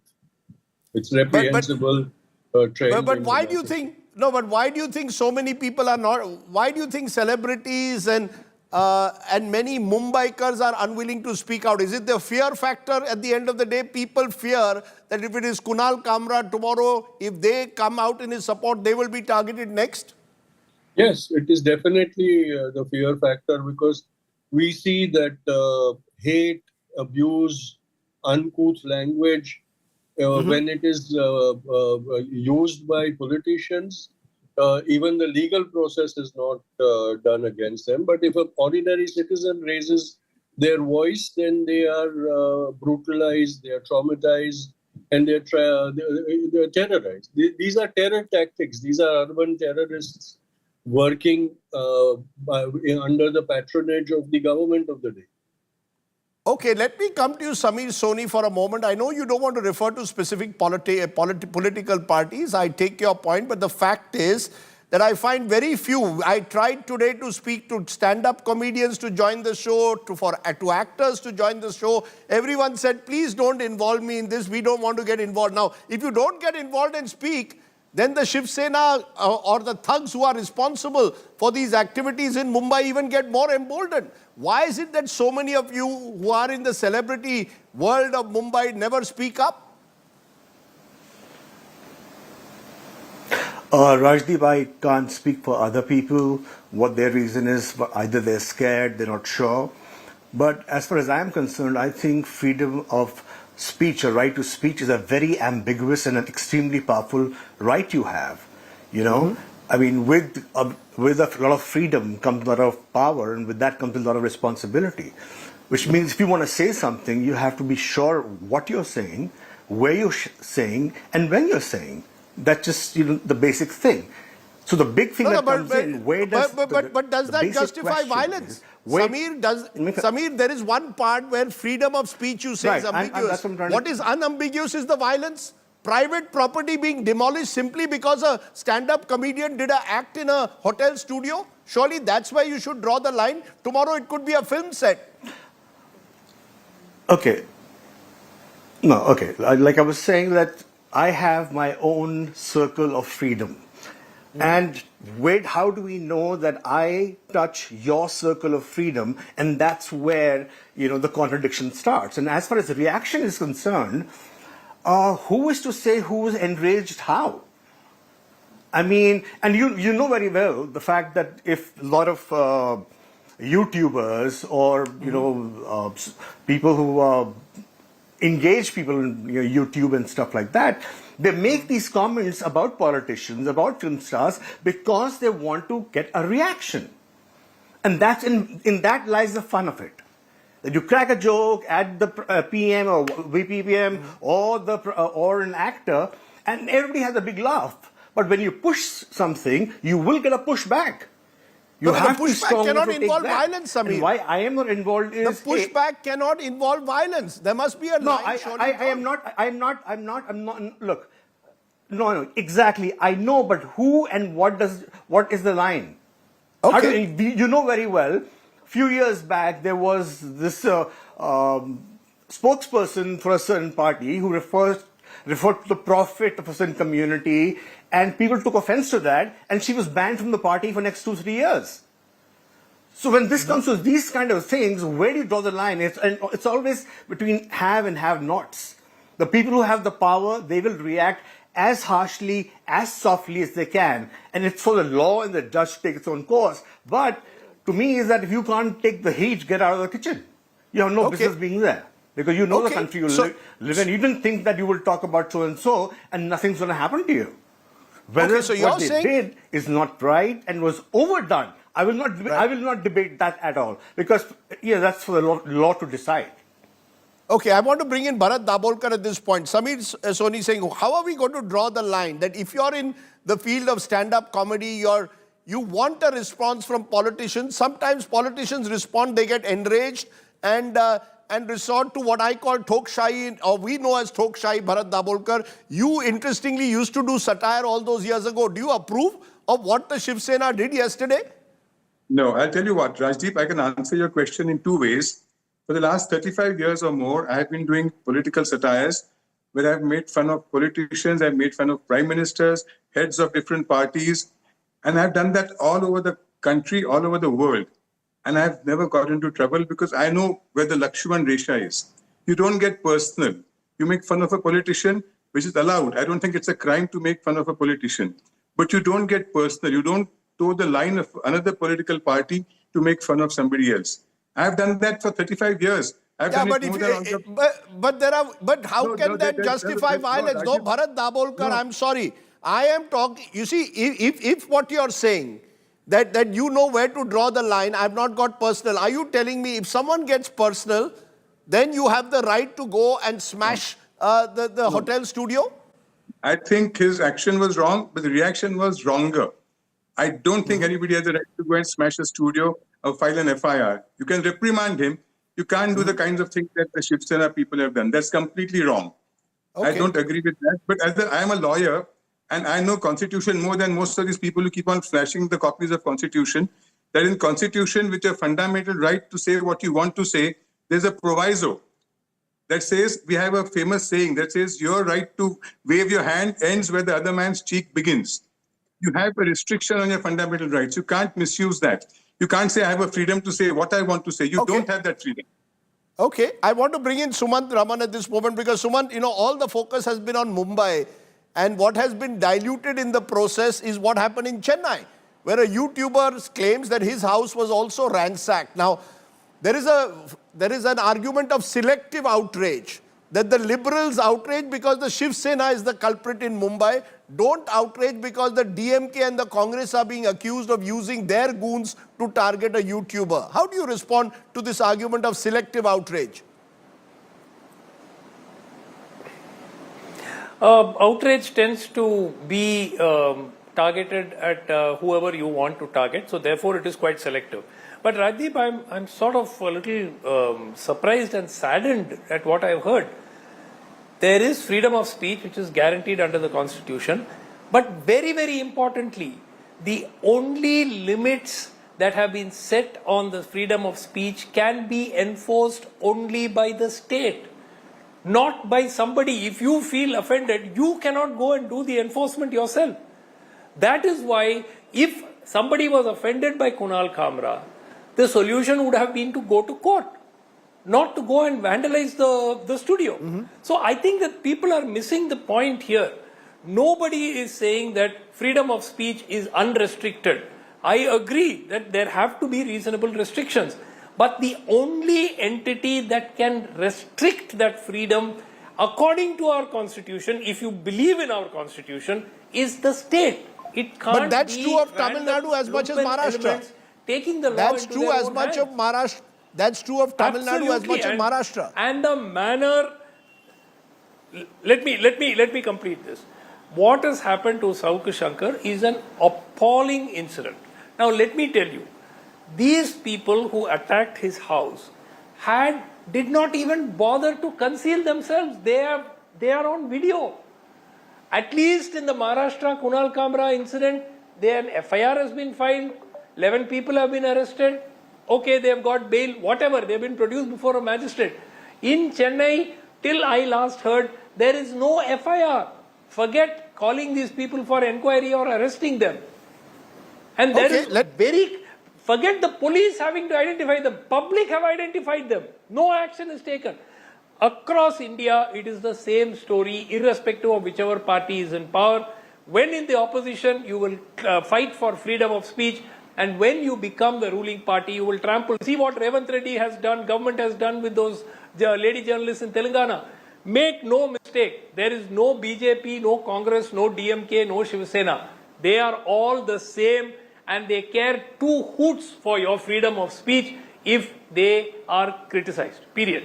Okay. I want to at this moment, Samir Soni, you wanted to respond. Go ahead. Yeah, I would like to respond to Sumanji that what he's saying is more of a matter of law, the policing. You're responsible for your action if you break law, which is vis-a-vis destroying property. Surely you should have to be held by, for it. And it's got nothing to do with freedom of speech. So that's true across the border. So I don't know why that is so relevant in this particular case. And it's relevant. It's relevant in this particular case because I had on my show the Shiv Sena Yuva Sena leader who led the mob, Rahul Kanal, yesterday, and he was happy to take responsibility. Now, if you are going to take responsibility happily for a violent act, that suggests an element of impunity. But beyond the point you can't be touched. FIR will be filed, you'll be arrested, you'll wave to the crowd and get bail the next morning. Yeah, or the same That's evening. completely wrong. That is not allowed. That's completely wrong. Or in Tamil Nadu's case, no FIR also. Rajdeep. Right. Yes, Samir. No, listen, Rajdeep. When you say these people, they come on TV and they take glory on it or feel great about it, don't you inside feel guilty about that? Because you take these odd incidents and make it nationwide. No, I believe they should be exposed. I mean, a couple of weeks back, I'm not giving a platform. I want to expose them. The country must know. You're not that there are exposing people. it. No. It is.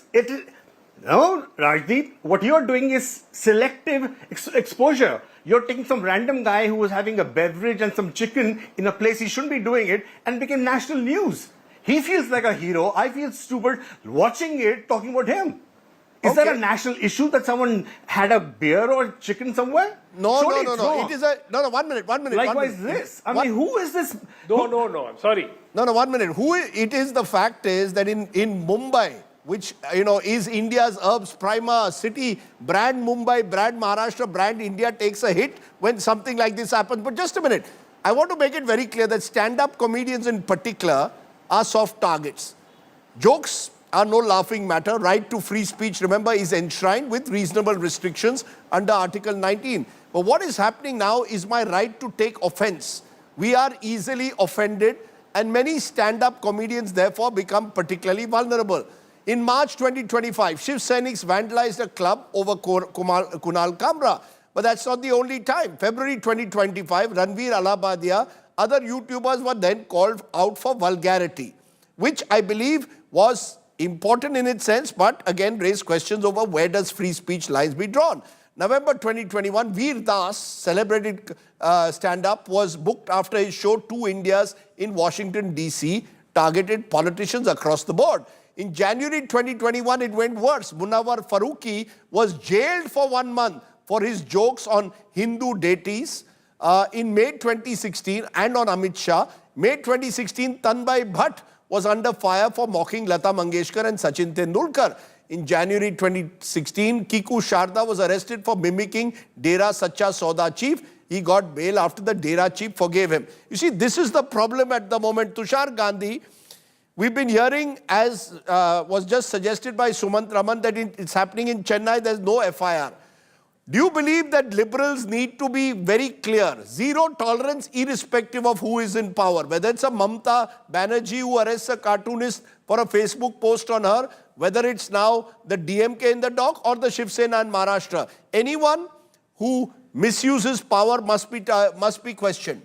Absolutely, absolutely. And Rajdeep, I don't agree with this accusation that liberals are selective. Liberals always raise their voice. There are certain issues which where the voices are louder and are picked up. In other issues, you speak about them and nobody bothers.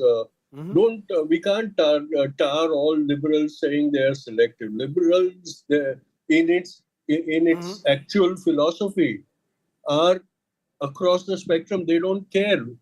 Anybody does wrong or anybody uses radical methods are criticized, and it happens. So you're saying you condemn Tamil Nadu as much as you condemn I Mumbai? condemn Revant Reddy, I condemn Tamil Nadu, I condemn everywhere where people are targeted because there are no limits on freedom of speech. If somebody criminally because remember Mr. Gandhi, for decades Bal Thackeray, when he was Supremo, Tokshahi was normalized even then. So the fact is, it's now, you say one thing when you're in opposition, one thing when you're in government. Bharat Dabolkar, do you agree with this philosophy that we are being selective, or do you think that it's very clear? Anyone who resorts to violence must be condemned. Why should Kunal Kamra be the one condemned? The condemnation should be on the violence. I think Kunal Kamra was wrong, but I think Shiv Sena, which vandalized his property, were more wrong than Kunal Kamra was.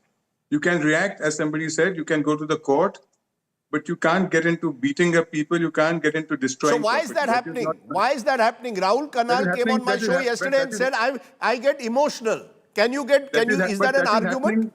But Rajdeep, that is happening with every political party. A girl called Ketki was jailed because she said something against the NCP Supremo of that time.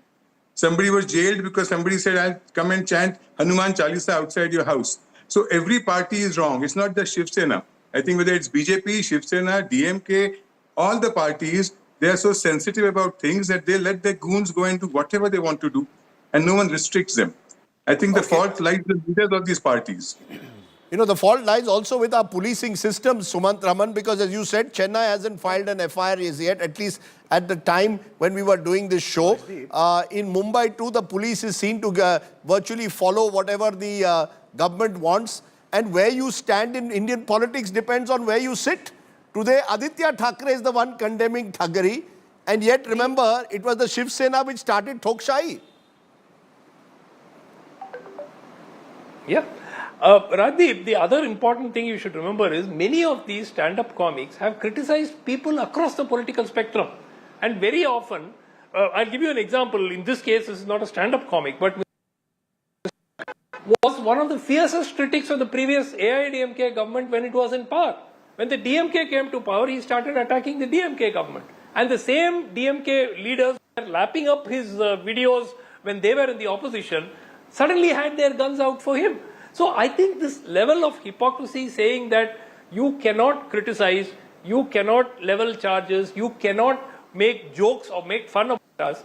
I mean, we've heard of people, you know, the famous cartoonist R.K. Lakshman and his cartoons on Pandit Nehru and Indira Gandhi, and we've heard about the relationship that Mr. Vajpayee, I think Shekhar Suman had recited a very nice story about how he used to, make fun of Mr. Vajpayee, and Mr. Vajpayee had a huge laugh about it. There was a video today of Mr. Lalu Yadav enjoying somebody making fun of him. I mean, this is something that is noted and put out as comedy.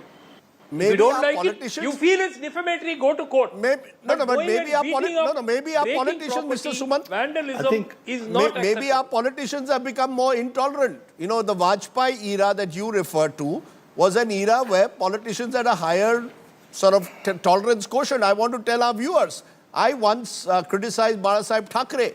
Shiv Sainiks came to my office, black flags, black ink. I had to move through the back door. But a month later, Bal Thackeray called me and asked me to have a warm beer with him. So he was ready at the end of the day to accept perhaps that, criticism. He was a cartoonist himself. And the truth of the matter is, maybe in that generation, politicians were more willing to accept criticism. Now in the age of social media, our politicians have become far more prickly. You agree with that, Sameer Soni? Could you do a film, you think, lampooning politicians today? Sameer, could you do a program on TV? Do a program on TV about what? About lampooning politicians? Do you think you could get away with it today? I can't. Look, okay, I don't think so. I'm pretty sure I won't. But let's not digress. You know, this is, if you take this, what is happening right now has been happening for years and years and years, right? Because the fine line that separates with what is okay and acceptable is so fine. You never know when you are stepping on somebody's toes. And what happens is you're constantly pushing the envelope to find out where does that line lie. And you get pushbacks. Similarly, we didn't have digital stuff. We did not have stand-up comedians earlier. So they're pushing and they're getting the pushbacks. And very soon this will settle down to a different thing. For example, when you and I were in school, if we didn't do our homework, a teacher would come and, slap us with a ruler or something. Today it would be considered child abuse. Things have changed. We do change. We accept the new normal, what happens. That's how societies are built. You make a good... I take your point with only one caveat. One thing which is unacceptable is violence. Think about today. I want each and every one of you to think about the hotel studio owner. Please think about him. It's very easy for us to sit in a TV studio and comment on the fine lines. He deserves compensation, in my view. He should be given compensation. And remember, Devendra Fadnavis, when he was in the opposition, had defended Kangana Ranaut and said, follow the law of the land. The same Devendra Fadnavis, now in government, says it is the Shiv Sainiks who defends the Shiv Sainiks and targets Kunal Kamra. Where you stand in Indian politics depends on where you sit. And that's part of the problem, just many of the problem. Yes, Tushar Gandhi, I'll give you a final word, 30 seconds. They sent a bulldozer to the venue where Kunal Kamra shot his show. But on Juhu Beach, there's a prominent illegal building which has been declared illegal and demolition orders have been issued. But because it belongs to Narayan Rane, the bulldozer doesn't find the road there. That is selective vandalism. That is selective politics. That is politics of vendetta. And that has to be opposed strongly. No excuses can be made. I'm sorry, but most of these people over here have been making apologies to condone violence. That can't be accepted. I agree with you entirely. Violence cannot be condoned. Whatever your provocation, find a better way to express yourself. That is where the line has to be drawn. I want to see the Maharashtra government now compensating the hotel studio owner. You want to build brand Mumbai, brand Maharashtra, brand India, walk the talk and really show that law and order is being maintained by you and not being outsourced to street thugs who are being sponsored by a political party. Think about it. On that note, let's take a break. When we return, the US war plans for military strikes on Yemen have been leaked on a messaging app. That's right, you heard that there. Back in a moment.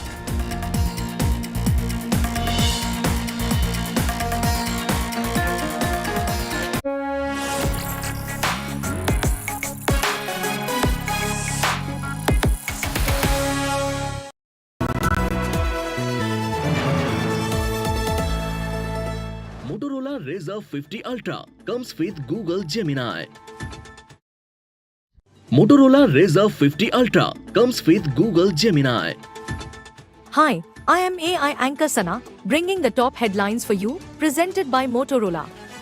Supreme Court panel reaches Justice Yashwant Verma's residence for inquiry in cash at home case. Delhi CM Rekha Gupta presents 1 lakh rupees crore historic budget for 2025 to 26. BJP to distribute Saugate Modi gift to 32 lakh Muslims on Eid.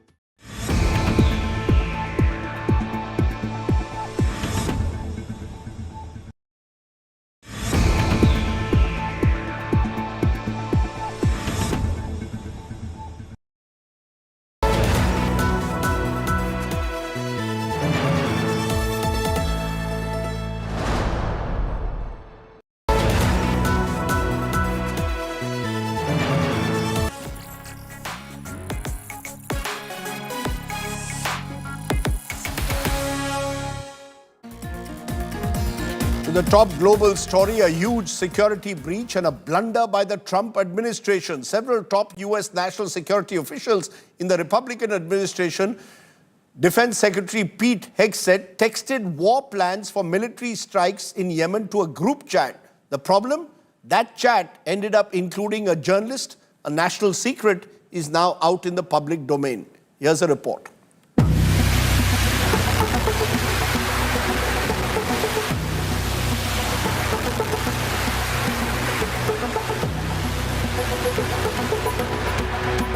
US war plans for upcoming military strikes in Yemen were texted to a group chat in a secure messaging app 2 hours before it was to be carried out.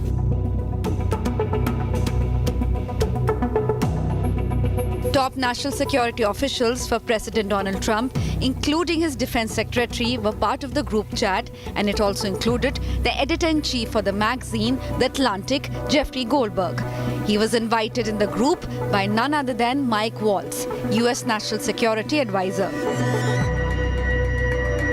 They're going back and forth. A lot of resentment directed at European allies of the United States, which obviously enhanced the credibility of this chain, because everybody in the chain sounded like the people I know who are in this administration.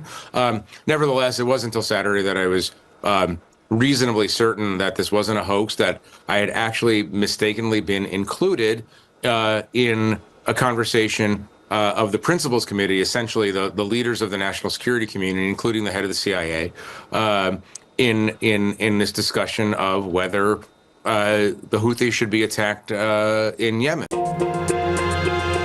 Trump's Defense Secretary Pete Hegseth posted details of the attack on March 15th. A couple of hours later, the US began launching a series of airstrikes against Houthi targets in Yemen.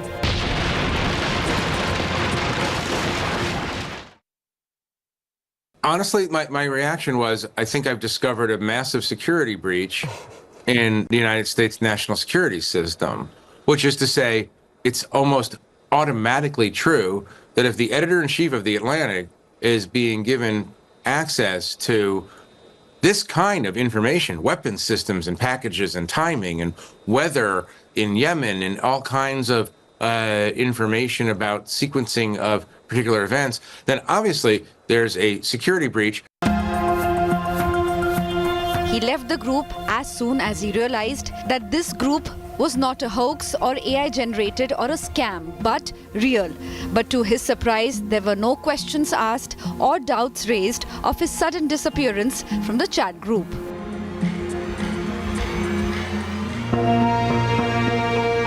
As soon as Jeffrey Goldberg posted his story, chaos broke out.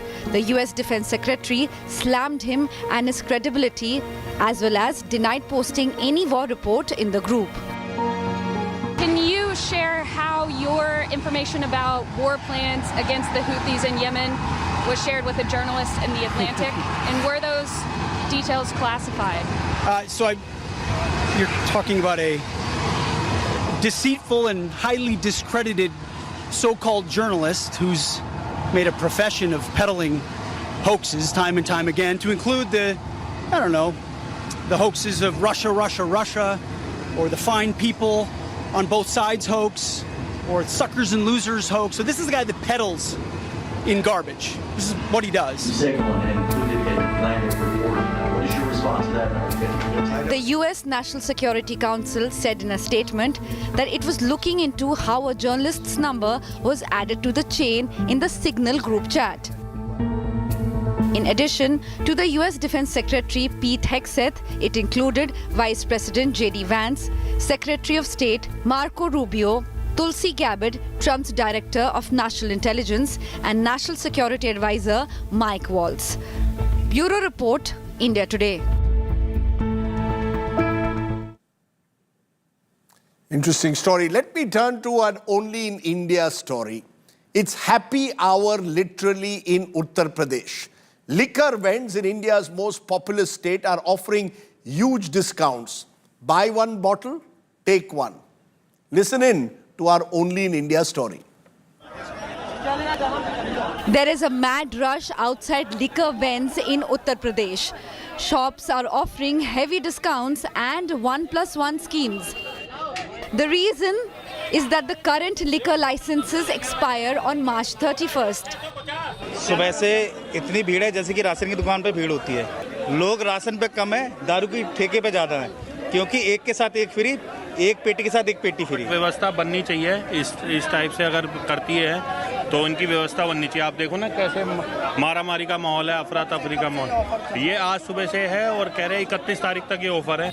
The traders have urged the government to allow them to sell off their current stocks.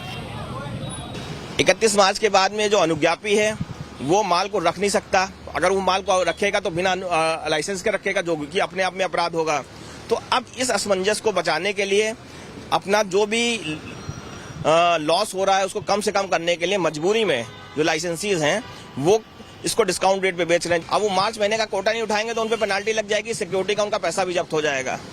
तो अब वो दोनों तरफ से मार झेल रहे हैं। Till the time UP government gives reliefs to vendors, it is happy hours for drinkers. Bureau Report, India Today.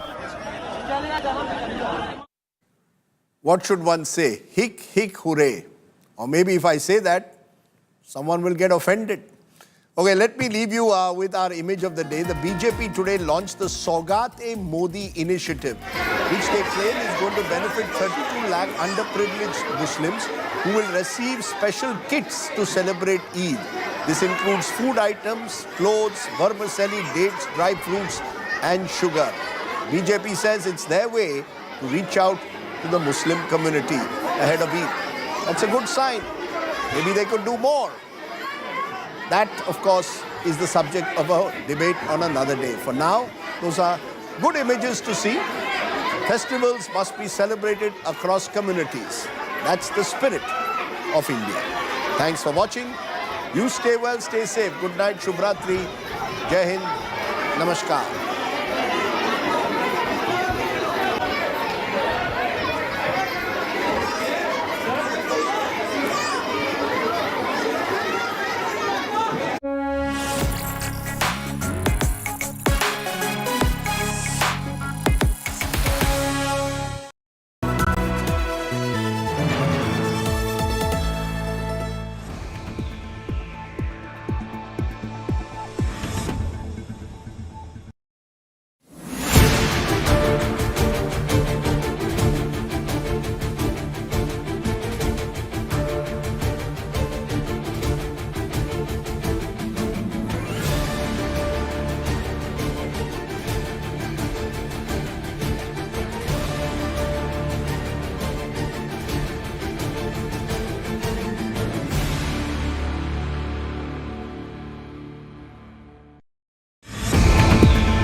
Make your media plan smarter with India Today Live TV on your connected devices.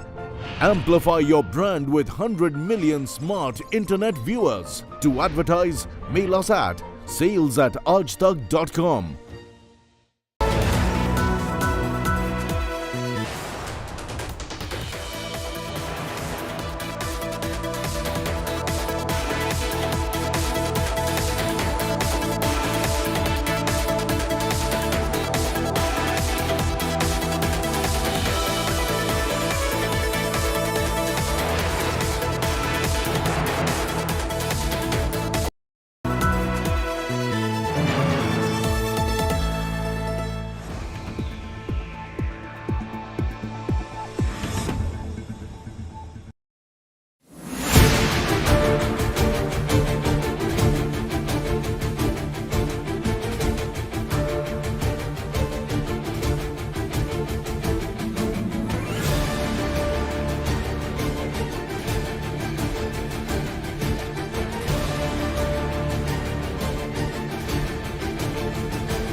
Good evening. The Baloch Liberation Army has released a photograph of a female suicide bomber who was a part of the attack on a military convoy in Kalat in Baluchistan.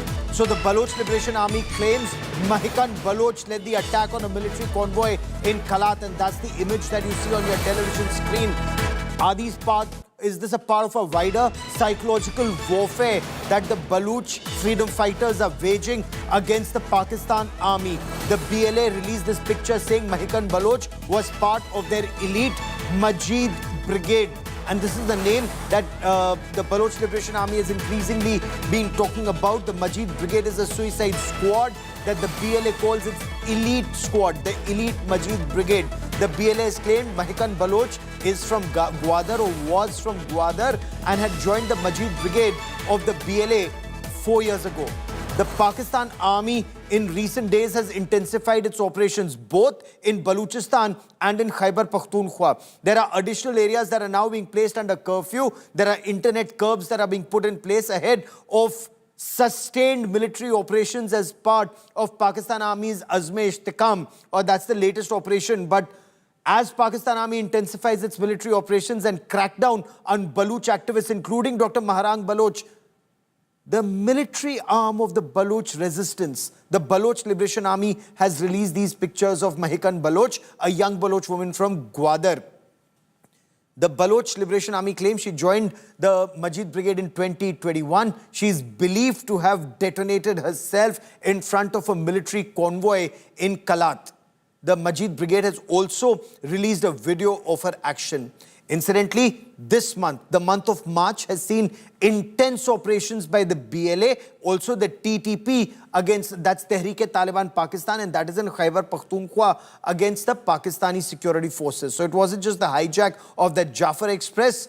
They've targeted a military convoy. There have been a series of strikes that have taken place, more than 50. And this is what Pakistani media is reporting. More than 50 strikes on Pakistani security forces in Baluchistan and in Khyber Pakhtunkhwa. Some reports are talking about coordinated attacks being mounted by Baloch fighters in Baluchistan and TTP in KPK. But this isn't the first time that Baloch women suicide bombers have led the fight against Pakistan Army and Pakistan's occupation of Baluchistan. Take, for example, Shari Baloch. On the 26th of April in 2022, Shari Baloch, a 30-year-old mother of two and an educated woman. Now, most of these suicide bombers are educated women. Now, Shari Baloch was a mother of two and she carried out a suicide bombing that happened at the Karachi University's Confucius Center and that killed 3 Chinese nationals and their Pakistani driver. The BLA claimed that Shari Baloch was their first female suicide bomber, and that marked a significant shift in Baloch operations against the Pakistan Army. Then Sumaya Kalandari Baloch, that was in 2023. On the 24th of June, Sumaya targeted a Pakistan military convoy in Turbat in Balochistan. Again, the Majid Brigade claimed responsibility, identifying her as the Fidain or the suicide squad lead. Casualty details, of course, vary in that attack. Pakistani officials reported 1 policeman was killed, 2 were injured. BLA claimed that the Pakistani casualties were much higher. Then there was Mahal Baloch, and this was in 2024, 26th of August 2024. Mahal Baloch attacked a Pakistani paramilitary base, and this was in Bela. This was again a coordinated BLA multi-pronged offensive. The group released a photograph confirming her as the suicide bomber. And this is an indication, and there have been others, this is an indication that increasingly there are women who are leading this offensive. And as Pakistan Army prepares to fight this war on ground, unleashing a wave of harsh repression, as the Baloch fighters put it in Balochistan, shooting at, killing at point-blank range in some instances, unarmed protesters, arresting unarmed resistance or people like Dr. Maharang Baloch, an activist nominated for a Nobel Prize for peaceful protest for an independent Balochistan, or calling for the stopping of Pakistan Army's atrocities in Balochistan, for the release of those who have been a part of enforced disappearances. Many say that the Baloch fighters are now intensifying their operations, and the worst is still to come for the Pakistani security forces, not just in Balochistan, but also in Khyber Pakhtunkhwa. In midst of all this, Pakistan Army is talking about, or at least some voices considered very close to the Pakistani military terror complex or Pakistani deep state, they're talking about airstrikes in Afghanistan. So Pakistan is now preparing to fight a war on multiple fronts. In Balochistan, against Tehreek-e-Taliban Pakistan in KPK or Khyber Pakhtunkhwa, and strike inside Afghanistan.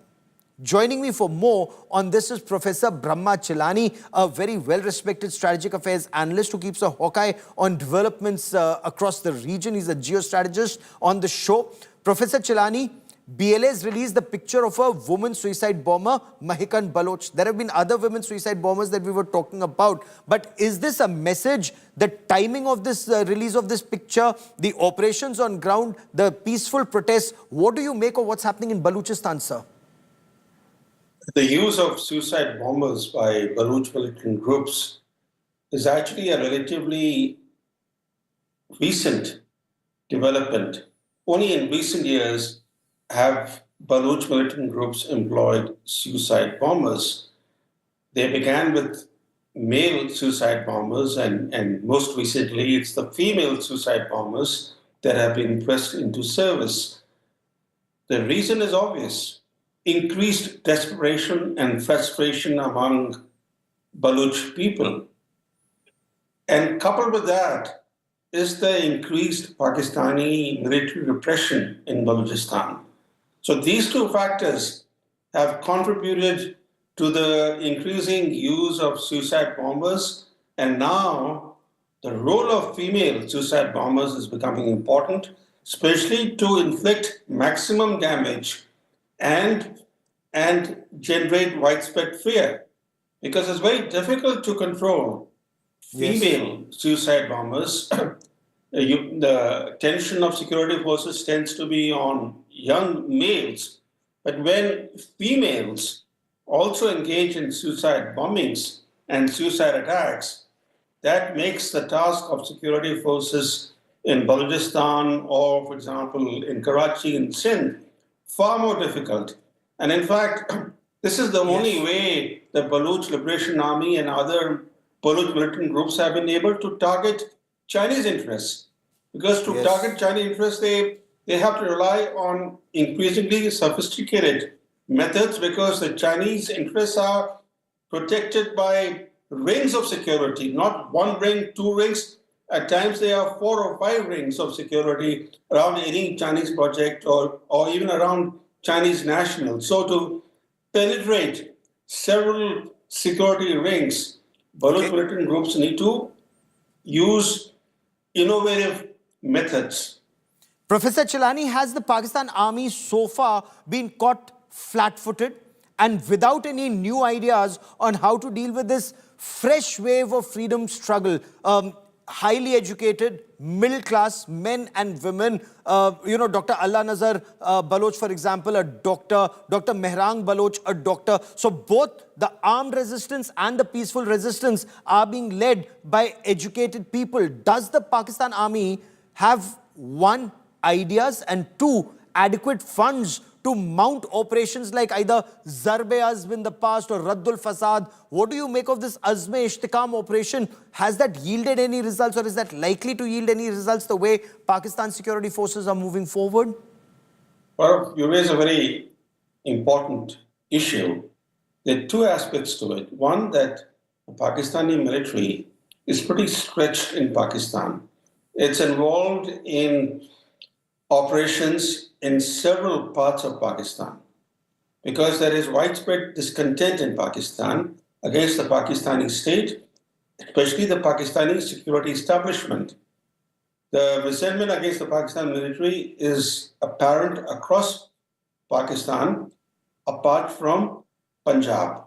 So the Pakistan military is already pretty stretched. The second is that the repression by the Pakistan military in Balochistan is only fueling greater resentment and greater resistance to Pakistani occupation of Balochistan, the way most Baloch see. the presence of Pakistani forces in Balochistan. They see their province under illegal occupation of Pakistan. And the Baloch conflict, as we all know, is deeply rooted in grievances related to the province's political and economic marginalization, as well as the exploitation of Balochistan's natural resources.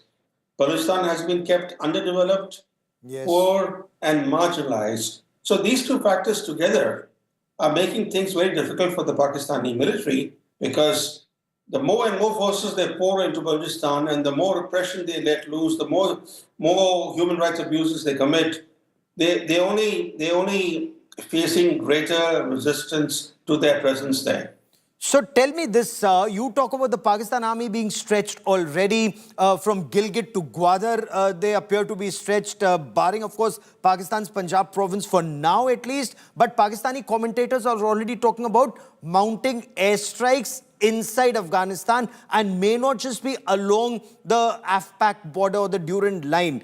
If Pakistan is to mount intelligence-based operations deeper inside Afghanistan and in KPK and in Balochistan, can they afford to open so many fronts, given that their convoys, their routes, their supplies would be so vulnerable to attacks both in Balochistan and in Khyber Pakhtunkhwa? It's a good point, because as far as the Baloch problem is concerned for Pakistani state, the Baloch problem actually also relates to Iran. A part of Balochistan is also under Iran's rule, and Pakistan has blamed Baloch groups operating across the border in Iran for carrying out attacks on Balochistan in Pakistan. So carrying out airstrikes in Afghanistan is not going to do much, even carrying out airstrikes in Iran, as Pakistan did in response to Iran's airstrikes on militant sanctuaries that Iran said were being nurtured, were being facilitated by the Pakistani military establishment. Even those airstrikes did little to contain the Baloch problem. I think the real issue is this, that the root causes of the conflict in Balochistan need to be addressed by the Pakistani state. Otherwise, we will see what we have seen in the last couple of years or last 3-4 years, which is growing escalation of this conflict. And that's escalating not just in Balochistan, but also in Khyber Pakhtunkhwa province of Pakistan, where Imran Khan's supporters continue to remain aggressive. Pakistan army hasn't even been able to tame Imran Khan, who is in jail, remains defiant. And that's another Achilles heel for the Pakistan army. Professor Chilani, for joining me here on India Today. Many thanks. From Gilgit to Gwadar, Pakistan appears to be in trouble. I need to take a quick break because I want to focus on troubles closer home. The Punjab and Haryana High Court has come down very heavily on Punjab police for assaulting a serving army officer and his son. Colonel Pushpinder Bath insists on a CBI inquiry. He's approached the Punjab and Haryana High Court. Details coming up next.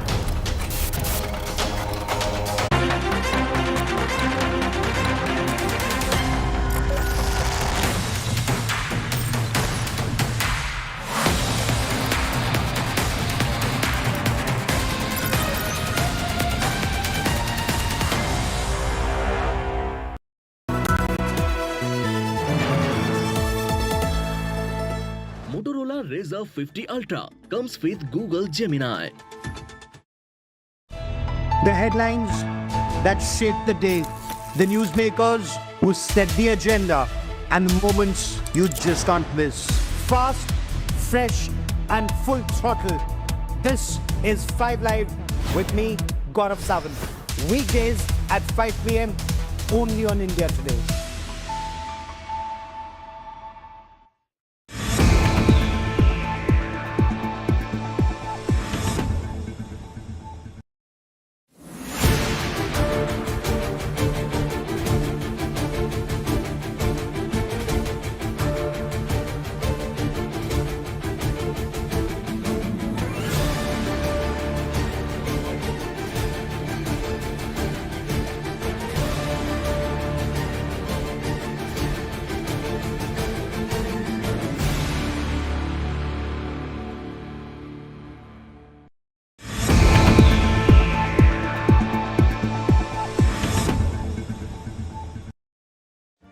Make your media plan smarter with India Today Live TV on your connected devices. Amplify your brand with 100 million smart internet viewers. To advertise, mail us at sales@aajtak.com.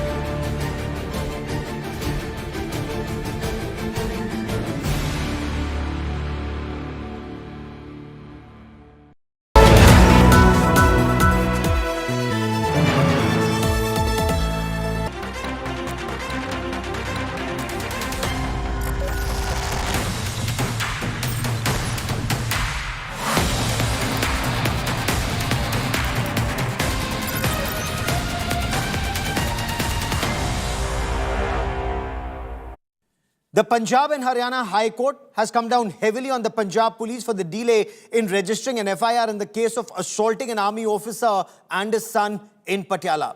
The High Court has directed the Punjab police to file an affidavit explaining the delay in the registration of the FIR and name the officer responsible for this delay. We reiterate the need for a fair and honest investigation in a transparent and a very time-bound manner to punish the guilty and restore faith in the system. All possible steps are being taken to ensure that the Indian Army officer Colonel Pushpinder Singh Bath, who was assaulted upon by the police personnel, gets due justice. I would like to assure all that the Indian Army remains fully committed to pursuing the case to its logical conclusion. The continuous contact between the army authorities and the civil administration has helped in speedy resolution of the matter and ensuring delivery of justice to the aggrieved army officer. The concerned police officials have been placed under suspension and departmental proceedings for major penalty have been initiated. The police officials have been transferred out of district Patiala in order to ensure that the investigations can be conducted in a fair manner. Any person who has assaulted the serving army officer shall be dealt with severely in accordance with law. The criminal investigation shall be completed swiftly so that the culprits are brought to book soon. And joining me now on 5 Live, Jaswinder Kaur Bath, wife of Colonel Bath, who's led this fight for justice. Also with me is Shashikant, former DGP of Punjab, and Kapil Sankla, an advocate in the Supreme Court for a legal perspective on this big story. Ms. Bath, first glimmer of hope that you will get justice with the Honorable High Court directing the police to explain the delay in filing the FIR? Yeah, they've given, I have appealed because I was not getting any way out. I have finally approached the High Court and I'm looking for justice for my husband and his uniform and his pride, which I will not leave until and unless I get the justice. Mr. Sankla, does the police action smack of delaying tactics? Assault that took place on the night of 13th and 14th and an FIR that was registered perhaps a week later, and that too not on the basis of the complaint filed by Colonel Bath, a decorated serving army officer, but on the complaint of a dhaba owner. Well, this is wrong on so many levels, I do not even know where to start. First and foremost, there was a delay in registering of the FIR. And the poor lady in the middle of the night was made to run from pillar to post. This is in complete contravention to various judgments of the High Court and the Punjab Haryana High Court and the Honorable Supreme Court, including in Lalita Kumari, that said that the FIR will be registered irrespective of the jurisdiction, will be registered immediately without further delay, and it would be a contempt of the orders of the Honorable Supreme Court if the FIR is not registered. Not only the delay here, but the purposefully attempt of the police officers to digress the issue by getting a third-party FIR and also making a lady run from pillar to post is absolutely shocking. What is even shocking today is that those 12 officers have merely been suspended and not arrested despite cogent evidence. You see that this is a case of attempt to murder, grievous injury, etc., etc. There have So been... let's take this step by step, sir. Since you've shed legal light on this, I want to bring in Mr. Shashikant. You know, the Punjab police is so well respected. It's a police force that has tremendous experience in tackling terror, in keeping our country safe. Why would the Punjab police behave in the manner in which it did? What is your appreciation, sir? You've led this police force. Yeah, to start with, I'll say that hats off to the lady, Mrs. Bhatt. She is really courageous in the way she has taken this particular fight. I'll say that hats off to, may God bless her with a long and happy life. And secondly, talking about this particular incident, certainly it's shocking, it's horrible, but what happens is an ailment, I think, which has crept into not only Punjab police, but I think most of the police forces all over the country. In each and every state, in each and every district even, they always form a small group of this kind of persons who are basically hoodlums, who just try to take law into their hands, and they are used for this kind of nefarious things like a shootout, like an encounter, etc. And then they are protected, and this power, this protection goes into their heads. They think that they become law unto themselves, and they behave, misbehave, and grossly misbehave on such incidents. Thank you. Ms. Bhatt, explain why, even though a magisterial inquiry was ordered and under tremendous pressure, considering you were running from pillar to post, and on that night, in the same clothes that you had slept in, because your husband had been assaulted, your son had been assaulted, charges that they were under influence of liquor was being leveled on them. But even after that, you did not get justice till the time you approached the governor. Why does that not give you hope that there is a magisterial inquiry that was ordered? Why is it that Colonel Bhatt and you seek a CBI investigation, madam? Yeah, I'll tell you the way, as I told you about the whole incident earlier. Yes. As a lady, and a senior, my husband being into that post is not the question. Question is any lady who has run to save her husband or son and has approached SSP the whole night. And when I go approach him and I tell him, I'm sorry that I'm coming in my nightwear, but I didn't have any option. And he sends me from one police station to another police station, not feeling that how would she feel going in her nightwear right and left, who has to go and be with her husband. And the way of torturous thing SSP Nanak did with me was, it was so torturous that from night 11 o'clock till 1 o'clock, he made me shuffle from one police station to another. It was shocking. The next day, they called the culprits to the office and then tell them to ask for forgiveness from me. And when they asked for forgiveness, I told them, just go out. I am not going to forgive you for what you have done. And then in front of DSP Satnam, their own senior police officials, these guys tells me that you are going to be in Patiala, I'm going to be in Patiala, and your son is here, so watch out. So inside the police station, they had guts to, scare me. And then SSP Nanak has been informed by that. And still they were roaming around without their name being mentioned in suspension. And they were using the government vehicles and the guards and roaming around. The guard is not needed by people who guard us. Guard is needed to people here who are being threatened by these. And I don't know. Mr. Sankla. I want to say one thing. I want to say one thing on this. Yes, please. This is not a fight between army or police. It is fight between these few police people who have made it into a Gunda Raj. And this is not their doing. It is their seniors who have not been able to groom them properly and giving them a shield that you can do anything and you'll be escaped. There are so many cases pending on these 4 officers in Patiala that unless justice given to anybody, or everything has been compromised and settled by SSP That's a himself. very pertinent point you're making, Ms. Bhatt. And he told me in his office, the SSP tells me, compromise is only the option, ma'am. This is what he tells me. After seeing that brutal one uniform to another uniform. One uniform to another uniform. It just defies logic. But I want to once again bring in Mr. Sankla for the legal perspective. No, It the pains legal when, you know, perspective. SSP. It pains when SSP Yes. saw all the videos and evidence and still never, when he suspended, my husband could only recognize 4 SHOs. Rest were told that they were the officers who said the people were involved. But these 4 people, he could not take 4 SHOs name on suspension. He could not tell the media why SSP, who's the district law and order in charge in Patiala, could not take action and take their name. What was the reason of Mr. hiding Sankla, their that's name? a very pertinent point, Ms. Bath is making, that fine, the inspectors made a mistake. Fine, the inspectors were seen as these, encounter specialists, but at least an SSP, a senior police officer, an IPS officer is expected to restrain them.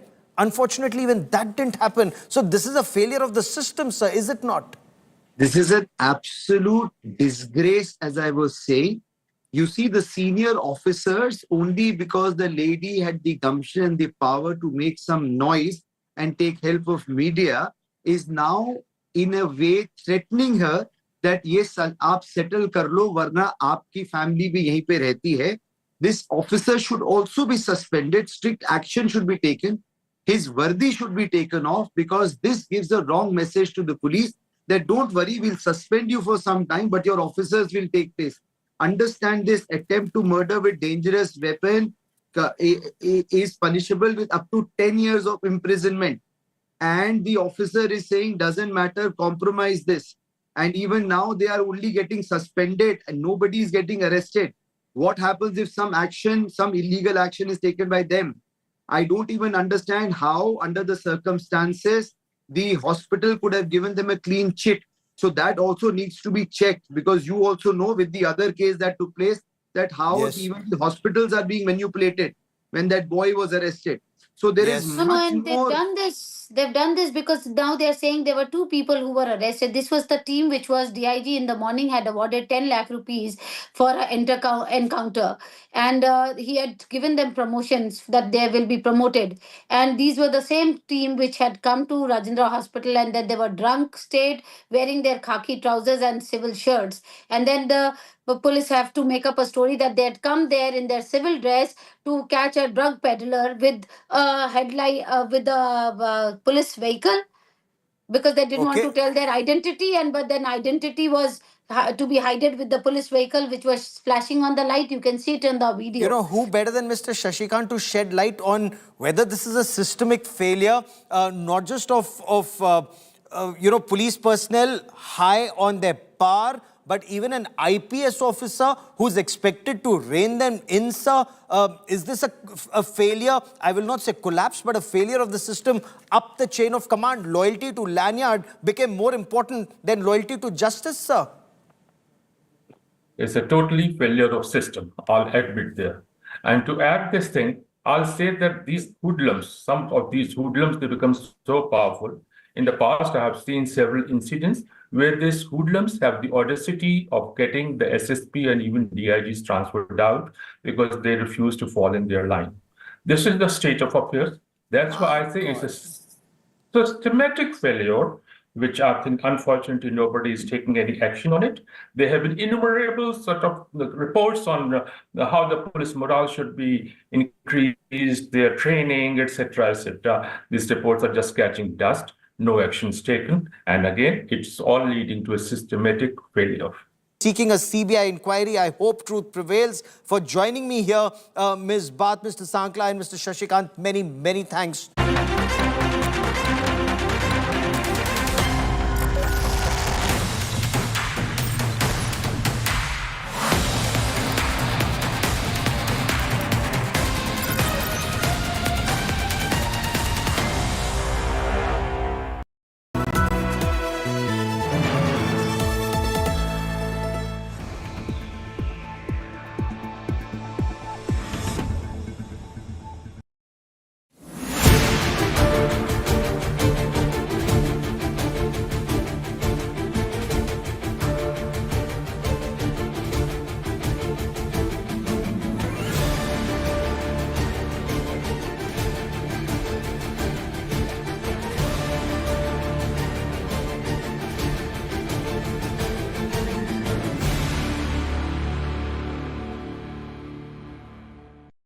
Kunal Kamra ने क्या किया? देखिए, comedian रहे, लेखक रहे, कवि रहे, जो समाज में घटनाएं घटित होती है उस पे वो टिप्पणी करते हैं।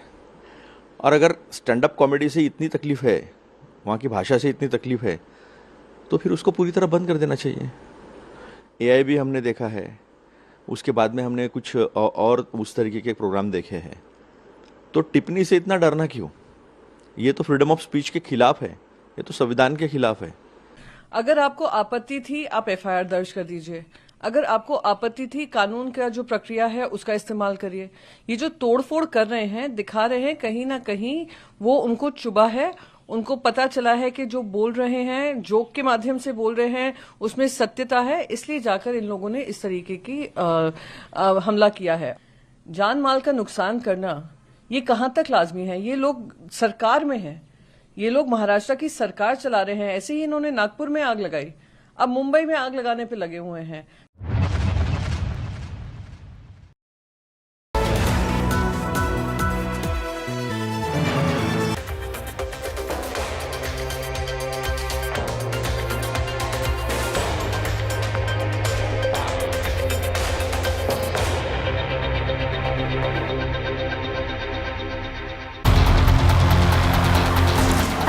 I'm Geeta Mohan and you're watching World Today. First, we bring you a report of US Senate Intelligence Committee hearing that just took place a while ago. It was part one of day one of the hearing.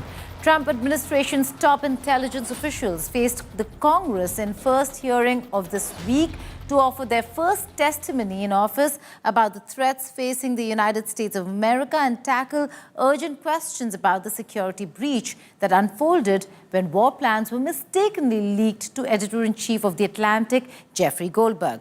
FBI Director Kash Patel, CIA Director John Ratcliffe, and Director of National Intelligence Tulsi Gabbard were among the witnesses who appeared on Tuesday before the Senate Intelligence Committee.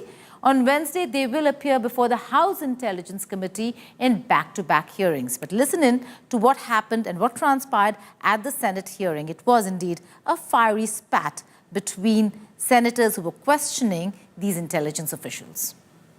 I want to get a little more information about this. Director Gabbard, did you participate in the group chat with Secretary of Defense and other Trump senior officials discussing the Yemen war plans? Senator, I don't want to get into the specifics. Ma'am, were you on? You're not going to be willing to address. So you're not. Are you denying? Matt, will you answer my question, ma'am? You were not TG on this group chat. I'm not going to get into the specifics. So you refuse to acknowledge whether you were on this group chat. Senator, I'm not going to get into the specifics. Why are you going to get into the specifics? Is it because it's all classified? Because this is currently under review by the National Security Council. Because it's all classified? If it's not classified, share the text now. As the White House previously stated, is it classified or non-classified information on this text? I can confirm. Director Radcliffe, were you on the group chat? Senator, I was on a signal messaging group. So you were the John Ratcliffe on that chat? I was. Thank you. Thank you. Can I provide some context, Senator, to that? Yes, but I've got a series of questions. Well, but I think it's important because at the outset you made a couple of comments about signal messaging using encrypted apps. So that we're clear, one of the first things that happened when I was confirmed as CIA director was signal was loaded onto my computer at the CIA, as it is for most CIA officers. One of the things that I was briefed on very early, Senator, was by the CIA records management folks about the use of signal as a permissible work use. It is. That is a practice that preceded the current administration to the Biden administration. Director Ratcliffe, I've got a series of questions. If you're making the statement, making the statement, the signal is a secure channel. No, can I answer that? It is. I've got a series of decryption. So to finish, I understand encryption. It is permissible to use to communicate and coordinate for work purposes, provided, Senator, that any decisions that are made are also recorded through formal channels. Right. So those were procedures that were implemented. My staff implemented those processes, followed those processes, complied with those processes, and finally, just please. So my communications, to be clear, in a signal message group were entirely permissible and lawful and did not include classified information. Well, we will make that determination, because if it's not classified, share the text with the committee. You know, let me go on. Director Gabbard, you are the security executive and set access guidelines for classified information. Did you contact the defense secretary or others after this specific military planning was put out and say, hey, we should be doing this in a SCIF? There was no classified material that was shared in that. So then if there was no check. classified material, share it with the committee. You can't have it both ways. These are important jobs. This is our national security. Bobbing and weaving and trying to, filibuster your answer. So please answer the question. If this was Director Gabbard, if this was a rank and file intelligence officer who did this kind of careless behavior, what would you do with them? Senator, I'll reiterate that there was no classified material that was shared in that. Ma'am, if there's no classified materials, share. And then if there's no classified materials, then you can't even answer the question whether you're on the chat. This is strangely familiar, and I think my colleagues will remember, when you couldn't answer the question, is Edward Snowden a traitor? Ma'am, I have serious doubts about anyway. Director Gabbard, I'm going to give you this. Tweeted just 11 days ago, and I'm quoting you. Any unauthorized release of classified information is a violation of the law and will be treated as such. So if this information is classified, what are you going to do? Senator, 2 points here. First of all, there's a difference between inadvertent release versus careless and sloppy, malicious leaks of classified information. The second point is there was no classified information that was on this committee should get that information. Director and the Patel, National Security Director Council Patel, my time's about out, and I'm going to use my 12 seconds up the chairman game. Director Patel, has the FBI launched any investigation of this? Senator, I was just briefed about it late last night, this morning. I don't have an update. I would like to get an answer by the end of the day. Obviously, my colleagues and I feel very strongly about the war planning meeting over unclassified phones. Obviously reckless, obviously dangerous. Both the mishandling of classified information and the deliberate destruction of federal records are potential crimes that ought to be investigated immediately. And I want to make clear that I'm of the view that there ought to be resignation, starting with the National Security Advisor and the Secretary of Defense. Well, the hearing took place a day after news broke that several top U.S. national security officials in the Republican administration of Donald Trump's administration, including Ratcliffe and Defense Secretary Pete Hegseth, texted war plans for military strikes in Yemen to a group chat in a secure messaging app that included the editor-in-chief of The Atlantic.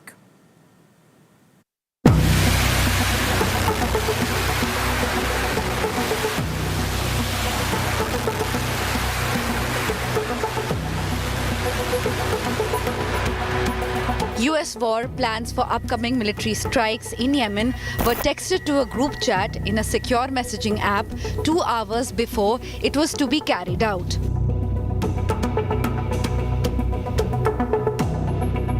Top national security officials for President Donald Trump, including his defense secretary, were part of the group chat, and it also included the editor-in-chief for the magazine The Atlantic, Jeffrey Goldberg. He was invited in the group by none other than Mike Waltz, U.S. National Security Advisor. They're going back and forth. A lot of resentment directed at European allies of the United States, which obviously enhanced the credibility of this chain, because everybody in the chain sounded like the people I know who are in this administration. Nevertheless, it wasn't until Saturday that I was reasonably certain that this wasn't a hoax, that I had actually mistakenly been included in a conversation of the Principals Committee, essentially the leaders of the national security community, including the head of the CIA, in this discussion of whether the Houthis should be attacked in Yemen. Trump's Defense Secretary Pete Hegseth posted details of the attack on March 15th. A couple of hours later, the US began launching a series of airstrikes against Houthi targets in Yemen.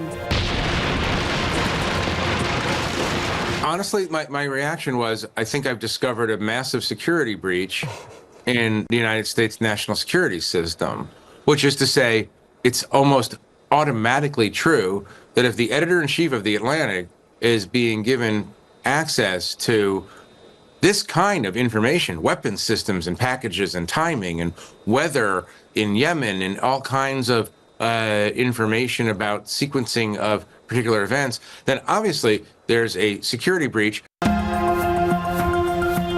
He left the group as soon as he realized that this group was not a hoax or AI generated or a scam, but real.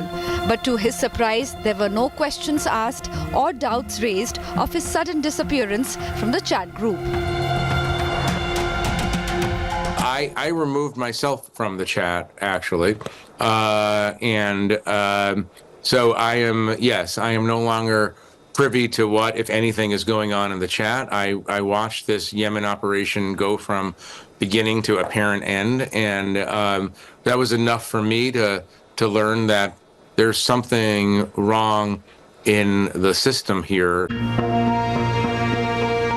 As soon as Jeffrey Goldberg posted his story, chaos broke out. The US Defense Secretary slammed him and his credibility, as well as denied posting any war report in the group. Can you share how your information about war plans against the Houthis in Yemen was shared with a journalist in The Atlantic? And were those details classified? You're talking about a deceitful and highly discredited so-called journalist who's made a profession of peddling hoaxes time and time again, to include the hoaxes of Russia, or the fine people on both sides hoax, or suckers and losers hoax. So this is the guy that peddles in garbage. This is what he does. I would love to comment